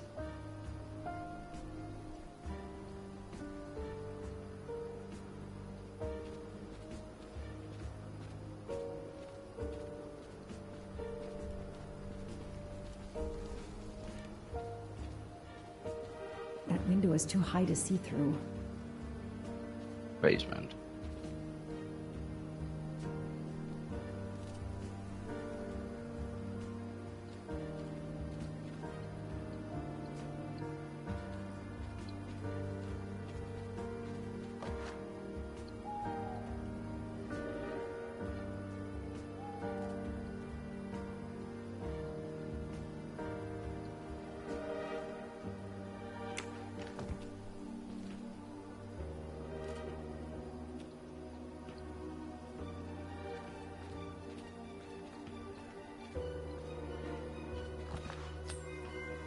Oh. A gold mustache. Thank you very much.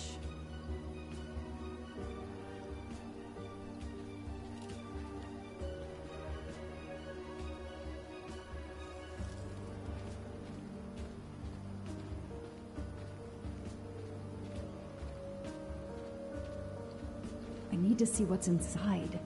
That barrel is sturdy enough. I could climb on it.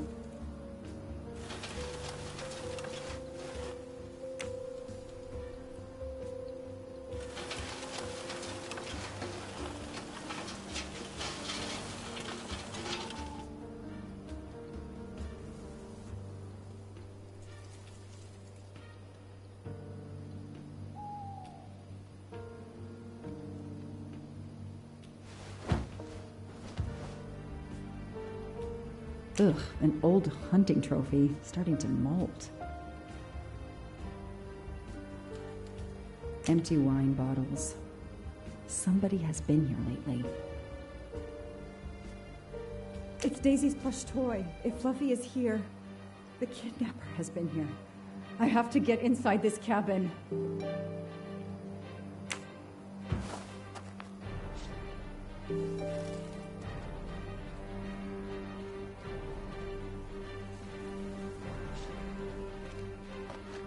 A maul for splitting wood. Perfect for attacking doors. The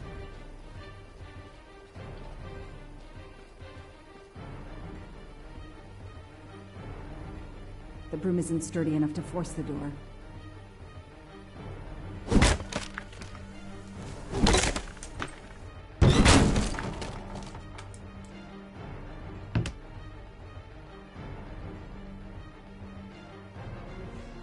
Damn, she looks psycho.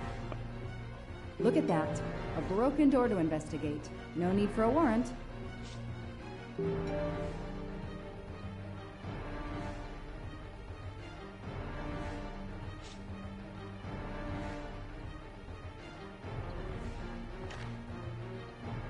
That's a woman's hairbrush. Did Suzanne actually come in here after all?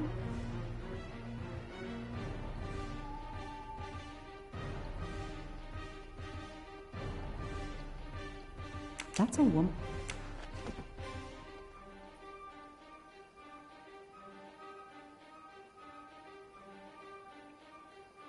$38.92.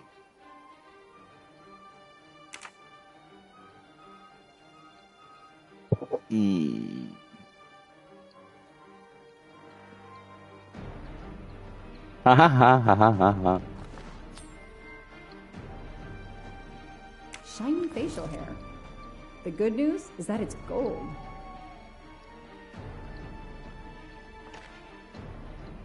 It's fluffy, no doubt about it.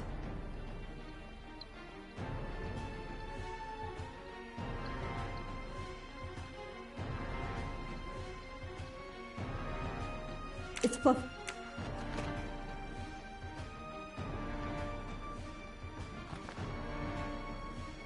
This bottle comes from the Blue Lagoon.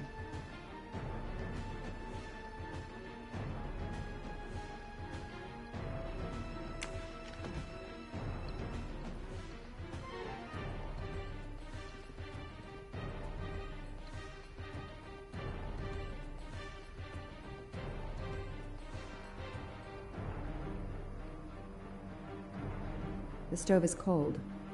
Nobody's been here recently.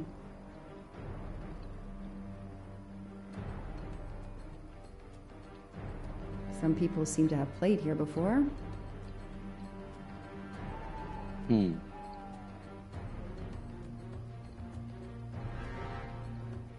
Some boxes. I wonder what they were used for. Duct tape. A lot of tools. I guess somebody noticed the cabin was about to fall down.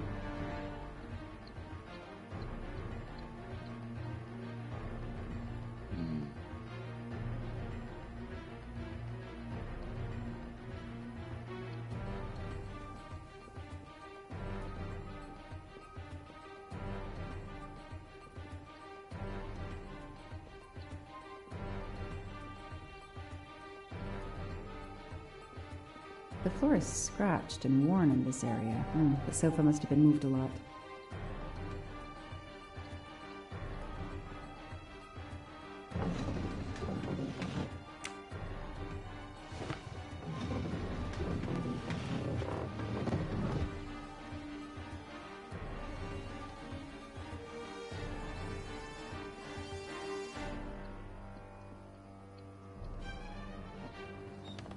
Damn, it's booby-trapped. If I move, it could go off, and that countdown tells me it wants to go off anyway.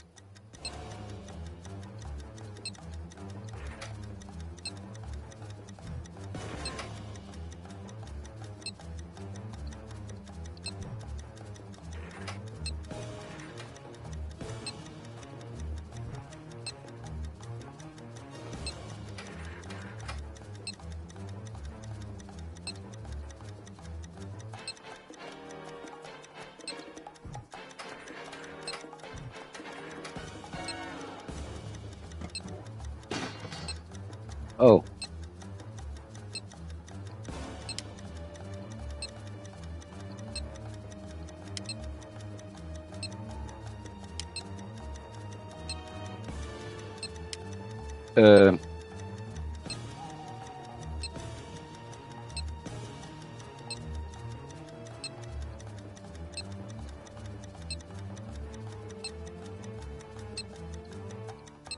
I don't know what to do here.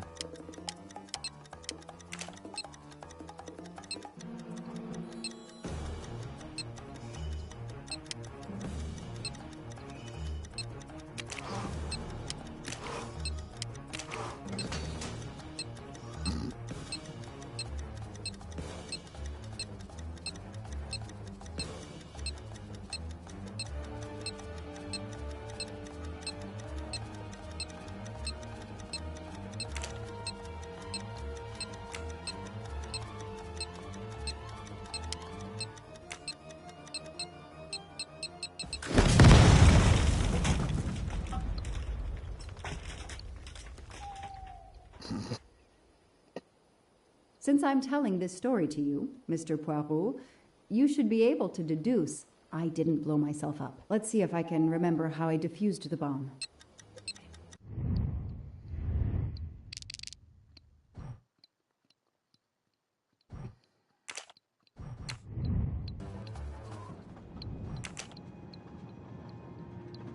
The game is fortunately extremely generous with save games, so.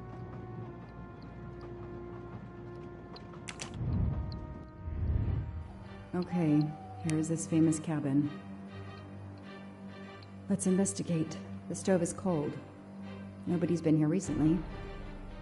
Some people seem to have played here. Some boxes. A lot of tools.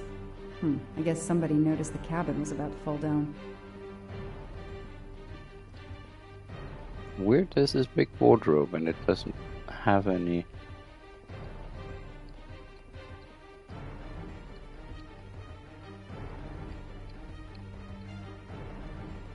The floor is scratched and worn in this area. The sofa must have been moved a lot.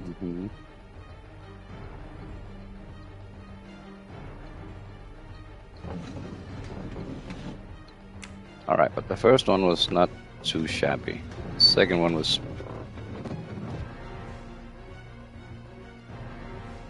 a weird mix. I hope I can do it again. Damn, it's booby-trapped. If I move, it could go off, and that countdown tells me it wants to go off anyway.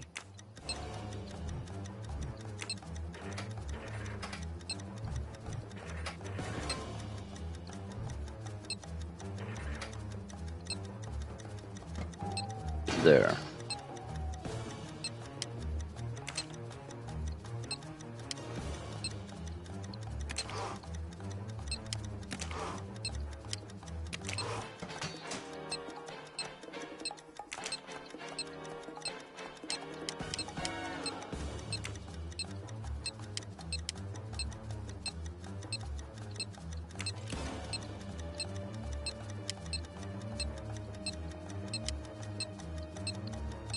I don't understand this.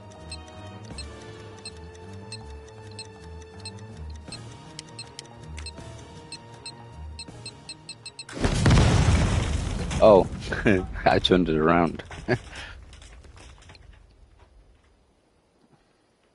Since I'm telling this story to you, Mr. Poirot, you should be able to deduce I didn't blow myself up. Let's see if I can find the main menu again. if I can remember how I defused the bomb. Yeah.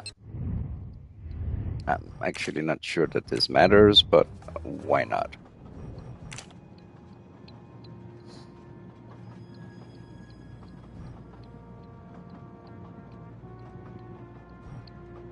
$36? 38, I think it was 36. Okay, here is this famous cabin. Oh, the hell. Oh, okay.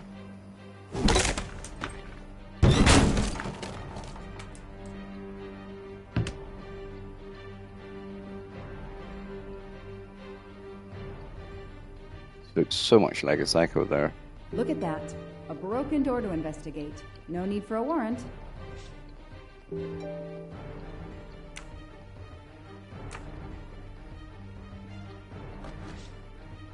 That's a woman's hairbrush. Did Suzanne actually come in here after all?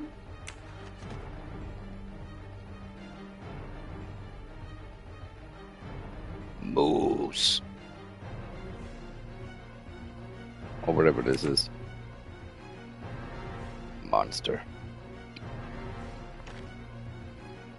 This bottle comes from the Blue Lagoon. This bottle comes from... It's fluffy, no doubt about it.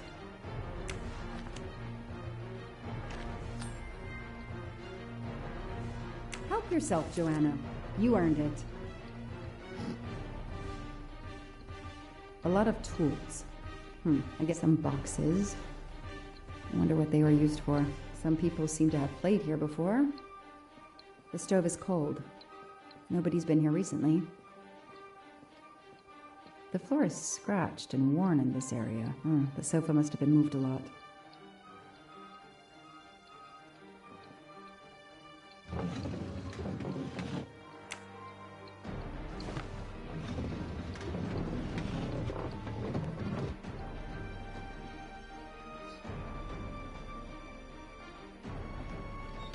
Damn, it's booby-trapped. If I move, it could go off, and that countdown tells me it wants to go off anyway.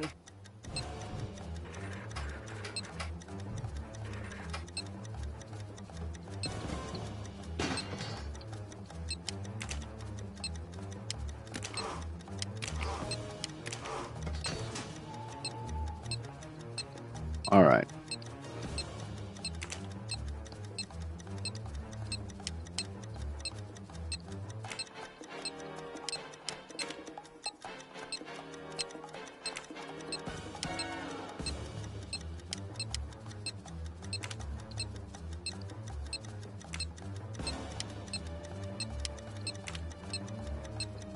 That should do it. Wow, I wonder if that's how close it was. This would have ended my investigation right here. These rods are heading towards the canisters. It must be the trigger for the explosion. I smell a strong, sweet smell. Damn. I think these are filled to the brim with diethyl ether. Incredibly flammable. It looks like the kidnappers wanted to utterly destroy this place and whoever opened this hatch. A wooden crate? I have to open it. Bonk. Oh no. Daisy. No. I called in my discovery of the body. Then there was nothing I could do except protect the site for forensics.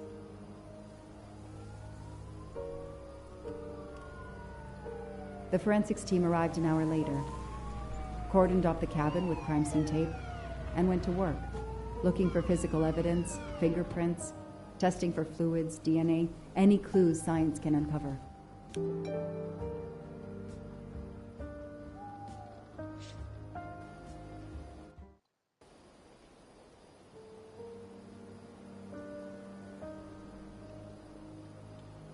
They removed Daisy's body. The autopsy would take place in the morning. But I had one more stop to make.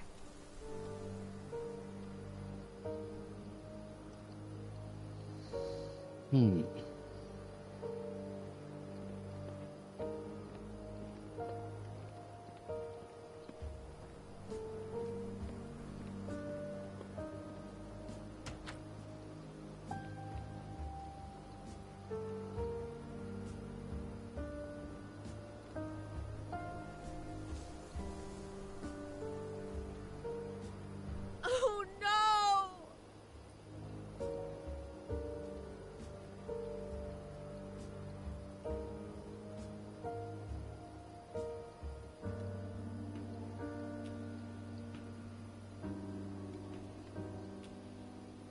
That night, I swore to find the monster who killed that child.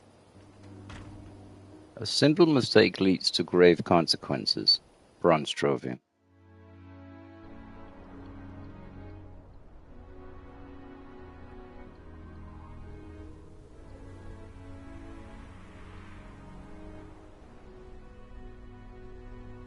Ratchet on train saw me? How? Daisy.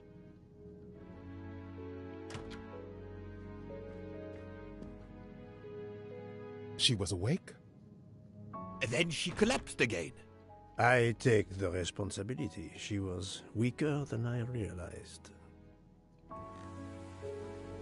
Oh. Lie still while I examine you. Pupils dilated? I'm all right.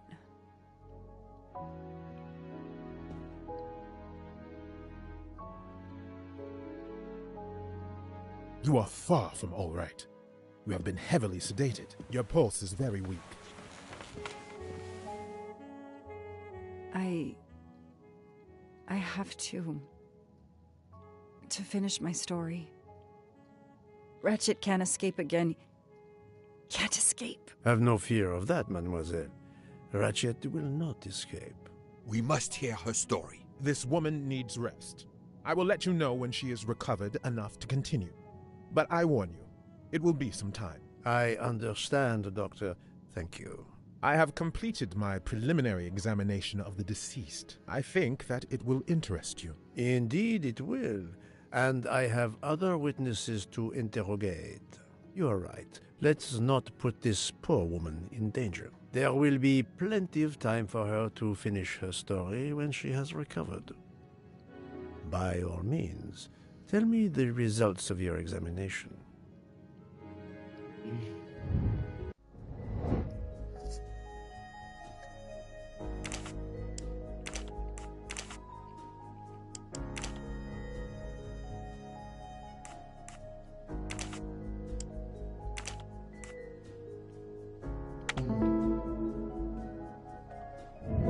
That's the right answer.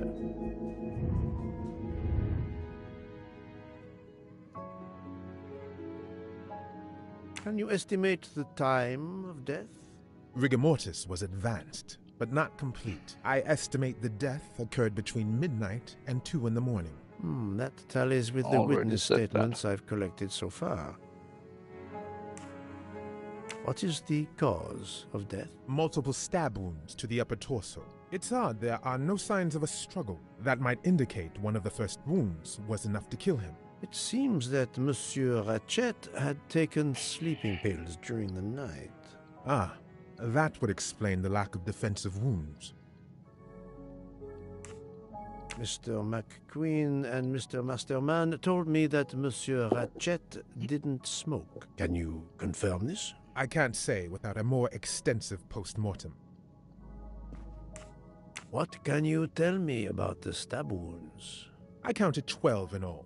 1 or 2 are so slight as to be practically scratches. On the other hand, at least 3 would be capable of causing death. The angle of the wounds is instructive. Most appear to have been struck by a right-handed person.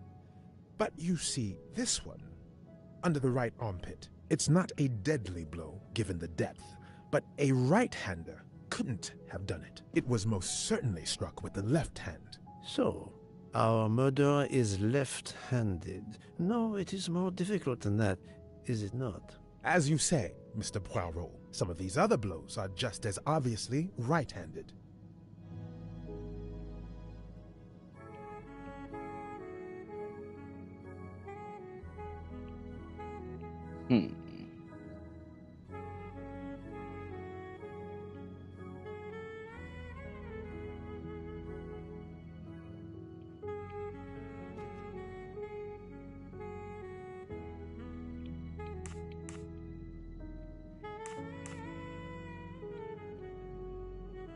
Do we have a first and second murderer, as the great Shakespeare would put it? The first murderer stabs his victim and exits left, turning off the light. Then a second murderer comes in the dark, does not see his or her work has been done, and stabs a dead body. Magnificent. You think so?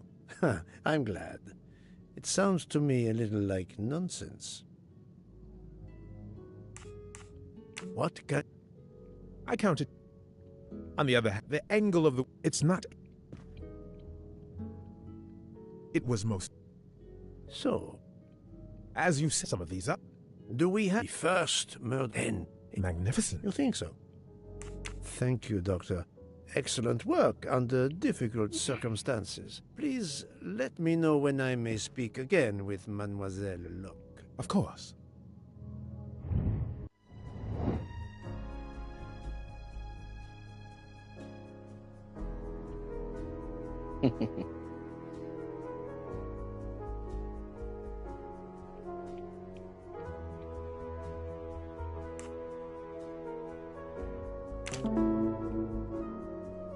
Yes, that's certainly a good place to start.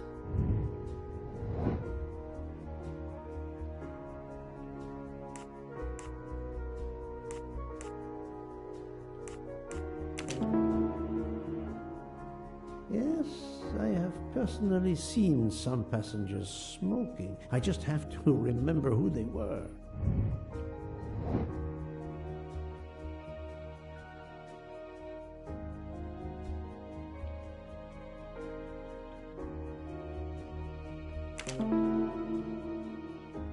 Yes, I suppose it's likely they will give me the list of who smokes what.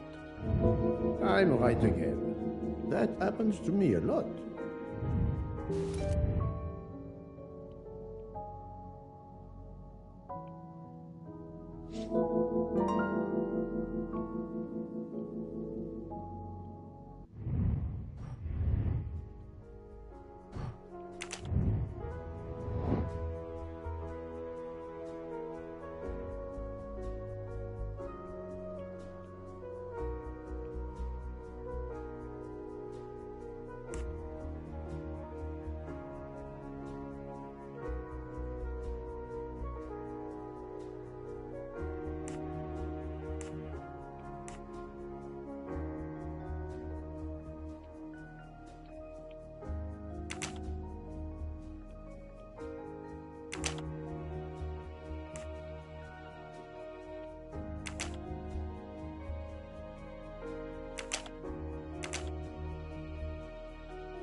Et voilà. Kitty?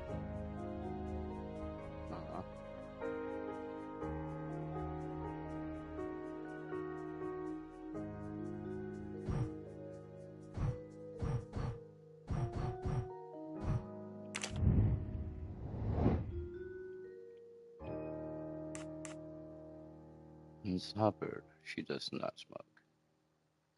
Good.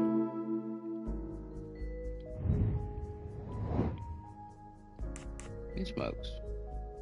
Fantastic.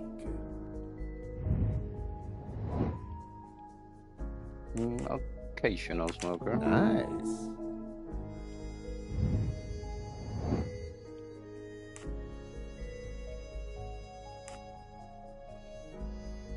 Yes. I'm right again. That happens to me a lot.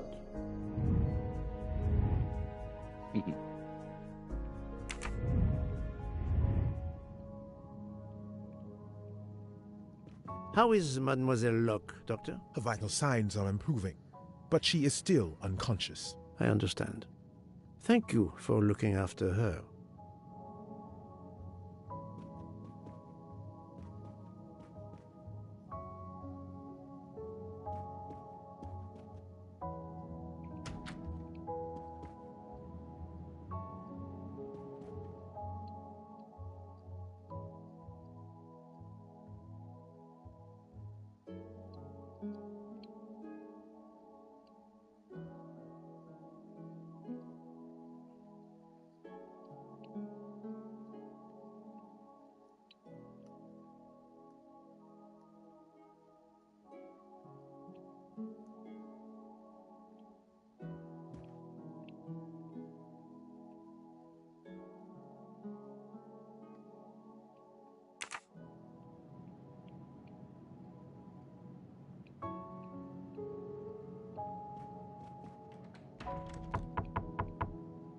Captain Arbuthnot, I beg your pardon, but could you answer a few questions for me? I'm grateful you found my ticket, Poirot, but now is not convenient.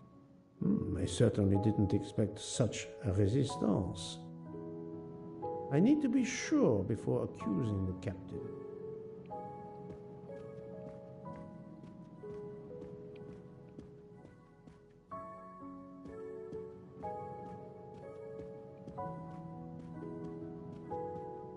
This is Poirot. I'm running now. That's what I wanted to say. Hey! So, oh, right. Okay.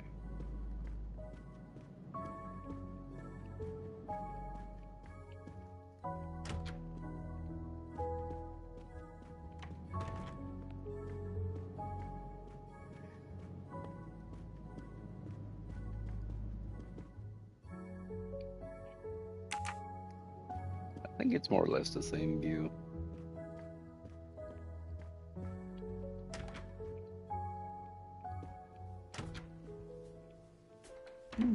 Most of the passengers pass by the bar during the day. They eat, drink, write.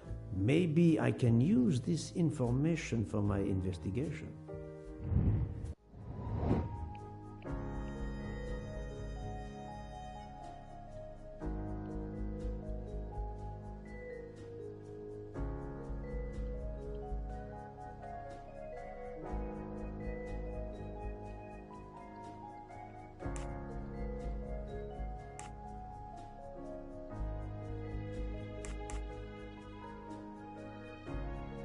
Good. Yes, it could work. He appears to be an observant young man and serves the passengers regularly.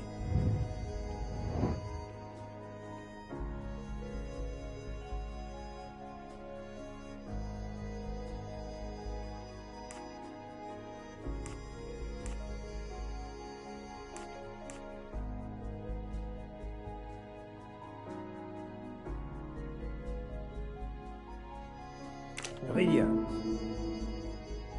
Yes, if I ask them to write something trivial, they may do it instinctively with their dominant hand.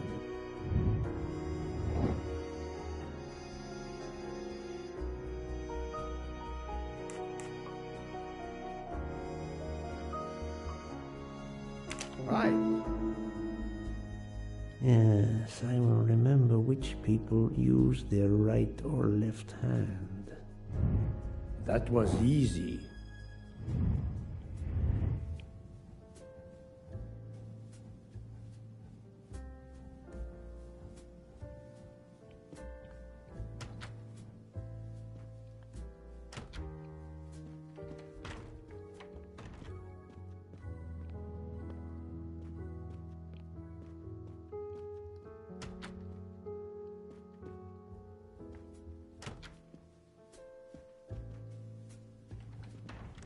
Mademoiselle Debenham, I have a few questions for you. Of course.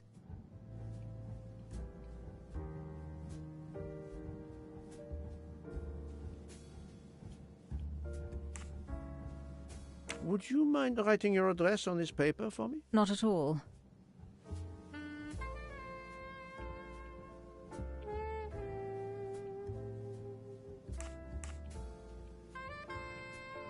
That's it. Mademoiselle Debenham is right-handed.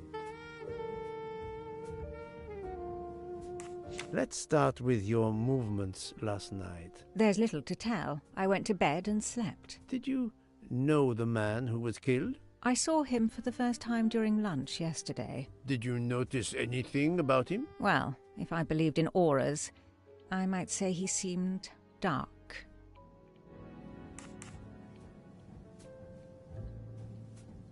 Do you recall what time Mademoiselle Olsen went to get some aspirin from Madame Hubbard? I remember glancing at the clock. She left our room just after 10:30 p.m. Was she away for a long time? About 5 minutes. That confirms what Madame Hubbard told me. Do you own a scarlet nightgown? No, it isn't mine. Whose then? I don't know. What do you mean? You do not say, I have no such thing. You say, it isn't mine, meaning that you know who it belongs to, am I correct? Oh, I see. No.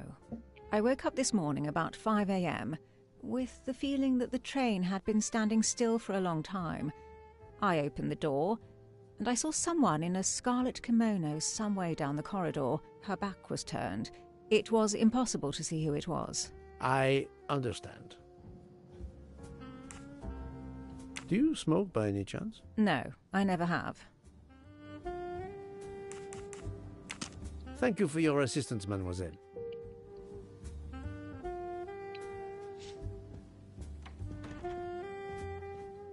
Mademoiselle, I am sorry to disturb you, but I need to ask you a few questions. Are you the investigator? I am. We are lucky you are on the train. What do you want to know?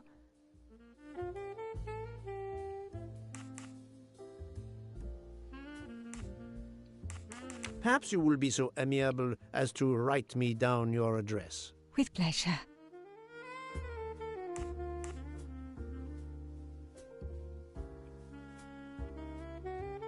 Mademoiselle Olsen is indeed right-handed. I hear, mademoiselle, that you were the last person to see the murdered man alive. I do not know. It may be so. I opened the door of his compartment by mistake. I was much ashamed. It was a most awkward mistake. You actually saw him? Yeah. He was reading a book. And what did you do after that, mademoiselle? I went into the American lady, Mrs. Hubbard.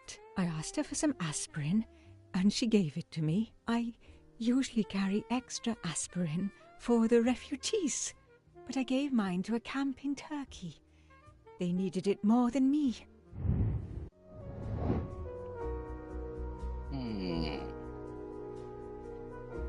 Oh, son. Right.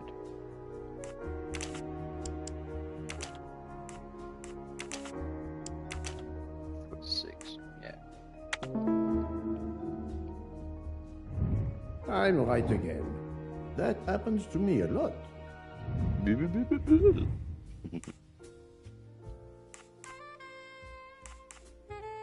Is there anyone else in your compartment? Yeah, a young English lady. Very nice, very amiable.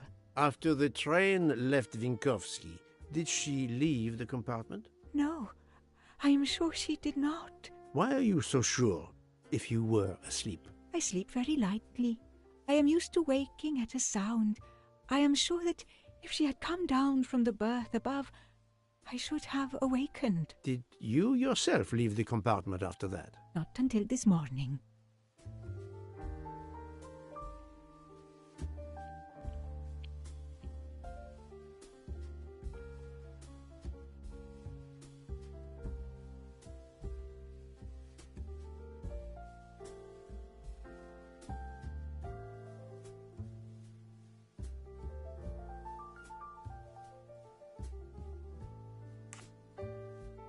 Did Mrs. Hubbard ask you whether the communicating door between her compartment and that of Monsieur Ratchet was bolted? Yes.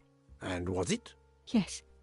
And after that, what did you do? After that, I went back to my compartment, took the aspirin, and lay down. That was around 10:50 p.m.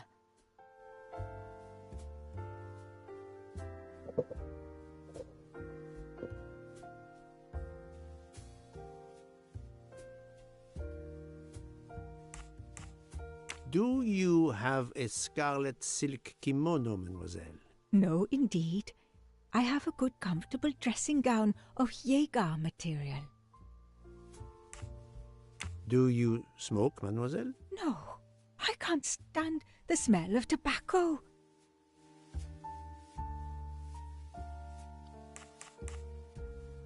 This was a very interesting conversation, mademoiselle. I thank you. If you have any other questions, I'll be in my compartment. Good luck, Mr. Poirot.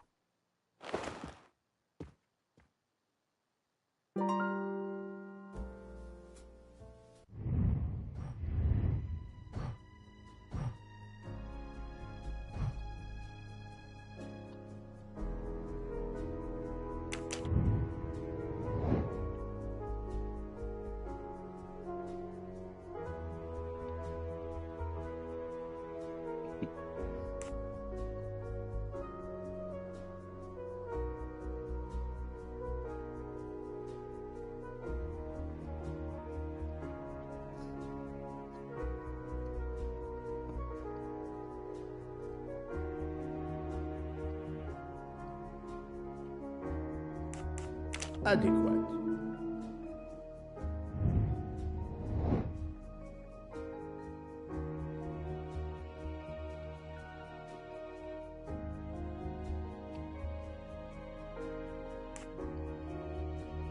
Good job.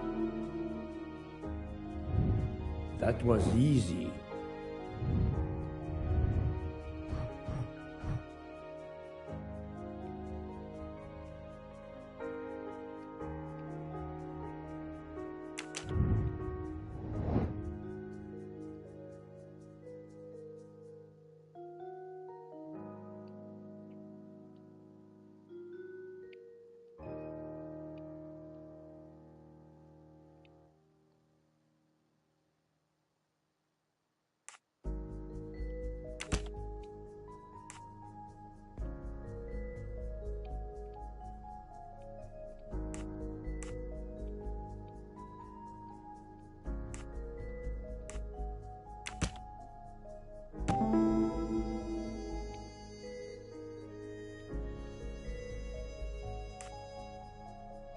Strange, this story.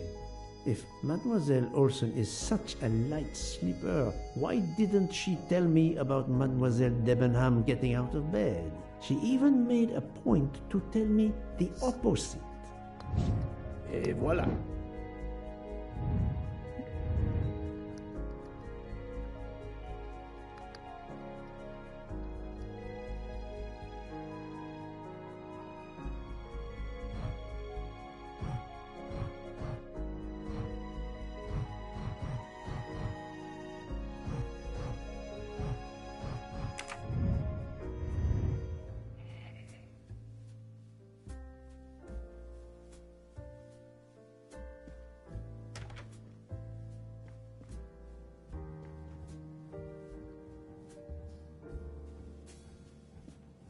I'll observe her instead.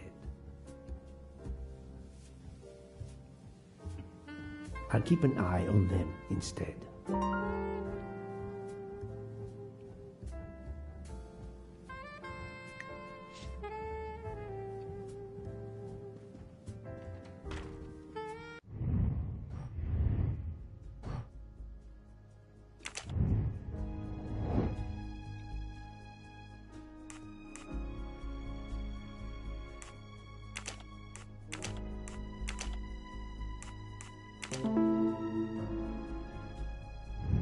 I'm right again.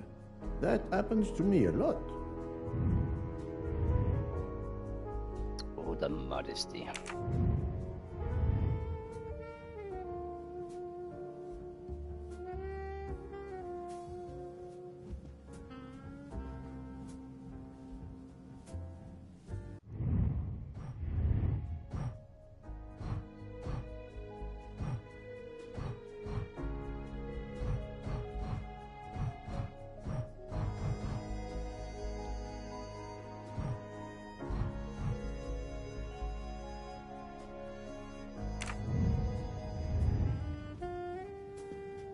Monsieur Fauché, may I disturb you for a moment? Of course. How can I help? Can you write your address on this paper, please? You want to pay me a visit? Who knows, Monsieur Fauché? He is right-handed, there can be no doubt. It is, of course, about the murder of Monsieur Ratchet. Can you tell me your movements last night? I understand. Yesterday evening, I took a break at Vinkovsky station with Hotaru. We then went to our quarters in the staff accommodations, a section of the luggage car. Freya was there, reading, and I went to bed right after. Freya is there now, I think, and Hotaru is in the kitchen. They can verify my story. What time was this? 11:30 p.m. or a bit after. The snow is beginning to fall heavily. I see. Thank you. Are you a smoker? I'm trying to quit, but yes. I'm now down to just 1 pack of cigarettes a week. If you're looking for a heavy smoker, you should talk to Hotaru.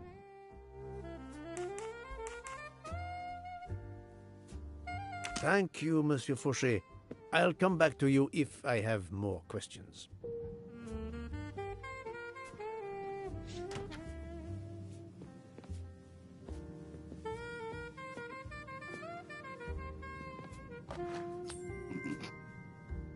Don't know how many times I checked this room. Golden moustache.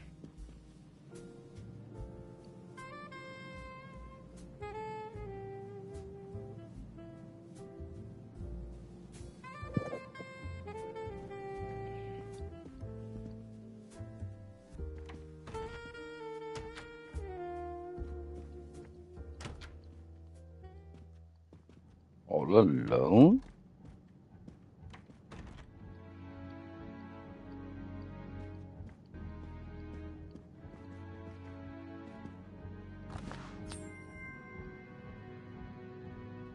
You can never have too many of these. So, Poirot, I hope you are progressing in your investigation. I have not finished yet, but it is progressing, yes. I still have many questions that must be answered. I will report to you as soon as I can.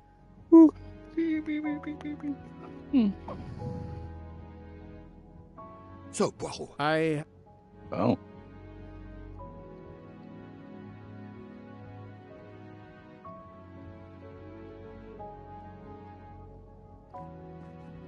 So, Poirot.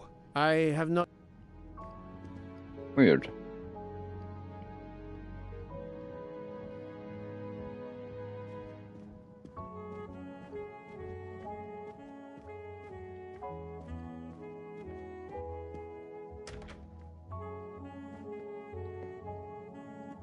Ah, Monsieur Maury. Would you have a few minutes to give me? I have some questions to ask you. Do I look like I can answer questions? The room is spinning. My head is about to explode. You were celebrating last night? Celebrating? When Freya always wins. Ah, what am I saying? If you want my answers to your questions to make sense, help me recover. You see there, the magnet on the fridge. That is my special recipe. I call it my day after survival tonic. If you could make me my special tonic, I might survive long enough to answer your questions. Jean knows the recipe very well. Okay. He can help you with the preparation. Very well, Monsieur Maury. If I must, I must. I will make you your day after survival tonic.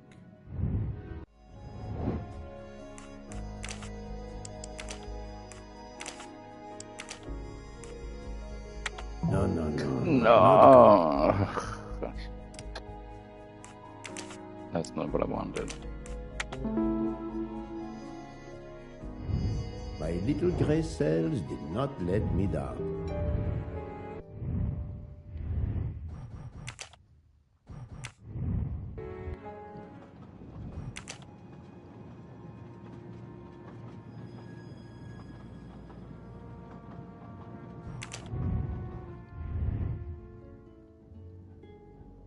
So, Poirot, I hope you are progressing in your investigation. I have not yes, finished yes, yet, yes, but yes. it is progressing, yes.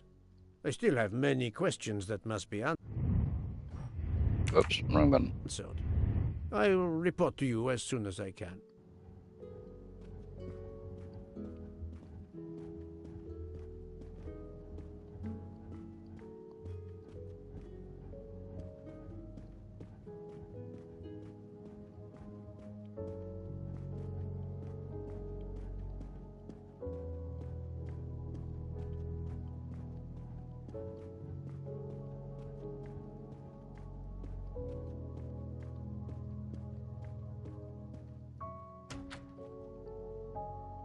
Ah, Monsieur Maury. Would you have a few minutes to give me? I have some questions to ask you. Do I look like I can answer questions? The room is spinning. My head is about to explode. You were celebrating last night? Celebrating? When Freya always wins.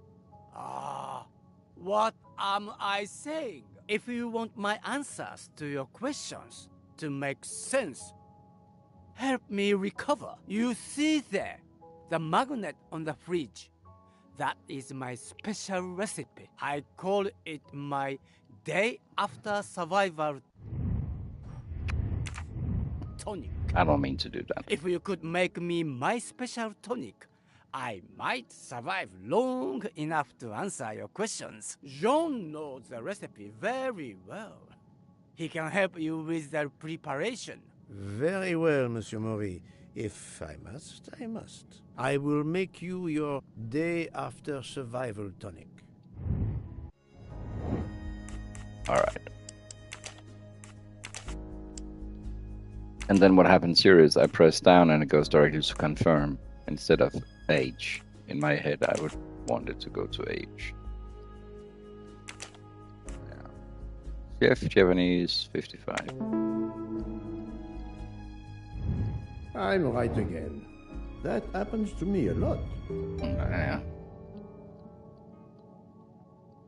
Alright, so the recipe first of all. Lemon juice, 15 centiliters of fresh Sparkling water. Fresh sparkling water. 6 mint leaves. 500 of tincture juice. Right. What the heck is that?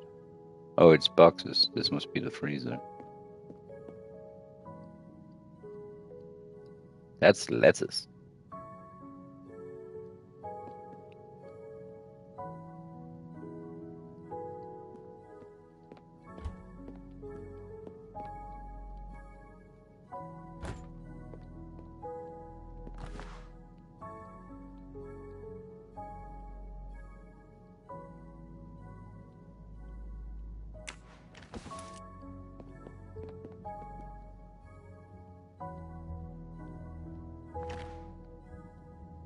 Ginger. I'm missing half of the tonic ingredients.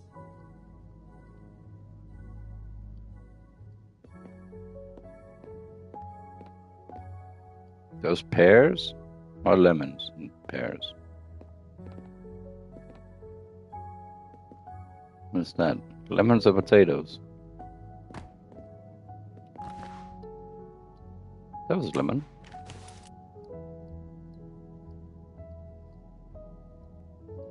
Mint leaves. Oh, it is actually. Okay.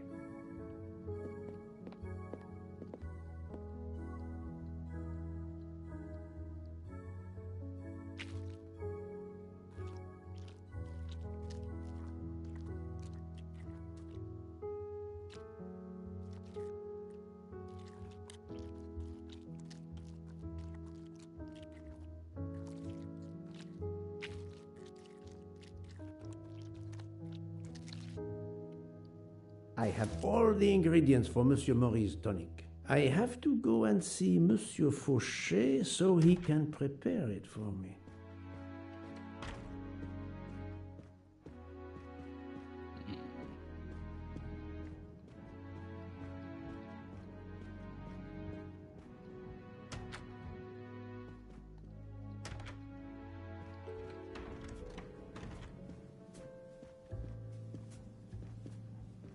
Monsieur Fauchet, may I disturb you for a moment? Of course. How can I help?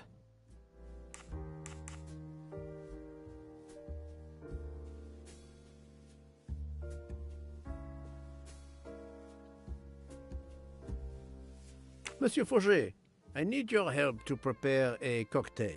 What is this phrase? This is music to my ears. What can I fix for you? A mojito? A gin and tonic? Or perhaps a martini? Shaken, not stirred?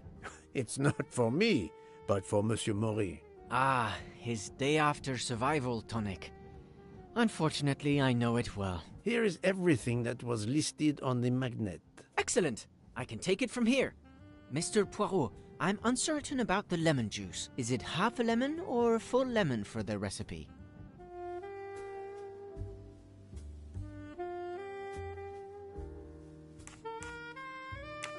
Half a lemon. I can't remember if Hotaru prefers it with ginger or without. Do you remember? I can assure you that he will want the ginger.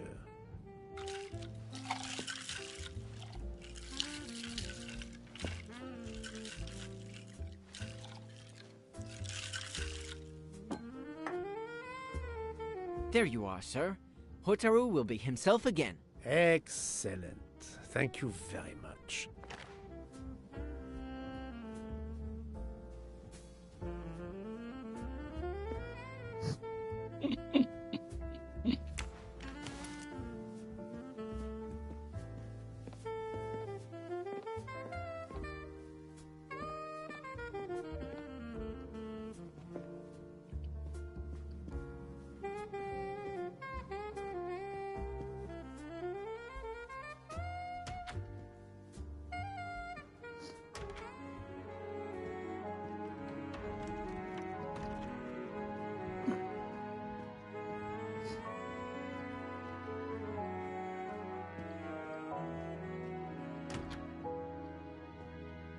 Here you go, Mr. Maury.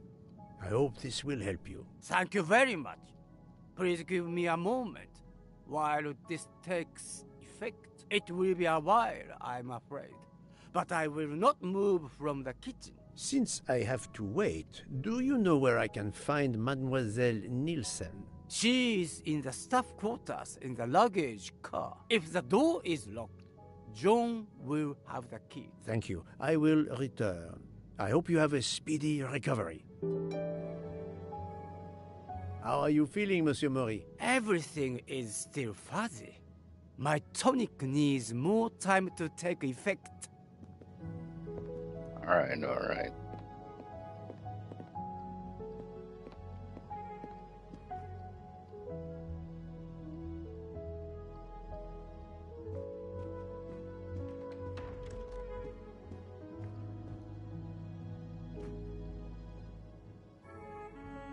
Monsieur Maury told me that you are the one who has the key to open the luggage car door. I will need it. Yes, that's right. Here it is. Please don't forget to give it back to me. I will not forget, Monsieur Fauché.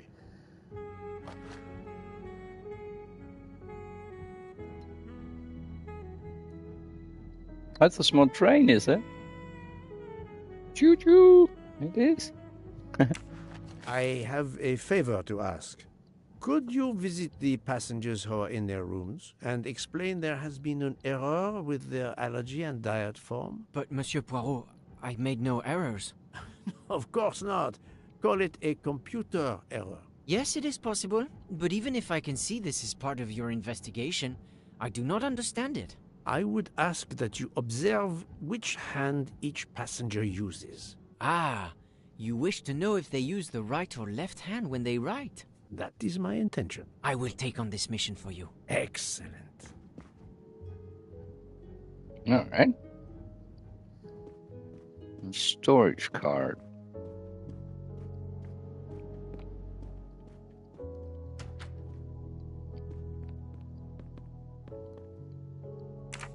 Okay.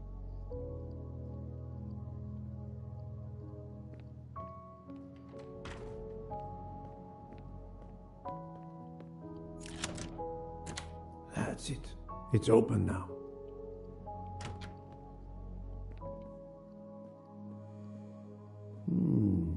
Empty rum bottles.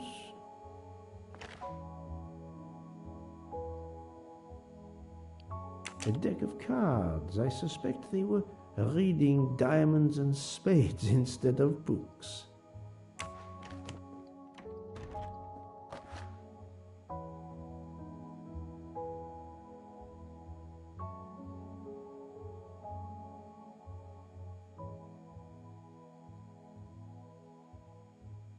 Cool bottle. I mean, for a video game.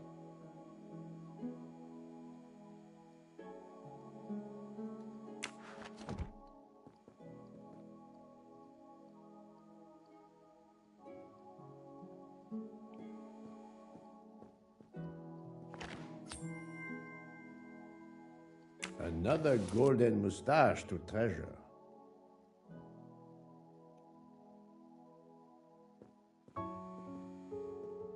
Hello, Mademoiselle Nielsen. May I ask you a few questions? I don't have a minute. My career is ruined, and it's not my fault. But how did this terrible thing come to pass? My supplies, passenger luggage, our living space. There is so little room. I gave the cargo handlers in Istanbul strict instructions how to stack my crates containing the ingredients I need for my desserts. So as one box is used up, it can be discarded. And these fools of cargo handlers did not follow your instructions? Ignored completely. I have 4 crates that must be moved from there to here to correct the order they are stacked. But placing the wrong crate on top of a smaller crate will crush it, its contents, and my career. Calm yourself, mademoiselle. I understand. So, the problem is these 4 crates must be moved there, but carefully. Yes. I have to move these 4 boxes from this location to here. But there is not much space to move the boxes, and I have to be careful never to put a bigger box on top of a smaller one, or the smaller crate will be destroyed. The problem is clear. I shall assist you.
You are a lifesaver. Or at least a dessert saver. Thank you, thank you. I will gladly answer your questions.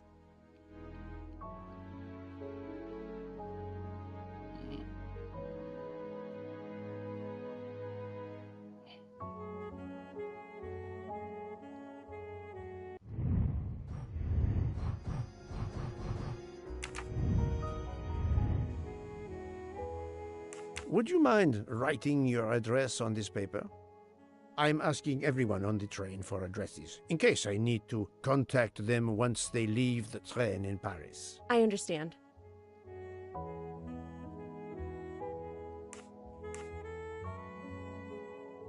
Yes, that's it. Mademoiselle Nielsen is right-handed. Do you smoke? No, I never have. Thank you. Can you tell me your movements of last night? Last night after dinner, I stayed in the kitchen until 12:15 a.m. Then I joined Jean and Hotaru in our quarters. Then all of us read quietly in our beds until we fell asleep. A very studious staff. However, Monsieur Maury doesn't seem to have followed the same literary pursuit as the others. And these rum bottles, do they have something to do with his hangover?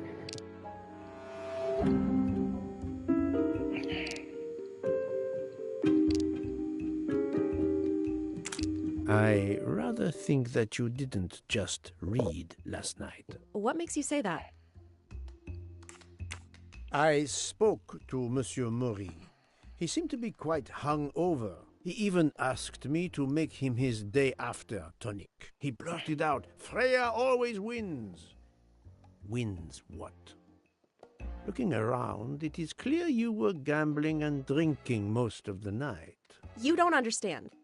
It's late when we're off duty, but we need to unwind. And now there's been a murder? Yes, I admit it.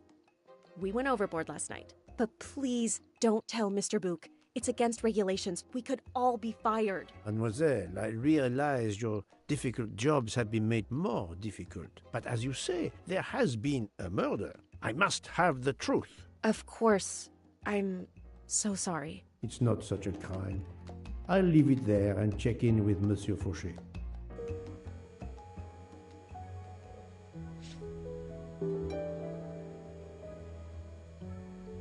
Thank you for your answers, Miss Nielsen. You're welcome.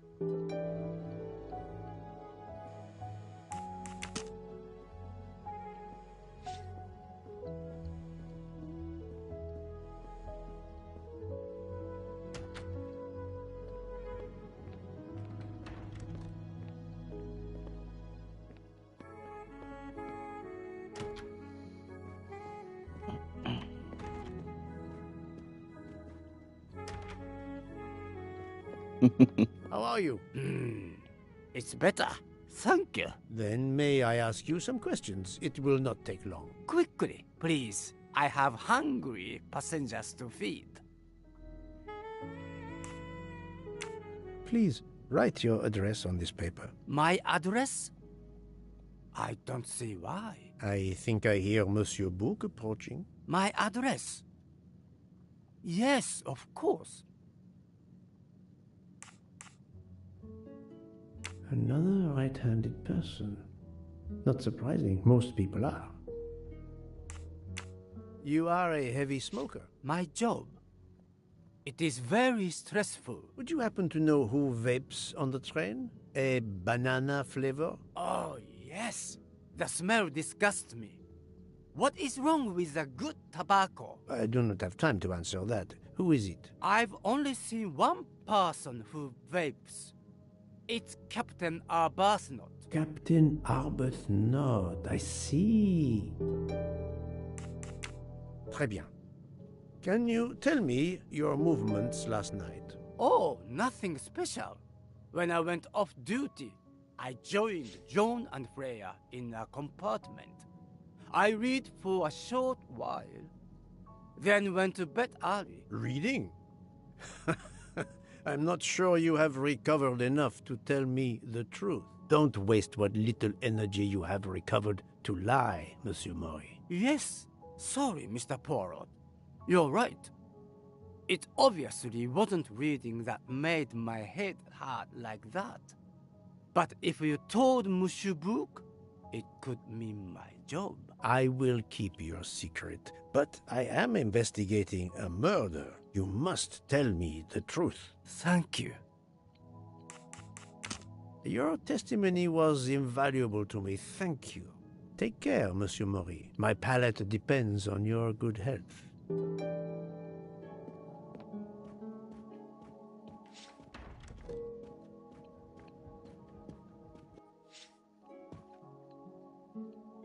Here is your key.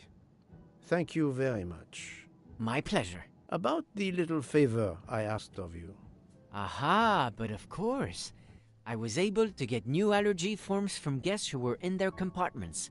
Monsieur McQueen, Monsieur Masterman, Count and Countess Andreni, they are all right-handed. I also asked Princess Dragomirov, but she had her assistant, Madame Schmidt, sign for her.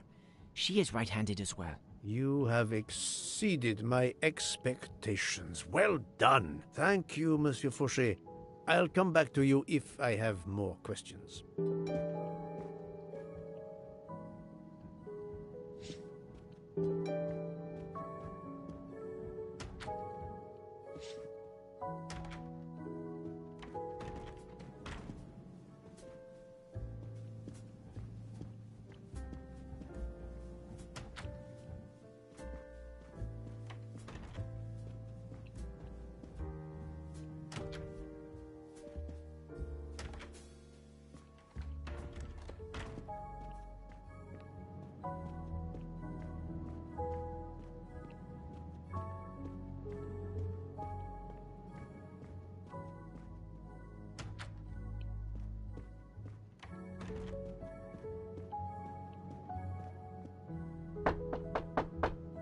Captain Arbuthnot, I know that you are the only person on this train to smoke e-cigarettes. We found a vial of e-liquid at the crime scene. Will you talk to me about this, or should I pass on what I've learned to the police? All right. Come in if you must.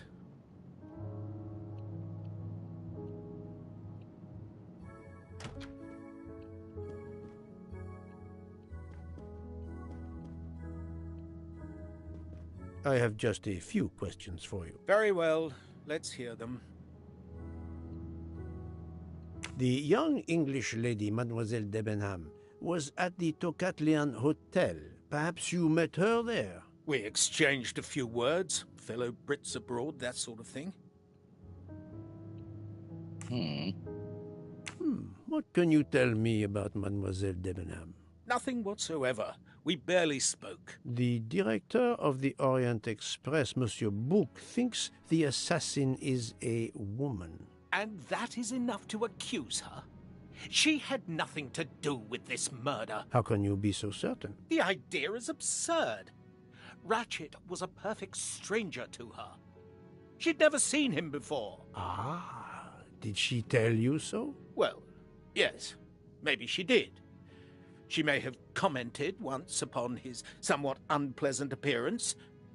If a woman is concerned, as you seem to think, to my mind, without any evidence, I can assure you that Miss Debenham could not possibly be implicated. It is clear that the captain is defending Miss Debenham, a woman he supposedly doesn't know very well. Could you write down your address here, please? My address? If you insist.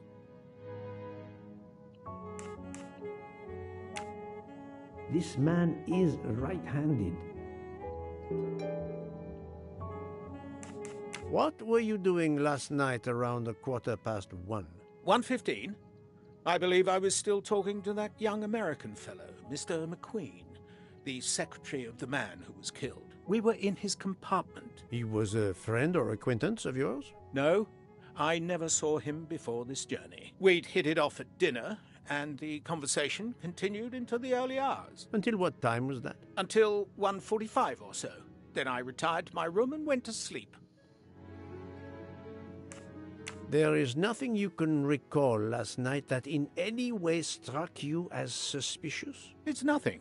A mere detail. Allow me to be the judge. Well, before returning to my room, I went to the lounge car to get a glass of water. When I was passing through the first-class corridor, I noticed that the door, which is just after your room, 201, was not quite closed, and the person who was inside peered out, in a furtive sort of way. Then he closed the door quickly. I know there's nothing in that, but it was the furtive way it was done that caught my attention. Struck me as a bit odd. I understand. Thank you for letting me know.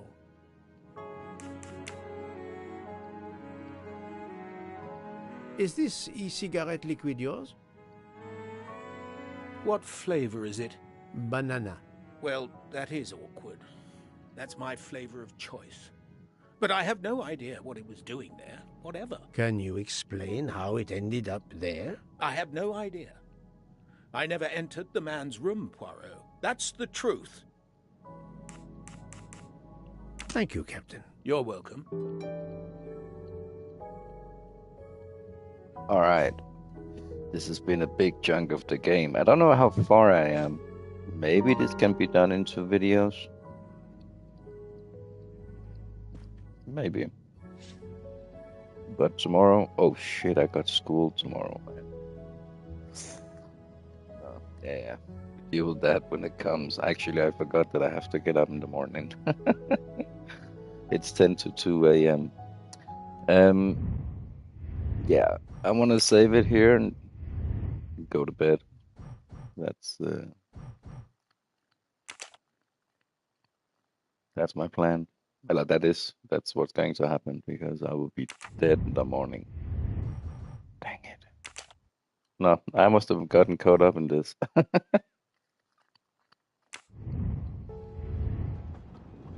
Alright. Thanks for checking out Agatha Christie's Murder on the Orient Express. It's not done yet. I believe a little under halfway through. Also, when I look at trophies, let me see here. Oh, wait.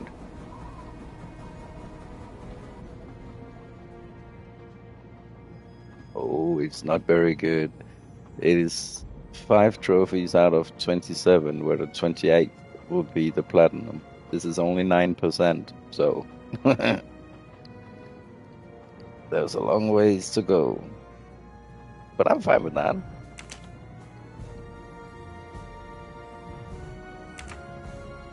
And hopefully that will not be too much chef to select after. We will see, we will see. Cross that bridge when we get there. Well, enjoy your night, your evening, your morning, and I hope to see you again. Take care. Bye-bye.